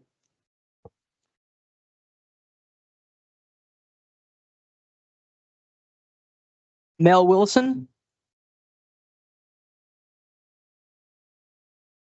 Hi, yeah, I'm Mel Wilson. I'm a resident of Jersey City. You've heard a lot about the First Amendment tonight, about case law, constitutional protections, about what courts have ruled when officials try to limit public comment based on a viewpoint. I want to talk about, well, I want to talk more about the consequences. I want to talk about what it costs. So the case in Iowa has been mentioned already. The mayor who silenced a critic at city council meeting is personally liable. Whatever the outcome of this, whatever the parallels we can draw, there is no cap on damages under the federal civil rights statute. The Institute for Justice, which brought that case, has built a national practice around exactly this kind of claim. They represent plaintiffs for free, and they win. In the North Hanover Township, right here in New Jersey, the Third Circuit ruled a coordinated effort to silence a mother over a single Facebook post was, in court's words, beyond the pale. That case is still in litigation. The Rutherford Institute, another national civil rights organization, has taken similar cases all the way to the Supreme Court. They specialize in defending citizens whose speech is chilled at public meetings. These are not hypothetical risks. These are active cases with real legal fees and real damage awards. And the organizations that bring them have the funding and the patience to see them through. Now consider where this city stands. 2 weeks ago, Mayor Solomon confirmed a $255 million deficit. The city has not collected the fines it is already owed from landlords who continue to break the law. The budget is stretched to its limit. And into that fiscal reality, a new liability was created on February 10th that did not need to exist. The constitutional education you heard tonight was free. What comes next, if nothing changes, may well not be. Every dollar this city spends defending a viewpoint discrimination claim is a dollar that cannot go towards housing enforcement, toward the investigation committee, towards the services that the people in this room are actually here to talk about. My husband, John, is going to speak next. He has a suggestion for how to make sure that bill never comes due. Thank you.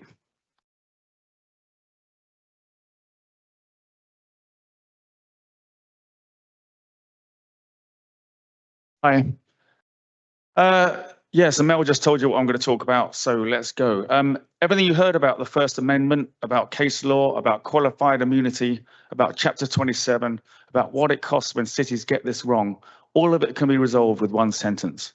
Retract the request unconditionally.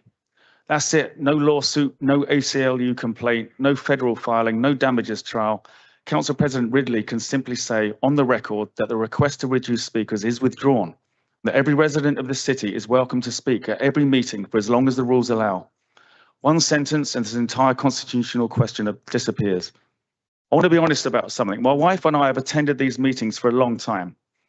We've watched this group bring real issues to this body, meeting after meeting. Building safety, illegal rents, billing fraud, $250 million deficit, an investigation committee that never investigated anything. That really grinds my gears. Those are the things that matter to the people in this room. And tonight, instead of spending the full evening on those issues, a significant portion of public comment had to be devoted to explaining why the people raising those issues have the right to keep raising them. That is time this group did not choose to spend. That is time the council created the need for with a request that should not have been made. So here's what we're asking. After the public speaking is concluded, retract the request. Let us get back to the work. We'd rather spend every minute of public comment talking about housing code enforcement and uncollected fines and the investigation committee than talking about the First Amendment. We'd rather be your partners on fixing the problems this city faces than educating this body on constitutional law. The ACLU of New Jersey has an active practice in viewpoint discrimination cases. We'd all prefer they never have a reason to look at Jersey City. That is entirely within this council's control. Please retract the request and let's move forward together. Thank you.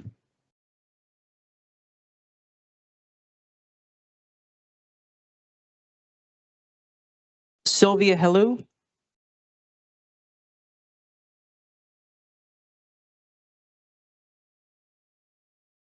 Good evening, councils. My name is Sylvia Lu. I live in Portside Towers. And first, I want to say something that really meant to me from my heart. I'm grateful for this community. For 3 years, my neighborhoods and I come to this room together. We support each other. We show up for each other, and that is something that I am proud of. I also want to recognize Mayor Solomon. He was on the council when we first started coming here. And now, as a mayor, he has said what we have been saying for years, that tenants in this city are not protected the way the law say that should be. That matters. Now, I want to talk about what happened the last meeting. When the council president asked us to bring fewer speakers, I stood up and say, we will reduce our numbers. I also cut my own speech short. I say I was trying to take less time as possible.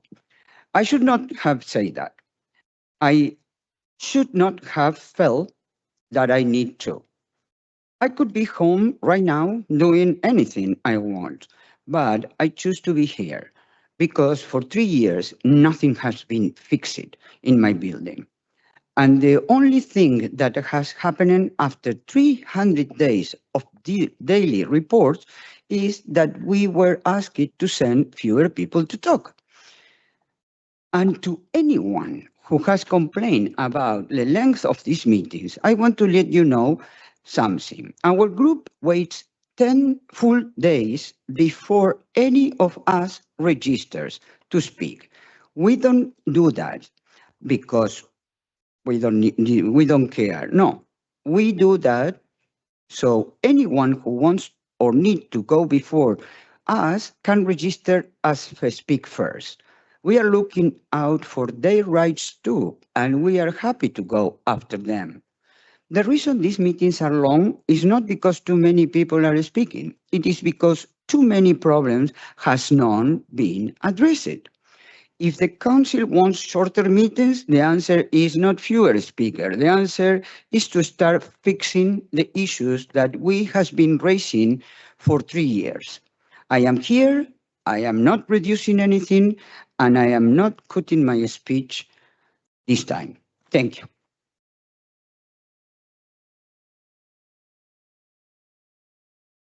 Sonia Kirchner. 92, by the way.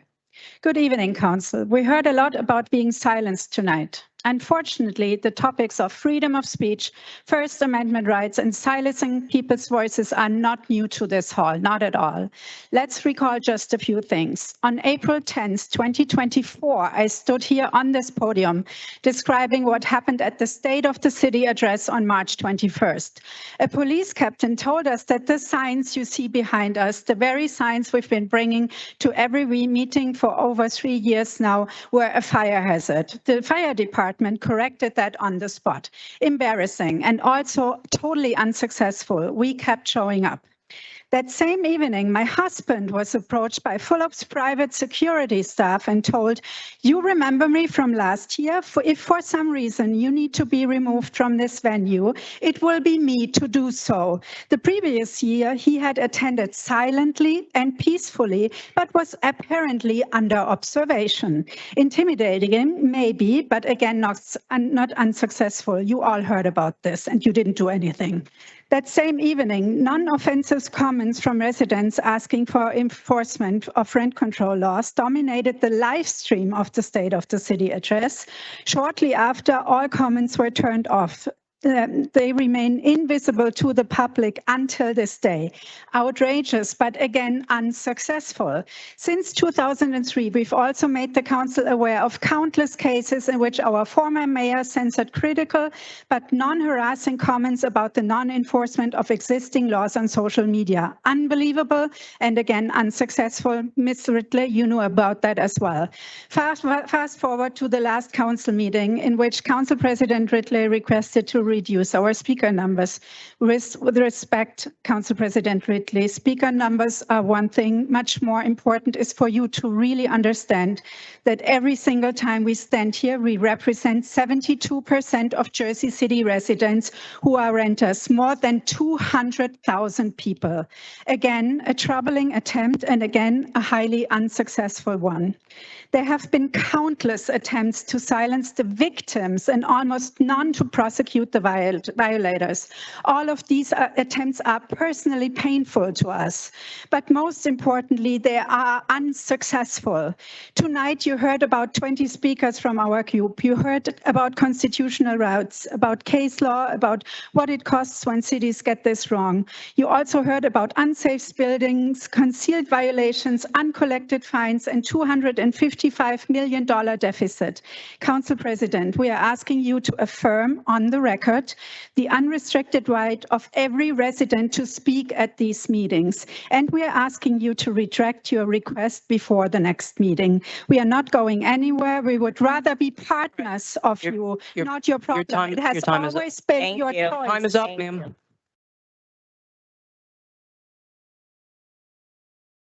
Tyler Newcomb.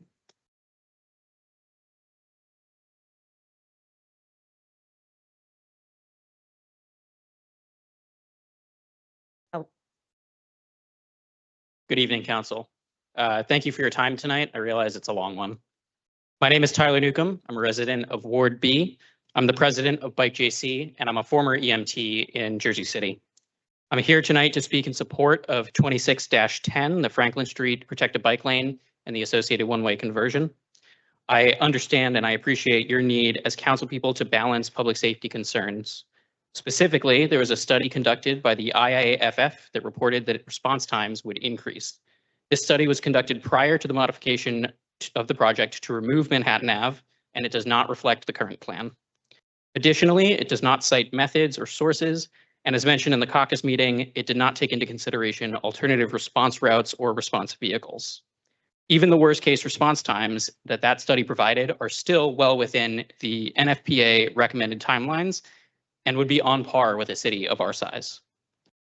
Further, the Department of Infrastructure will make changes to the design and nearby streets to improve emergency vehicle access by preventing double parked cars and cars parked too close to the corners, two of the largest delays to emergency response.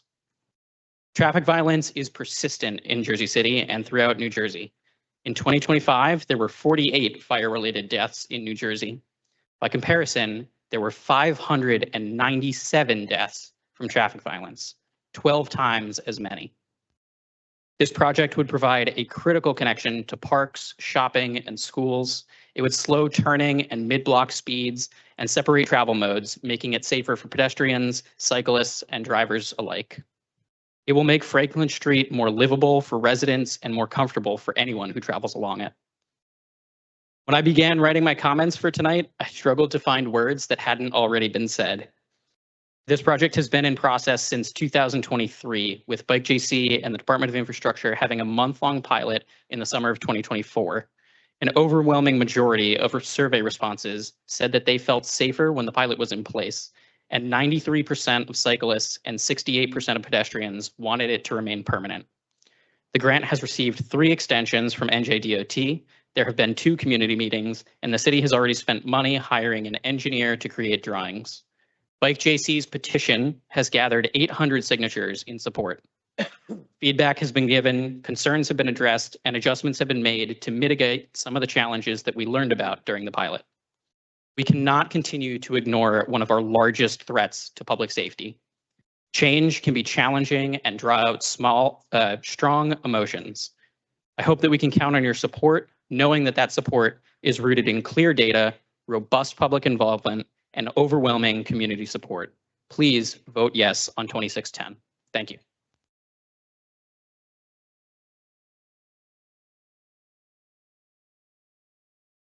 John, Jake, if I can just say briefly, to the folks who have come out for Franklin Street, really appreciate you being here, sitting in a long night.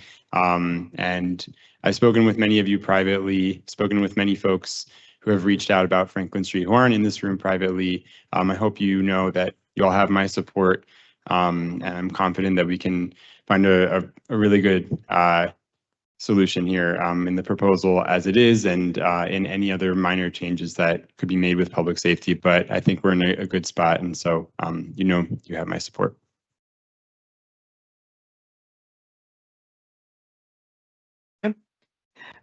Jacob Neski. Riti Doshi already spoke. Elna Mukaida.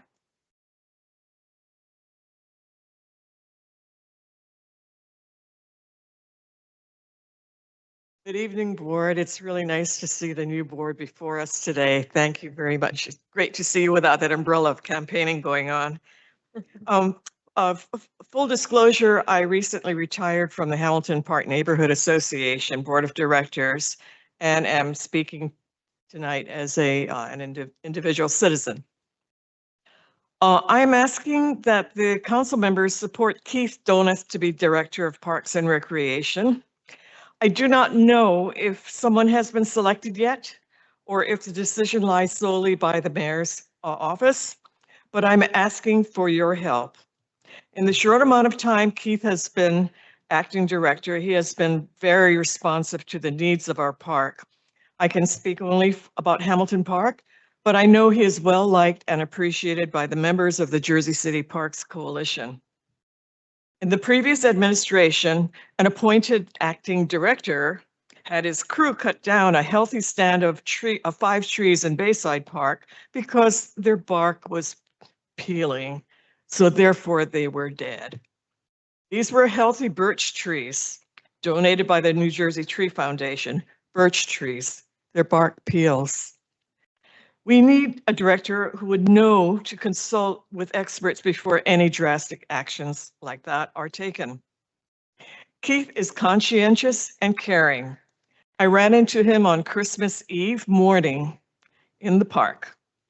Someone had reported that morning on C-Click Fix that there was caulking that had come loose in the playground. And so it was Christmas Eve. So staff was low, so he came out to the park with his pair of scissors to relieve that tripping hazard. Another occasion, he came to check on a replacement of a gate lock in the playground. As it turned out, the new lock was faulty and not securing the gate.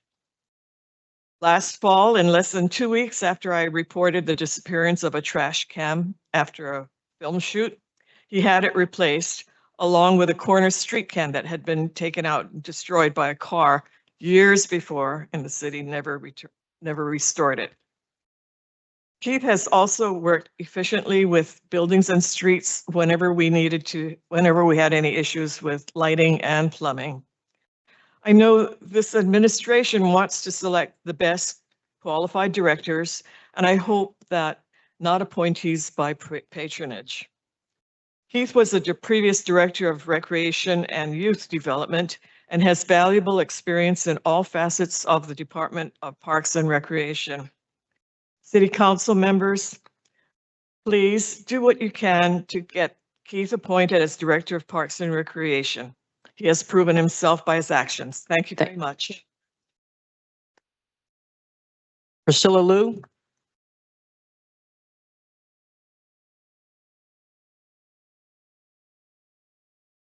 Hi, Council. Thank you for making the time. I can't believe you actually let everyone speak and did not minimize our speaking time despite the number of people on the list. So I appreciate that a lot. I am speaking as a concerned mother of two at PS 16 regarding the decision to relocate kindergarten to Danforth this September. As you've already heard from many others, I disagree with the plan to relocate in kindergarten to Danforth this September, and I call on the city to work with the Board of Education to come up with a concrete plan to create a long-term solution to keep our kids in downtown Jersey City. Transporting 3, 4, and 5-year and now 5-year-olds across the city on a daily basis is not a minor logistical adjustment. It shortens the amount of time children spend learning. It complicates our childcare and work schedules and significantly limits our ability to meaningfully participate in school life. Downtown Jersey City is an urban area where many families, including my own, do not own cars. Just the other day when my 4-year-old was sick, it took me over an hour round trip on public transportation to pick her up midday. These are real and ongoing burdens on families. In addition, there are very serious concerns about Danforth itself. It's a 115-year-old building that was decommissioned, reopened, and now operating under strain. Expanding it to include kindergarten raises serious concerns about infrastructure capability, exposures to hazardous materials, including asbestos, which, if you are not already aware, the State of Department of Health is looking into, and ongoing safety issues with overcrowding, bus drop-offs, traffic congestions, etc. Equally concerning is the lack of meaningful parent engagement before the decision was announced. Families were informed after key enrollment deadlines have passed, and the lack of communication and the planned timing of this proposal was extremely disrespectful to PS 16 parents with young children, and it places us in an impossible position with little to no alternatives. We currently have a petition signed by 800+ parents calling for the stop for kindergarten to move to Danforth. What is the urgency behind this decision announced in January to be implemented in September? Enrollment numbers have generally been flat year over year since 2022. So why can't we keep classroom sizes the same for this upcoming school year while we consider better solutions to keep our kindergartens downtown? Yes, better children to teacher ratio raises PS16's school ranking, but this should not be done at the expense of moving our youngest children away. Instead, why can't we add teachers' aides to our existing classrooms? I echo what a fellow parent said. The Board of Education needs stronger scrutiny and oversight because they are not acting in the interest of our children. In summary, I just respectfully urge the city and the Board of Education to stop the immediate move of kindergarten to Danforth to allow families time to consider options and commit to a concrete, transparent plan and timeline for expanding downtown school capacity. Thank you. Alex Payes,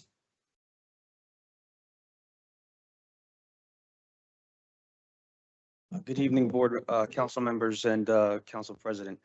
My name is Alex Pius. I'm a resident of Ward F, and I serve on the Board of Deacons of Riverside Assembly of God, located in Ward B. Our pastor, John Paul Mansour, could not be here tonight due to some Alex, can you put the mic a little closer to you? pastoral response. Is that better? What's that? Is that better? Yeah, get right on top of it. Sure. Our pastor couldn't be here tonight due to some pastoral responsibilities, and I know he's been before the council before and attended meetings with you all regarding cannabis dispensaries in our neighborhood. Tonight, I'm here on behalf of the hundreds of members of our church and their families, the staff and dozens of children and their families that belong to our daycare in opposition of Resolution 26-085, which is Agenda Item 10.18 for a Class 5 retail cannabis dispensary at 415 Monmouth Street. Riverside Church has been part of our community since 1991. Our church sits on the corner of 3rd and Monmouth at 317 3rd Street. Members of the community community come regularly with their families to worship on Sundays. We hold regular midweek meetings on Wednesday evenings, and we host a youth group on Friday evenings that serves youth from all over Jersey City and the surrounding counties and cities. We also host various events for our church body and for the community, including multiple public events including a carnival, a Christmas outreach, Easter events, and Thanksgiving food drives, and much more throughout the year. But most importantly, we are that daycare that was referenced earlier by Ms. Wang. On a daily basis, our building functions as a licensed daycare center, licensed by the state and city, which is now known as Riverside Early Learning Center. Our daycare has been in operation since the early 2000s. Each day, dozens of children from the age of newborn to age 6 come into our building from throughout the city and surrounding area to be cared for and learn in a safe and welcoming environment where they are cared for and loved. In addition to classroom learning, some of the students play outside in the yard. The proposed cannabis retail location at 415 Monmouth is a threat to their health and safety, and if approved, would allow a cannabis dispensary to come directly within our drug-free school zone. You should know that our daycare is identified on the Jersey City Drug-Free School Zone as number 20 under its former name, Genesis Education Center. The daycare is categorized as a pre-K to 12 school with a drug-free zone extending 500 feet from our location. The drug-free school zone runs up to 5th Street and back towards 1st Street. There's also smoke shops that are located within this area. The proposed cannabis retail location at 415 is no less than a half block away from our front door. According to Google Maps, the lot where the children play is 180 feet from this proposed dispensary. It was mentioned earlier that kids take notice of what they see around them. I don't want any of our children who attend our daycare to see this dispensary right outside of where they're playing for. That we respectfully request that you would vote no for the resolution. Your time is up, sir. Thank you. Amir Ismail.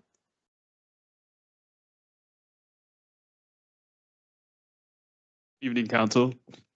Hope you guys get overtime or some type of perk for staying this late. Like I said, my name is Amir. I'm a lifelong Jersey City resident. I'm also here to talk about resolution 10.18. I think you're all familiar with like the community objections and everything that Alex just shared. So what I want to talk to you about today is just like, as you weigh your vote, I want you to think about your vision for the character of Jersey City. Growing up here, I was proud to say that I lived in the most diverse city in the country, right? People ask you about it, you say like, it's the most diverse city. Yeah. I was proud of the economic empowerment it provided. I was proud to say that I went to a top 58 high school in the country. Shout out McNair. Public service is one of the most meaningful responsibilities in a city like Jersey City. Every vote you cast contributes to shaping not only today's vision, the character, identity of Jersey City for decades to come. Jersey City is defined by its resilience, immigration, entrepreneurship, and neighborhoods with deep roots. Jersey City has always balanced growth with community. That balance is what makes it special and worth protecting. As the city continues to evolve, development decisions should reflect a clear and intentional vision. I know supporting small business is important, but so is thoughtful planning. Each storefront is more than a business. It's a signal about what kind of neighborhood we're cultivating. Residents look to their elected officials not only to evaluate individual applications, but to ask broader questions. Does this align with the long-term goals for this area? Does this reflect the identity of the community that we want to preserve? There are already about 15 smoke shops and 8 operating or planned dispensaries downtown. Does adding another highly opposed dispensary align with the community's goals?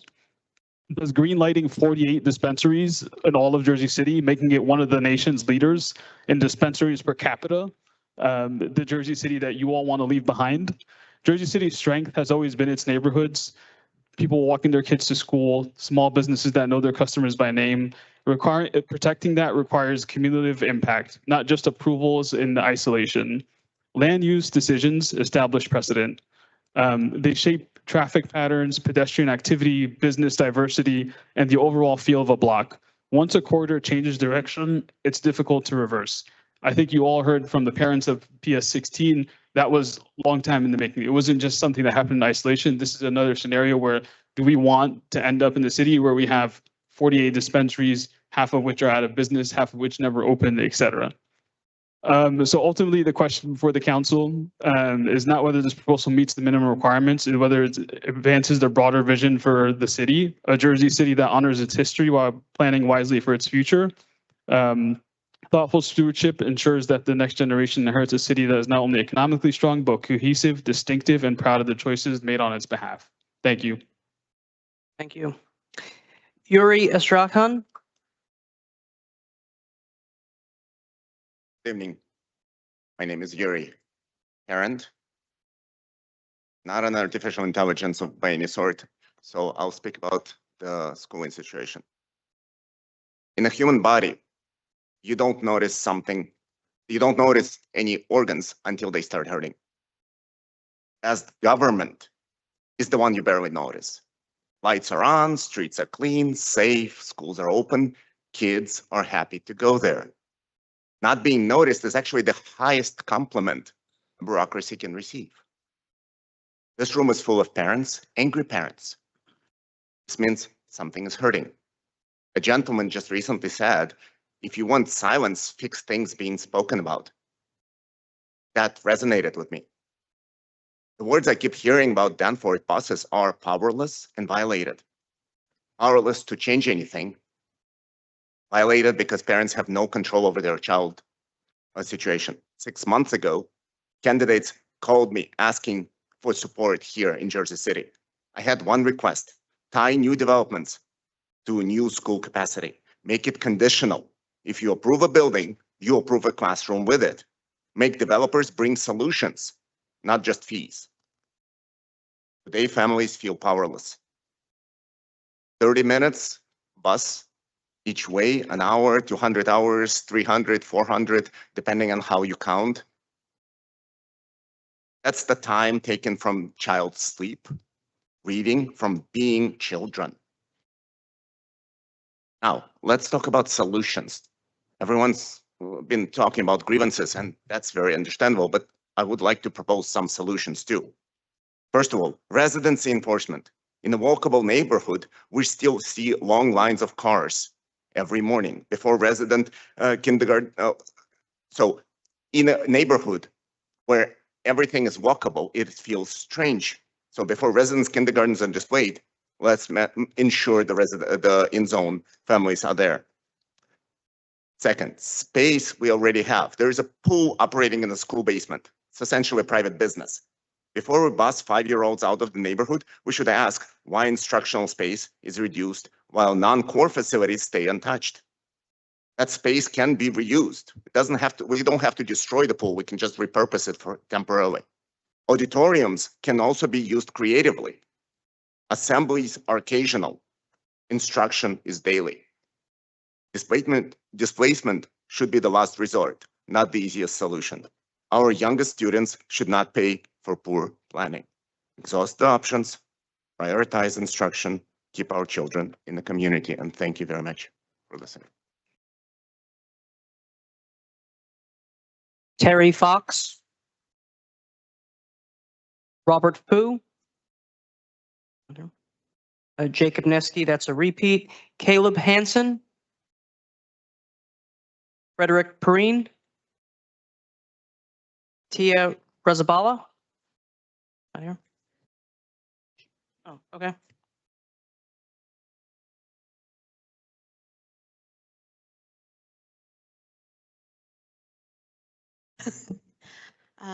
Thank you, Madam President, City Council. Thank you for that full 3 minutes. Before I begin, I want to be clear that I'm speaking in my capacity as not as a board trustee. Under our governance structure, the only individual authorized to speak on behalf of the board is our board president. My comments tonight are offered solely in my personal capacity as a parent and lifelong Jersey City resident. I want to acknowledge the city administration and the Department of Public Works for their collaboration reflected in the Shared Services Resolution 10.21 before us this evening. The fact that this resolution is being presented demonstrates that there is an active working relationship between the Jersey City Board of Education and the city. Shared services, when approached thoughtfully, reflect communication, coordination, and a willingness to work across institutions in service of the broader community. As a parent and resident, I value seeing public entities engage in this type of professional collaboration. I had more to say about the PS16 parents, but I do not believe that my voice can do any more justice. So I would prefer to center the parents that came here tonight with their children and sat here for hours. I'm appreciative of your time tonight, and I welcome any conversation that can be had or any spot at the table in order to assist the residents. Thank you.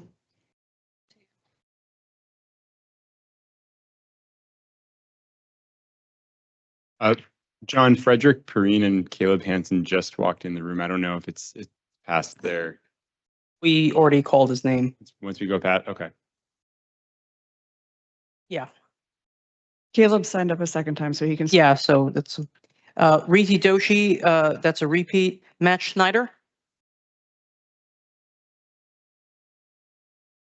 Yeah, he. Not here? Not here. He already spoke. Okay. Jack McKee. Not here. All right. Number 110 already spoke. Robert Aizi.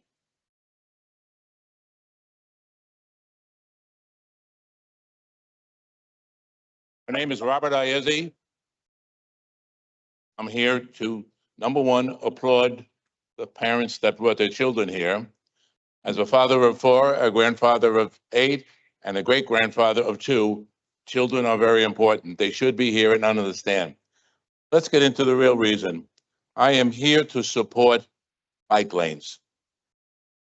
I see the Grand Street, Montgomery Street, Columbus Drive, all over the city. I've been traveling now. I love the bike lanes. I'm on Franklin Street. I was born in 1937. Figure out how old I am. I have been on Franklin Street for 74 years. I live on Franklin Street and I've conducted business on Franklin Street. I've watched all the things happen. I have my neighbor, Mohammed. Between us two, we maintain from Central Avenue to Cambridge Avenue, with only one little place in between, a handicapped Joe Malone. And bike lanes are important. My first bicycle I got when I was 8 years old at the end of the war. I had it until I went to high school in Dickinson. I walked to Dickinson every day, back and forth to Ogden Avenue, which is where our former mayor lived, right? I'm not to get into it all. I want these people to understand that I am not against bike lanes. They are the most important things that we can have. But living on that street and experiencing all the problems we've had between Central and Cambridge, it's a death trap. We've got the Stop and Shop supermarket. There are tractor trailers going in and out of there starting at 3 a.m. in the morning. And they end up somewhere in the middle of the day.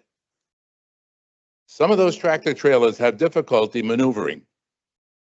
So when they get halfway out, back and forth, trying to get in and out, there's a device. I was in the Army, I was a motor sergeant, so I know what happens. There's a compressor in the engine of the tractor trailer. If he puts the brakes too much, it shuts off and it locks him in place. Now we have a tractor trailer halfway across Franklin Street, and this has happened many, many times. And when you guys did the prototype, you moved the cars from the curb further out. Now the car at the very end is very close to that driveway. You get a 55-foot tractor trailer trying to get out. 45 minutes, Franklin Street was closed because the truck driver hit the car. They had to get the police in, they had to do all these things. This is not what we need. The other factor is Franklin Street starts at Central and ends at Ogden Avenue. Sorry, sir, you're out of time. So when you get into Franklin. You're out of time. Well, so I'm sorry. Okay. I think you heard what I had to say.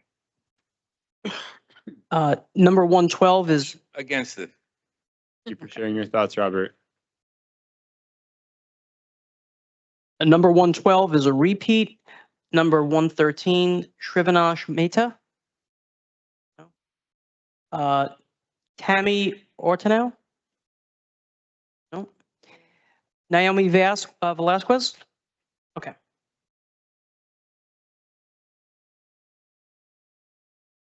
Hello again. And I do come before you on behalf of the board. I am the board president, and I got a call, a text that I forgot to say that earlier when I spoke. However, I'm here because we do respect the needs at number 16 school. we do want to work with the parents at number 16 school. We have met with them and developed a committee to continue to look for either space or a building that we can refurbish. We also came and spoke with your mayor, and we've been working with him as well as with Councilman Gilmore for over a year now. We've been trying to get a place for years, and there was always an issue with the previous administration. I think they were more interested in building buildings than building schools. And when you build buildings, you bring more students. You bring more children into your community. So why not help us build schools also? What I want to do is, we had a parent that said that there was room, I believe it was in Hamilton. Let's look into that. We've also looked into the old number 3 school. Let's revisit that. Number 3 school, they were holding us back because of a historic regulations or something. Let's see if we can address that so that we can go in there and refurbish that school for the kids of number 16 school. However, I want to end by saying, while I also heard some people speak with regards to building more high rises, please just help us find downtown land for a much needed school. Thank you so much.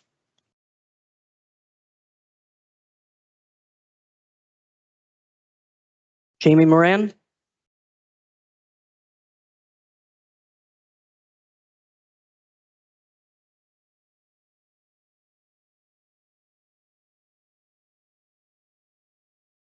Hear me?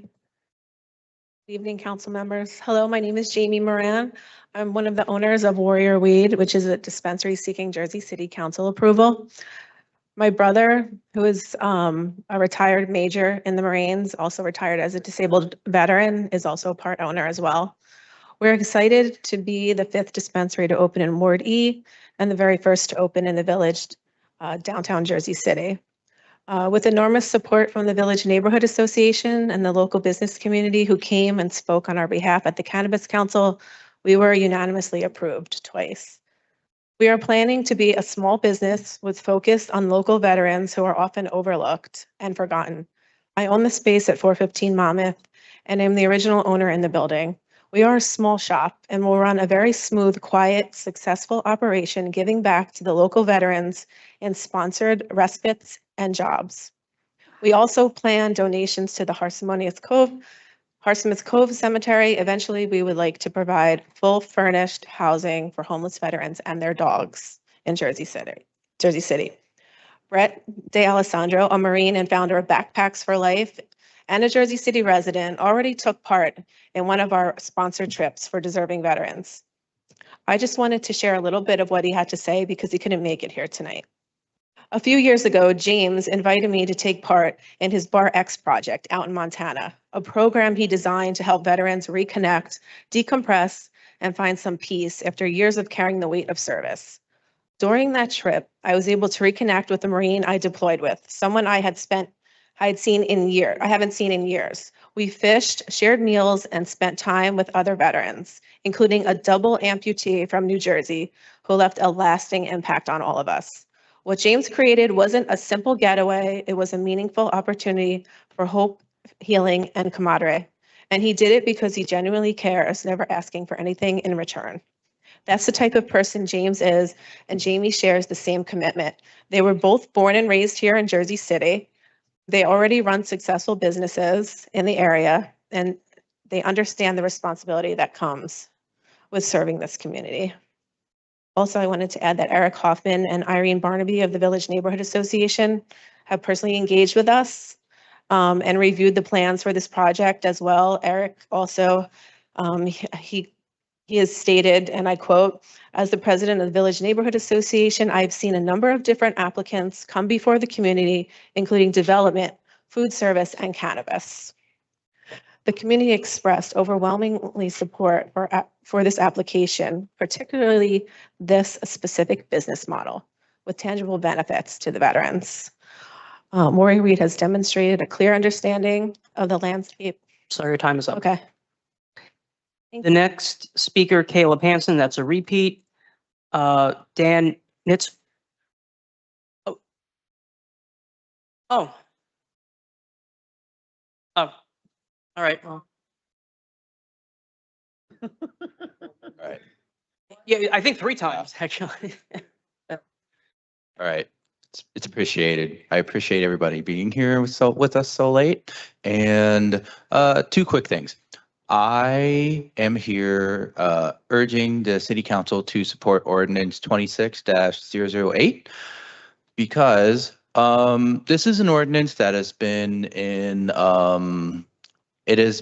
limbo for months now at this point. And the longer that we take to get the bird glass ordinance passed, the longer the bad faith comment period remains open for developers to come in and basically make calls from the peanut gallery to say, well, what about this? What about that? The longer we take to pass the bird glass ordinance 26-008, the longer we leave ourselves to make a bird pun, the longer the ordinance sits like a duck in a pond waiting to be shot. And the other thing is I am a Ward D resident, and Councilman Efros has been valiantly running a very dedicated volunteer-led snow shoveling campaign to help our community deal with the influx of snow that we have received here in Jersey City here in the last month. And I want to bring back to the floor and emphasize the need for city council people to fully fund their staffing budget so that city council men and women are more equipped to be able to handle emergency situations like a snowstorm dumping 2.5 feet on the city overnight. And while our efforts working in Ward D were heroic, helping 22, I believe, seniors dig themselves out so that they can go to their doctor's appointments, they can go to work, they can do all these things that they would not have been able to do if we didn't have a dedicated volunteer shoveling labor force out there. All of this is to say is that if the city council people were given the 0.5% of the overall city budget to fully staff their offices, we could start to formalize some more of these processes that are currently being run on a volunteer basis. All right, thank you. Thank you for doing so much shoveling, Caleb. Dan Nitzer? No. Diana Ing?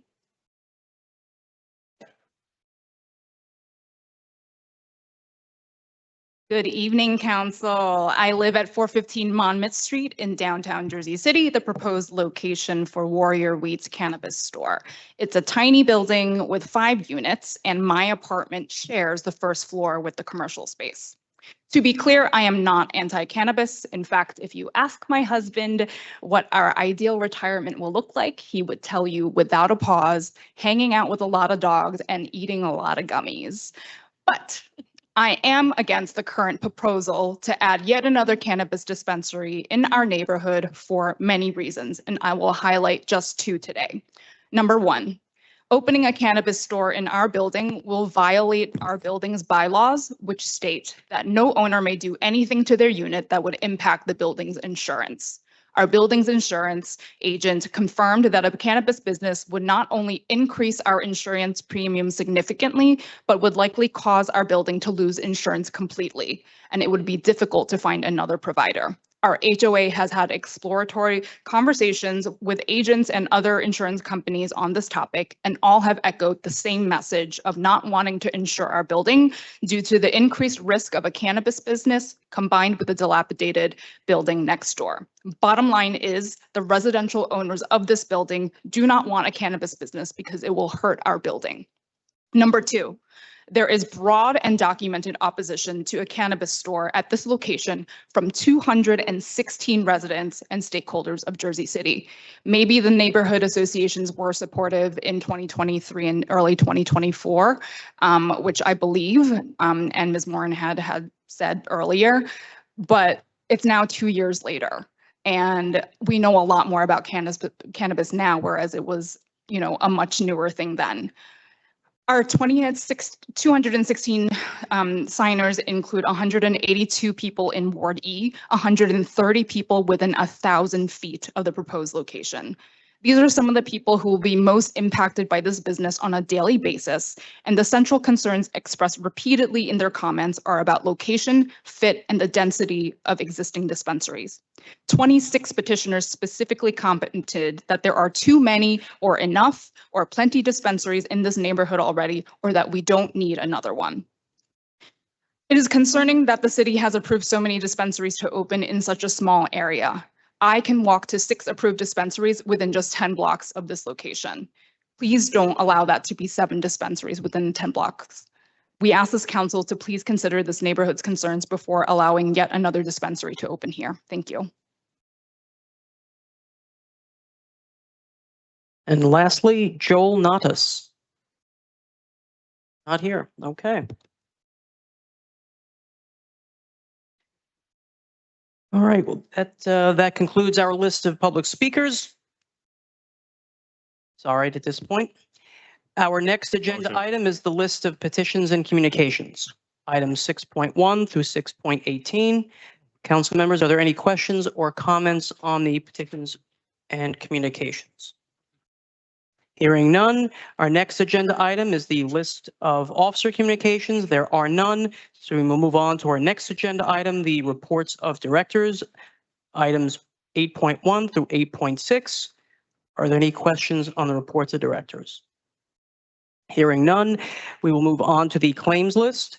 Council members, there are the claims and addendums number 1 and 2. Are there any questions on the claims?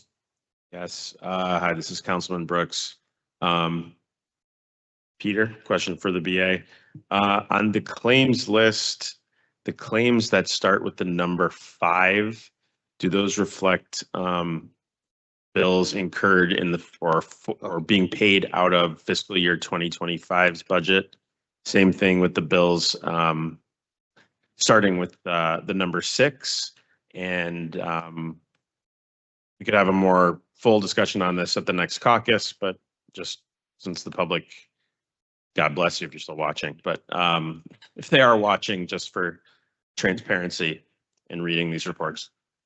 Yeah, I think you're referring to the account numbers, Councilman, like 5.01-23, yada, yada, yada, correct? Yeah, they wouldn't have, they come from 2025's budget. There's reserves set up there, so they're being paid out of the reserve. It's not affecting 2026 or any of the current budget projections that we have. You'll see underneath too where it has a 25 dash and then a number after it. That also indicates the year that it was signed in. So 25 is 2025, and then the invoice, whatever the number after it, instead of obviously in the unique line to which it's being paid from. Thank you. And I didn't come up with on my own. Shout out to our council administrator. He showed me that. So thank you. My pleasure, Councilman. Peter, thanks for getting, and to the clerk's office, thanks for getting those claims to us earlier this process. We appreciate it. Sure. Any other questions on the claims or addendums? Yeah, I think you addressed Morton Salt. Can you just speak to that again? What specific aspect, Councilman? Well, there was the question of whether they fulfilled their services before, and they're on the claims here to get paid. Yeah, so the claims here are for the deliveries that were already provided to us. So, obviously anytime they've made a delivery, we have to pay for them. Going forward, though, we intend to use a different provider, which is in our resolution you'll see below. They are still a provider for us. We can have more than one. However, given the difficulty we have with the last storm, I think our primary provider will switch to Atlantic Salt identified on the resolutions. So we most likely will not see anything coming forward from them unless there's an emergency and we have to, contact them for whatever reason. Any other questions? No. In that case, I'd like to take a vote on the claims and addendums number 1 and 2. How do you vote, Councilman Brooke? I vote aye on all. Councilman Zupa? Aye on all. Councilman Efros? Aye on. Councilwoman Little? Aye on all, and thank you for getting them to us in time. Councilperson Gilmore?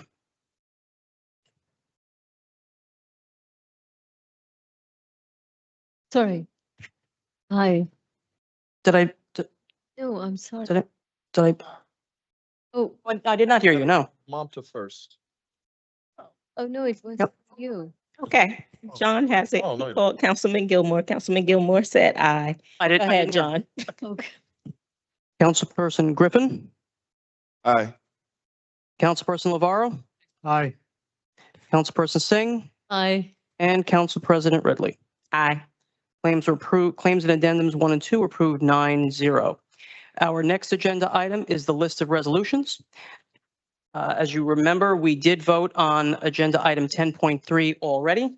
So I'll be taking a vote on items 10.1 through 10.16. Really quick, John, sorry to interrupt you. Before we get into the resolutions, the council president had a question for the corporation council, and I think she has a quick statement she wants to make.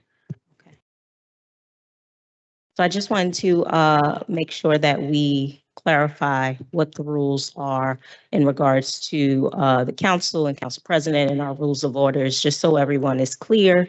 I know there were a lot of things said today. There was a lot of case law passed around, and we know that, yes, there was a sign that is always there saying they are not attorneys. So they are clear on that, but we just want clarification so that everyone is on the same page. Certainly, Council President. So first, I will say this is uncontroversial, but the First Amendment is sacrosanct. Not only is freedom of speech profound, but it makes real all other constitutional rights and amendments. And so any concerns, any allegations that First Amendment rights have been abridged warrant very thoughtful and serious consideration.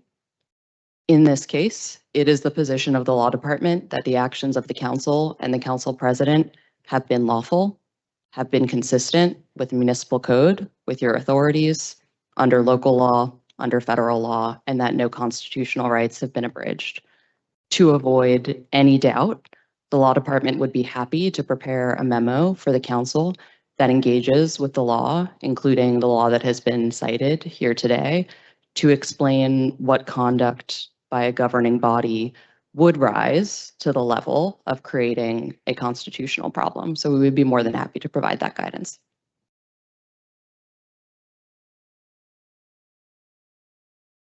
All right. Is off. Go ahead, John.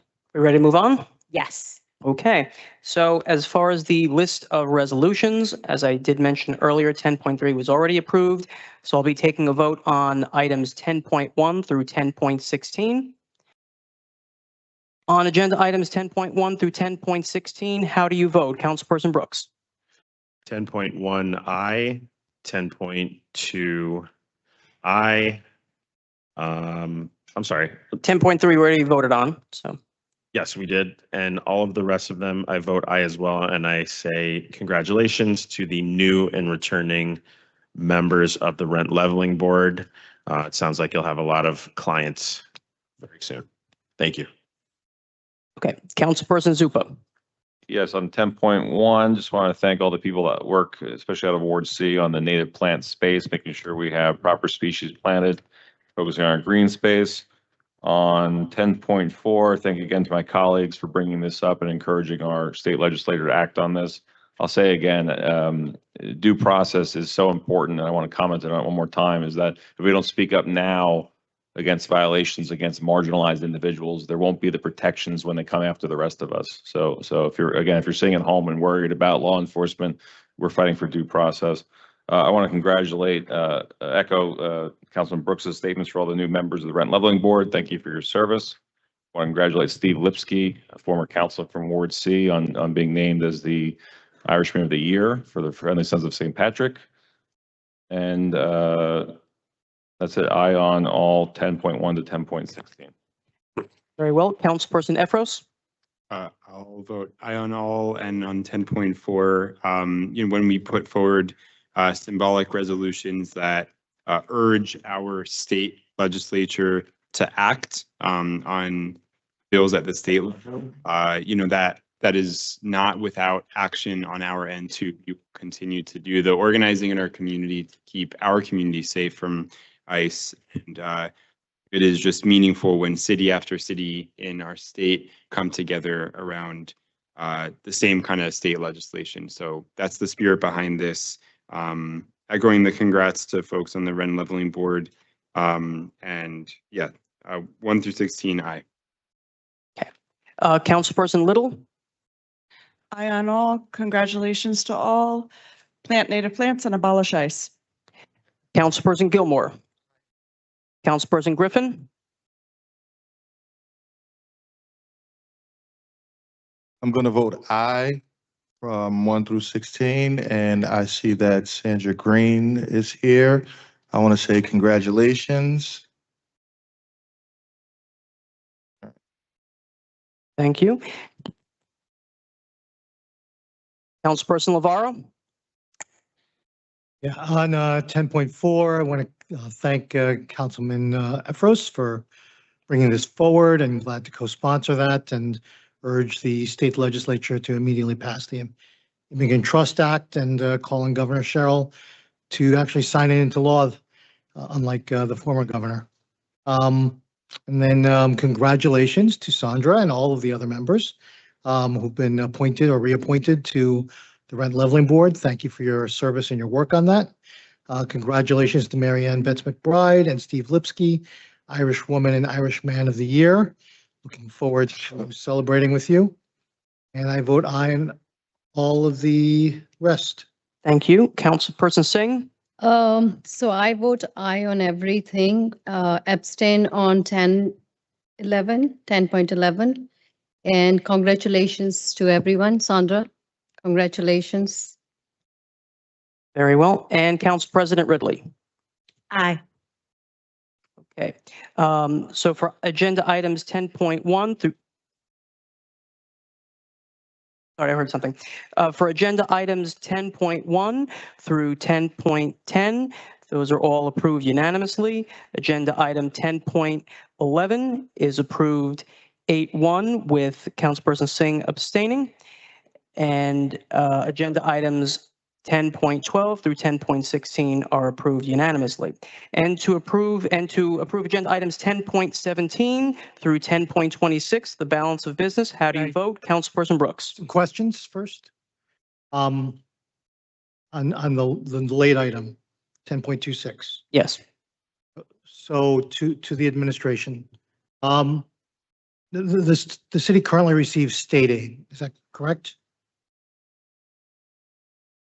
In one form or another, we do, correct. Can you tell us how much? It's a broad term. I don't know off the top of my head. We receive state aid in many different varieties, so I wouldn't have that number in front of me. Okay. How does state aid differ from transitional aid? Transitional is a very specific form of state aid that's, contingent upon financial distress of a city, or a particular budget concern or necessary to, build a critical infrastructure that could be provided. So it has very specific conditions, and it comes with, kind of specific guidelines, which is potential oversight and things of that nature. I got a series of questions here, so stand. I'll stand for you, Councilman. So how long will, if the application is approved, how long would we receive transitional aid? So that depends. Currently, the projections are we try to get it for at least 3 years so we can return to a 5-year balanced budget.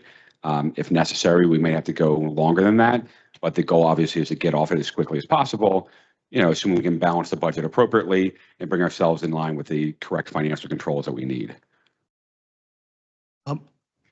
If we should be approved, how does the city get released from transitional aid and the conditions that come with that? So through the application, we have to make certain requests for money based on different conditions we have. So basically, if we fulfill those conditions and the monitor agrees that we're in a fiscally responsible position, then we make the application that, hey, let's end the agreement essentially, and we move forward to it.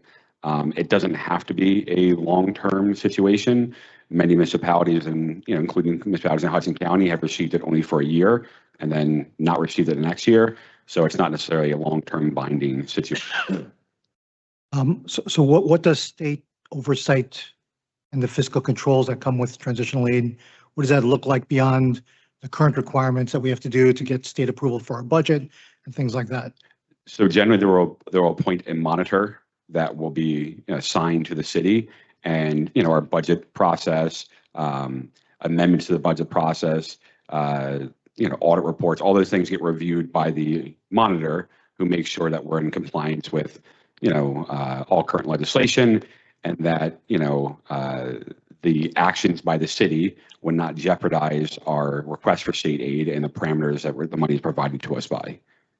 So essentially, it's another level of direct oversight where they're involved in more of our, I would say, normal business actions versus just submitting a report and then signing off on it once a year. Then this next question is partially to the Corporation Council. It talks about strengthening pay-to-play laws. I'd asked for before, could we include this with this transitional aid application if it's approved? You were going to provide some information about pay-to-play laws. If we could include this as part of that, the new enhanced requirements. That's what the memo suggests, is that there's some enhanced requirements on pay-to-play. Law Department is working on a memo for council that'll be a one pager, and by that I mean up to 3 or 5 pager on procurement laws, pay-to-play laws, and we're happy to address transitional aid as part of that. Councilman, there we go. Just to add to that, these are potential options that come directly from the state's website and the DCA. So it's not saying these things have to be taken. It's just these are the things that the state would consider when we make the application. I would acknowledge that the city has some of the strongest pay-to-pay laws. The council last year, I think, made some updates to that as well. So we are probably ahead of the game. But of course, if there's anything the state wants us to adjust, we're happy to adjust that. I have no problem with more pay-to-play laws. I just Understood. want to know what it is. So, and then the big question, I assume there's a number in here because we don't have it in our information in the memo, Yeah. anything else. So the number is currently being worked on. Obviously, the application is due the 27th, so we should have that final number soon. can you give me a ballpark? I'm going to give you a ballpark. I believe we are looking at potentially receiving upwards of more than $100 million from the state. And again, that would probably, trickle down the longer we're on it and the need decreases. Again, there's a lot of complicated conversations that have to go into that with the state, so I don't want to go into too many details, but we are looking for significant help from the state. And that number is not out of line with a city of our size compared to what other states and other municipalities in the state have received for transitional aid. Last one, just once the application is submitted, council would like to get a copy of that application. Absolutely. And it's a public document too, so we'll make sure everyone has it, and then, become public after that. Peter, as it relates to this item, is this something, it's a late item. In full transparency, I haven't had the time I would like to really indulge this item. So I guess my question for the administration is, does it hurt to delay this? What specifically would be going on? If we don't have council approval, we can't submit the application. We have to submit the application by the 27th, so this Friday. So it has to be voted on this meeting. When did we find out about this deadline? I'll let corporate counsel answer. The Department of Finance did what I hope every department will do in the course of completing important work, which is that they asked for law department to review the application and make sure that they would have all of their ducks in a row. They were obviously laser focused on getting the financials in order because that is the substance of the application. And in our legal review, which happened just this weekend, we noticed that at the bottom of a long list of small font, there was a requirement that there be an authorizing resolution both for submitting the application and if there is an award. So this may come before you again if the city's application is successful. But it was in the course of that legal review, which it is important that that happened. And in this instance, because finance was understandably focused on their terrain that came towards the end of the process, that we flagged this procedural requirement. Moving forward, if we were ever to apply again, we would already know that this is a requirement. Okay, yes, because I mean, I don't know, I'm just very uneasy with items that just items in general that are late items and deadlines are approaching. Because I'm of the opinion that whenever the state give deadlines, like the deadline of 27th, the state didn't just release it a week ago or 2 weeks ago. So I just want us to be very cognizant of deadlines, and I also want us to be cognizant of mispreparation on the behalf of the administration does not constitute an emergency on the behalf of the council. And I just want us to, be on the same page as it relates to that. Understood, Councilman. And if it wasn't extraordinary, we wouldn't be bringing it to you. Again, we found out late. We just want to make sure this gets done. I know that there's been discussions with the council about the serious financial situation we're in and the critical need to find any assistance to get out of it. So I know we always contemplated potentially applying to the state. Unfortunately, just the formality of the process, we didn't know this was part of it. So we want to get it to you as soon as possible. And that's why we want to provide that memo to you as well, so you know what we were contemplating with everything. Councilman Zupa. Peter, can you please address the administration's position, provide us some more guidance on this? So the state conditions aid on quote broad oversight of hiring, procurement, and other matters from the time of application. So as of Friday, the state could take over our hiring practices, right? They wouldn't necessarily take over. From my understanding, when the monitor is appointed, just we have to run through all actions of purchasing, procurement, hiring, firing, anything that would affect any of the obligations and non-discretionary funding of the city, we have to run by them. Including reevaluation, reassessment of properties, right? So my question really is this: is the administration planning on looking back to undo things the prior administration did? Or we're only looking forward actions going forward for hiring, for those practices, hiring, et cetera? Well, I don't think there's any immediate direction to undo anything as far as hirings of that nature. Civil service protection such as, if a person is civil service or permanent, they would still apply. So we're limited in what some actions we could do. And, the administration has a guiding principle of we don't want to decrease services to residents. So to the extent possible, we're not trying to take any action that would jeopardize the services that the city provides. So there's no immediate plan for that. As the mayor stated publicly, everything's on the table. And I think it has to be in a situation as dire as we are right now. And if we're also asking money from the state, they may come back to us and say, well, what do you plan to do about employment and, all the different things we might have that we have to look at. So we're going to be realistic and we would be honest about that, but there's no current intent to look back for those decisions. Obviously the council, and the administration agree, we should look back when it comes to pilots or audits or things of that nature, more financial controls, but not anything employment related unless we're asked to by the state. And obviously I share Councilman Gilmore's concern about timing, but given the fact that we are in a precarious financial position, not to telegraph my vote, but I think we do have to support this, but I am concerned about the state oversight and having a monitor in Jersey City for an extended period of time. And 1 second, Councilman Efros. Thank you. Yeah, can you explain a bit more about what power these fiscal controls have over? So does that have override power over what we as a council might decide? They would have override power over everything in the city. So what the administration decides, what the council decides, ultimately any action that would affect the non-discretionary funding or spending of the city, they would have to run it by, or we'd have to run it by the monitor, and they could veto, everything. Speaking to colleagues that have been through this in the past, be things like, hey, we have a line item for food in our budget. They might say, oh, take the food out. It's not necessary. So they can get that nitty gritty to us to that extent. Obviously, our objective is to try to work with them to accomplish the goals of the administration and the council, because a lot of people ran on that. And, there's a lot of things I think the city wants to accomplish, but we think we have to be realistic first with our finances and the situation we're in before we start moving forward with, all the other things we want to accomplish together. And that override power they have is for an indefinite period of time. Only indefinite to the point where they're still a monitor for the city. So as soon as we stop receiving the aid and they no longer are monitoring us, which kind of happens simultaneously, then we return to normal. But passing this resolution does not give us a timeline of when we would stop receiving aid and stop having to monitor. Generally, we apply for it every single year. So, we apply for 1 year, receive aid.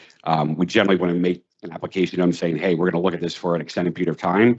But I believe, Corporation Council, correct me if I'm wrong, I think every year we have to resubmit that application. Okay, thank you for explaining that again. I mean, yeah, just in addition to the timing, what's concerning is that this seems to be unfolding at the city to state level, what has happened in so many countries where countries have ambitious policy goals to meet the needs of their people. And because of the global economic system, they're in financial distress and they go to something like the World Bank or the IMF, and they get structural adjustment where they have to be subjected to austerity, to really, really barbarous neoliberal regimes, and then they are given aid only on those conditions. And so just reflexively, this is, it's really, it's a hard pill to swallow. And I really wish we had more time. I understand that the deadline, the due date was only recently discovered, but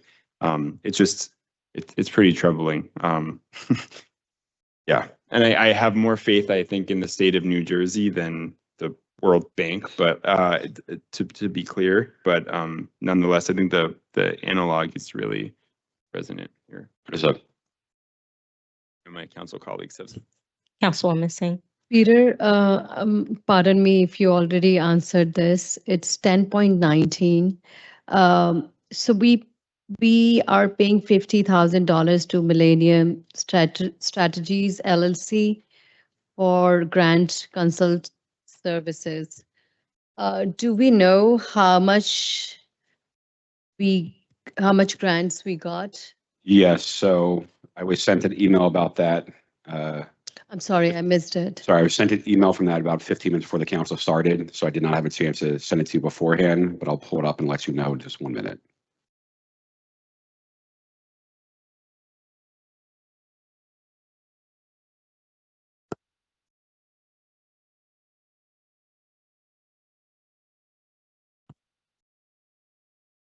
Sorry, Council. Yep. Thank you, Corporation Council. So Millennium Strategies for 2025, and they were not our grant consultant for the full year, but from January to September of 2025, they were able to secure the city $4.6 million in grants. Thank you. You're welcome.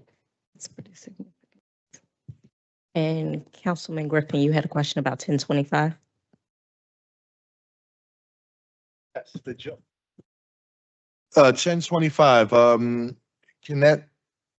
we rushing on that one, or can we table that? Because I have a lot of questions about it, like when it comes to revenue and I don't, their equipment and all that stuff.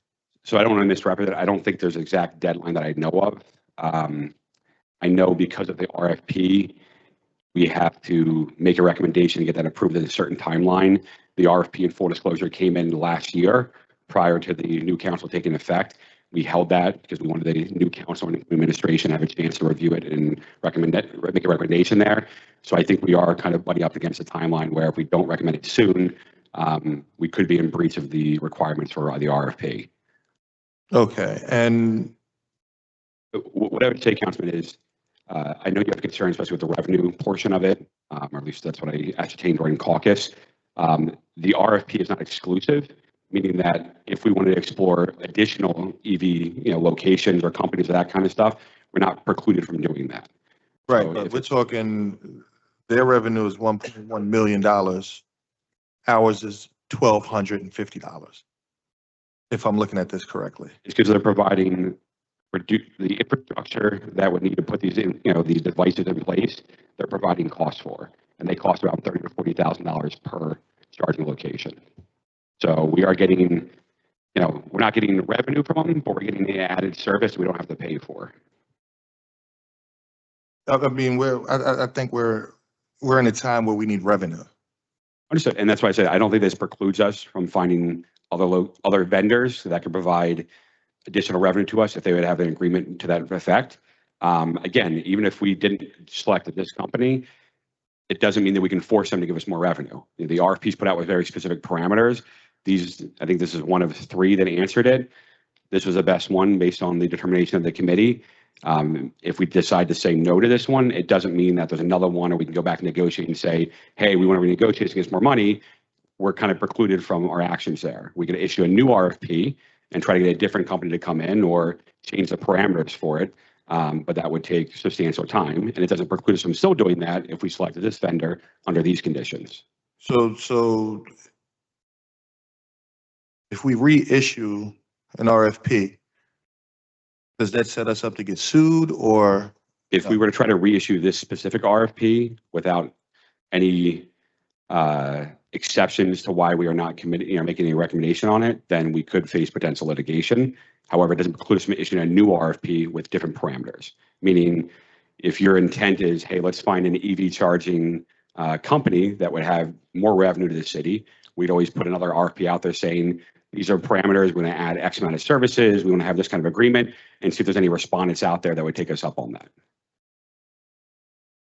I would echo Councilman Griffin's call to carry it over or something like that.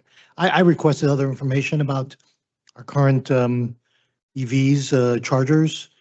Didn't get that information, and utilization rates, things like that, to get a better sense of and this whole EV charging plan of ours. So I'd still like to have that information for my purposes. If it moves forward, I'm likely either going to vote no or abstain. So that's just kind of where that's at. So Yeah. Again, I just don't want to lose opportunity for the city by not being able to vote on it now. So I'm concerned that if we don't vote on it, it could go away. Like I said, if there's a concern about revenue or things of that nature, it doesn't preclude us from offering a new RFP with different criteria that might more comport to what you're talking about, Councilman. I mean, I'm open to voting for it at a future date after getting more information. That's just my position on that. But at this point, I don't have enough information to be able to make a. I understand. I know we're on a tight timeline. I don't want to say the exact dates for it because I don't know off the top of my head. But, there was talk that this had to get on very early in the council. So- We wanted to put it on 2 weeks ago. We held it off because we were trying to get more information for everyone. So I think we're butting up against our time frame. I just don't know the exact timeline off the top of my head. Okay, well, I would like to make a motion to carry it. Okay. Good. This is agenda item 10.25, correct? Yes. Okay, so motion to carry 10.25 made by Councilperson Griffin. Is there a second? Second. Efros, okay. All in favor? Councilperson Brooks? Aye. Councilperson Zupa? Aye. Councilperson Efros? Aye. Councilperson Little? Nay. Was it an aye or? Okay. Councilperson Gilmore? Aye. Councilperson Griffin? Aye. Councilperson Navarro? Aye. Councilperson Singh? I do not want to lose any revenue we can get for the city. And it is really confusing because I do see there is so much potential. There are so many opportunities we can have. I would say no on this. Okay, and Councilperson Ridley? Aye. So motion to carry And this is to carry to the March 11th meeting? Is that correct? Yes. Sorry. It would be with withdrawal. You don't carry resolutions, so we withdraw it and then resubmit it for the following meeting or any meeting So thereafter. motion, sorry, stand corrected. Motion to withdraw agenda item 10.25 carries 6-3 with councilpersons Little, sorry. I believe it was Little and actually, sorry, 7-2 with councilperson Little and Singh voting no. Are there any other questions on any other resolutions? No. Are we prepared to vote on the balance of business? Yes. Okay. So agenda items 10.17 through 10.26 with 10.25 already being withdrawn. How do you vote, Councilperson Brooks? 10.17, I vote aye. 10.18, I vote no. 10.19, I abstain. And then 10.20 through 10.26, I vote yes. With the legacy of state control of the Jersey City schools, I understand the hesitance to have the state monitoring us, but we as a council, this is a message to the public. Again, God bless you if you're still watching. We have inherited a terrible situation. And I think I'll just speak for myself. I'm willing to place my faith in the administration to go through this potentially painful monitoring situation for this calendar year. So I vote aye on 10.26. And to be clear, that is 10.18, you were voting no, and 10.19, you were abstaining, correct? Correct. Councilperson Zupa. All right, for 10.17, that's the authorizing a resolution to have planning work on our Journal Square redevelopment plan. This is keeping true to a promise that so many of us made during the campaign to build affordable housing. I'm very excited to work with planning and administration to bring those promises to fruition and hope to have very good announcements in weeks to come. So I'm a yes on 17, no on 18, yes on 19. For 10.20, this was the prevailing wage compliance issue that I raised. Didn't want to hold up any park improvements, but I am concerned that when I brought up not paying workers, that the first response was not from this contractor was not to tell us that they're happy to open the books and show us compliance and transparency, but to threaten to sue the city. So I'm concerned about that, but my office will be out at that job site to ensure compliance. I'm happy to work with Councilman Brooks to do that as well, and making sure that the workers are paid fairly and on time. Yes on 10.21 through the conclusion of the agenda. Again, share my concerns about state oversight, but we do need to use all avenues we can to fix our budget situation. Okay. Councilperson Efros. Yes on 10.17, no on 10.18, yes on 19 through 26. And just to reiterate, when we were given a late item around the health plan change last month, I think that was last month, or to keep track now, the administration very proactively got in touch with us, gave us briefings on the health plan change. The timeline was extremely tight, and I give them credit for the diligence they put into really making sure we were prepared to make a vote on this health plan change that ought to save the city tens and tens of millions of dollars this year alone. And I really wish we had that kind of diligence for this one. So understanding that the deadline was only discovered on Friday, and we had an emergency snowstorm again, but kind of like last time. I do still wish that we could have had that diligence from the administration this time around to really walk us through what it means to have tight fiscal controls from the state of New Jersey, basically taking over what we can do as a local government. So I, with a lot of reservation, vote aye nonetheless, knowing that in a year, whatever we will have been subjected to will hopefully be behind us, even if we still have some of our deficit to dig out, and we can assess whether we would subject ourselves to this kind of transitional aid application again.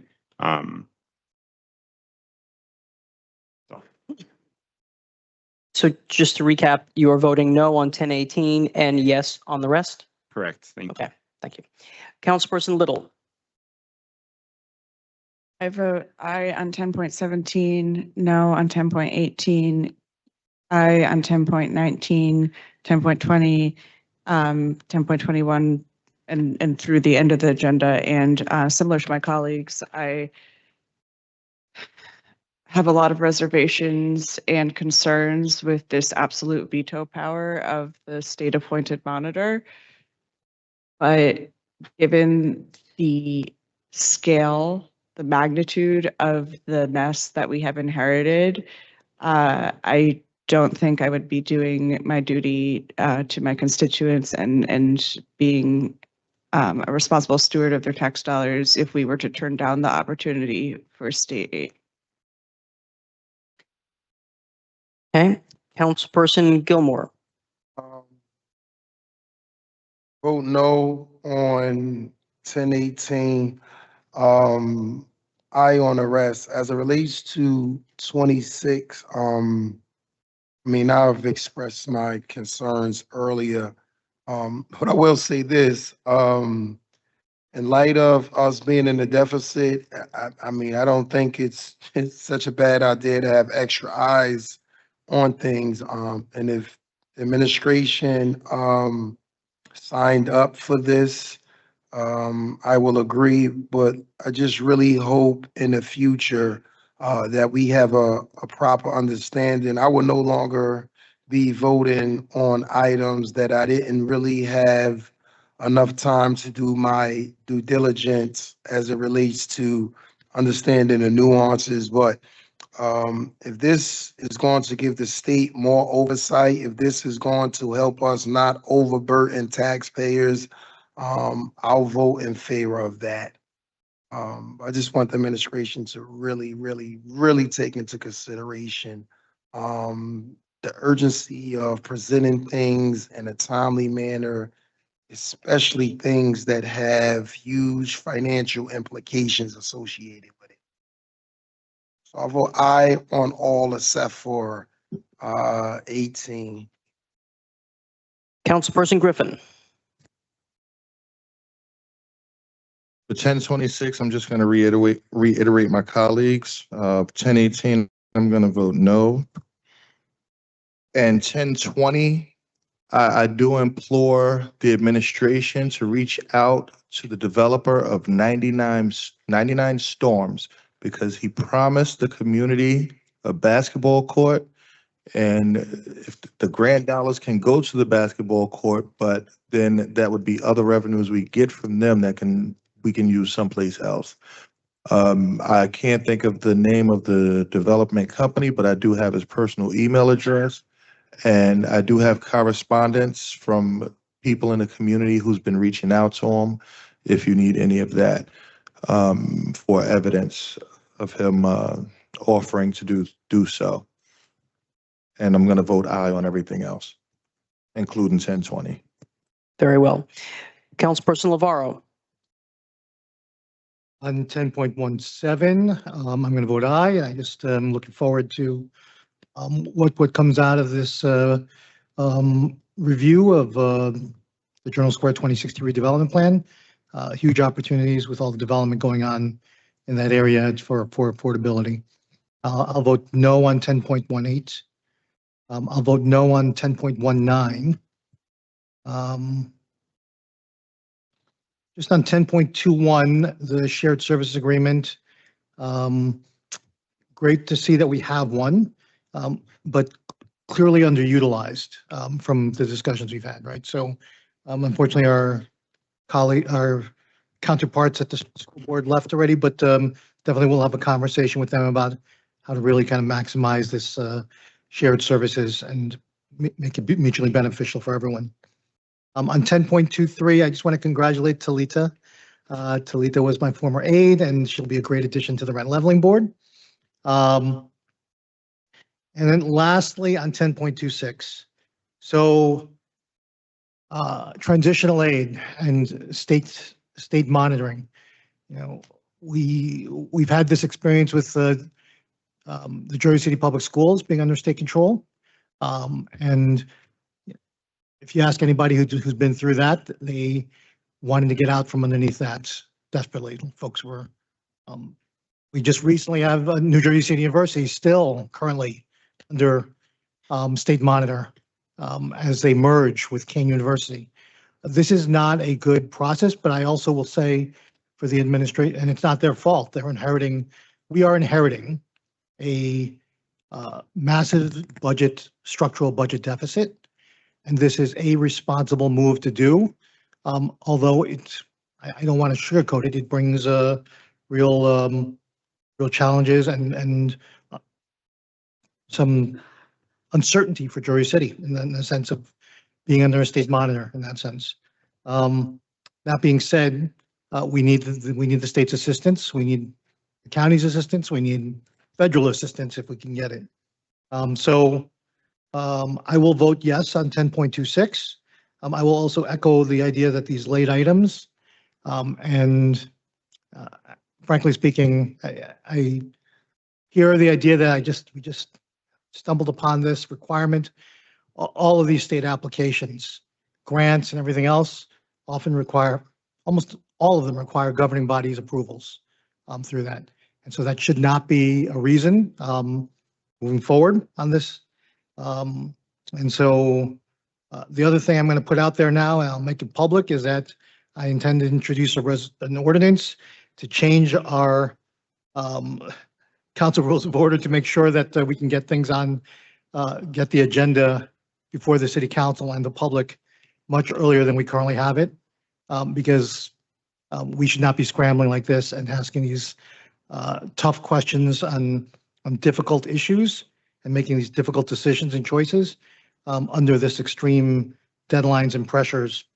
It's not fair to the city council, but mostly it's not fair to the people of Jersey City. So I'm going to vote aye on all the rest, and then 10.26 vote aye as well. Thank you. Councilperson Singh. Thank you. I will vote aye on 17 and 18 no. Rest, I would vote yes. Just want to say that we are a new administration. There were 2 snowstorms. There is a lot going on. We just hired our finance director. So of course we want them to give us enough time, but I think they are trying to do things that sometimes are not in their control. So thank you so much. But as everybody said, it would be great to give us enough time. Thank you. And Council President Ridley. No on 1018, aye on all. I mean, all the rest. Very well. So to recap the vote tally, agenda item 1017 is approved unanimously. Agenda item 1018 is defeated unanimously, 0-9. Agenda item 1019 is approved 7-1-1 with Councilman Brooks abstaining and Councilman LaVara voting no. Agenda items 1020 through 1024 are approved unanimously. 1025, as we mentioned, has been withdrawn, and 1026 is approved unanimously. That concludes the list of resolutions. Unless there is any other business, I'd like to entertain a motion to adjourn. Motion.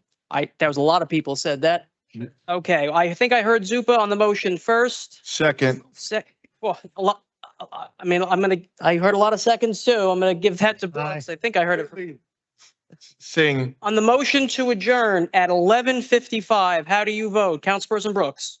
Aye. Councilperson Zupa. On the wait the 5 minutes, aye. Councilperson Efros. Aye. Councilperson Little. Aye. Councilperson Gilmore, Councilperson Griffin, Councilperson Navarro, Councilperson Singh, Aye. and And have a good Councilperson night. Ridley. Approved unanimously at 11:56. Thank you, everyone. The next meeting will be March 11th at 6 p.m. Until then, be well.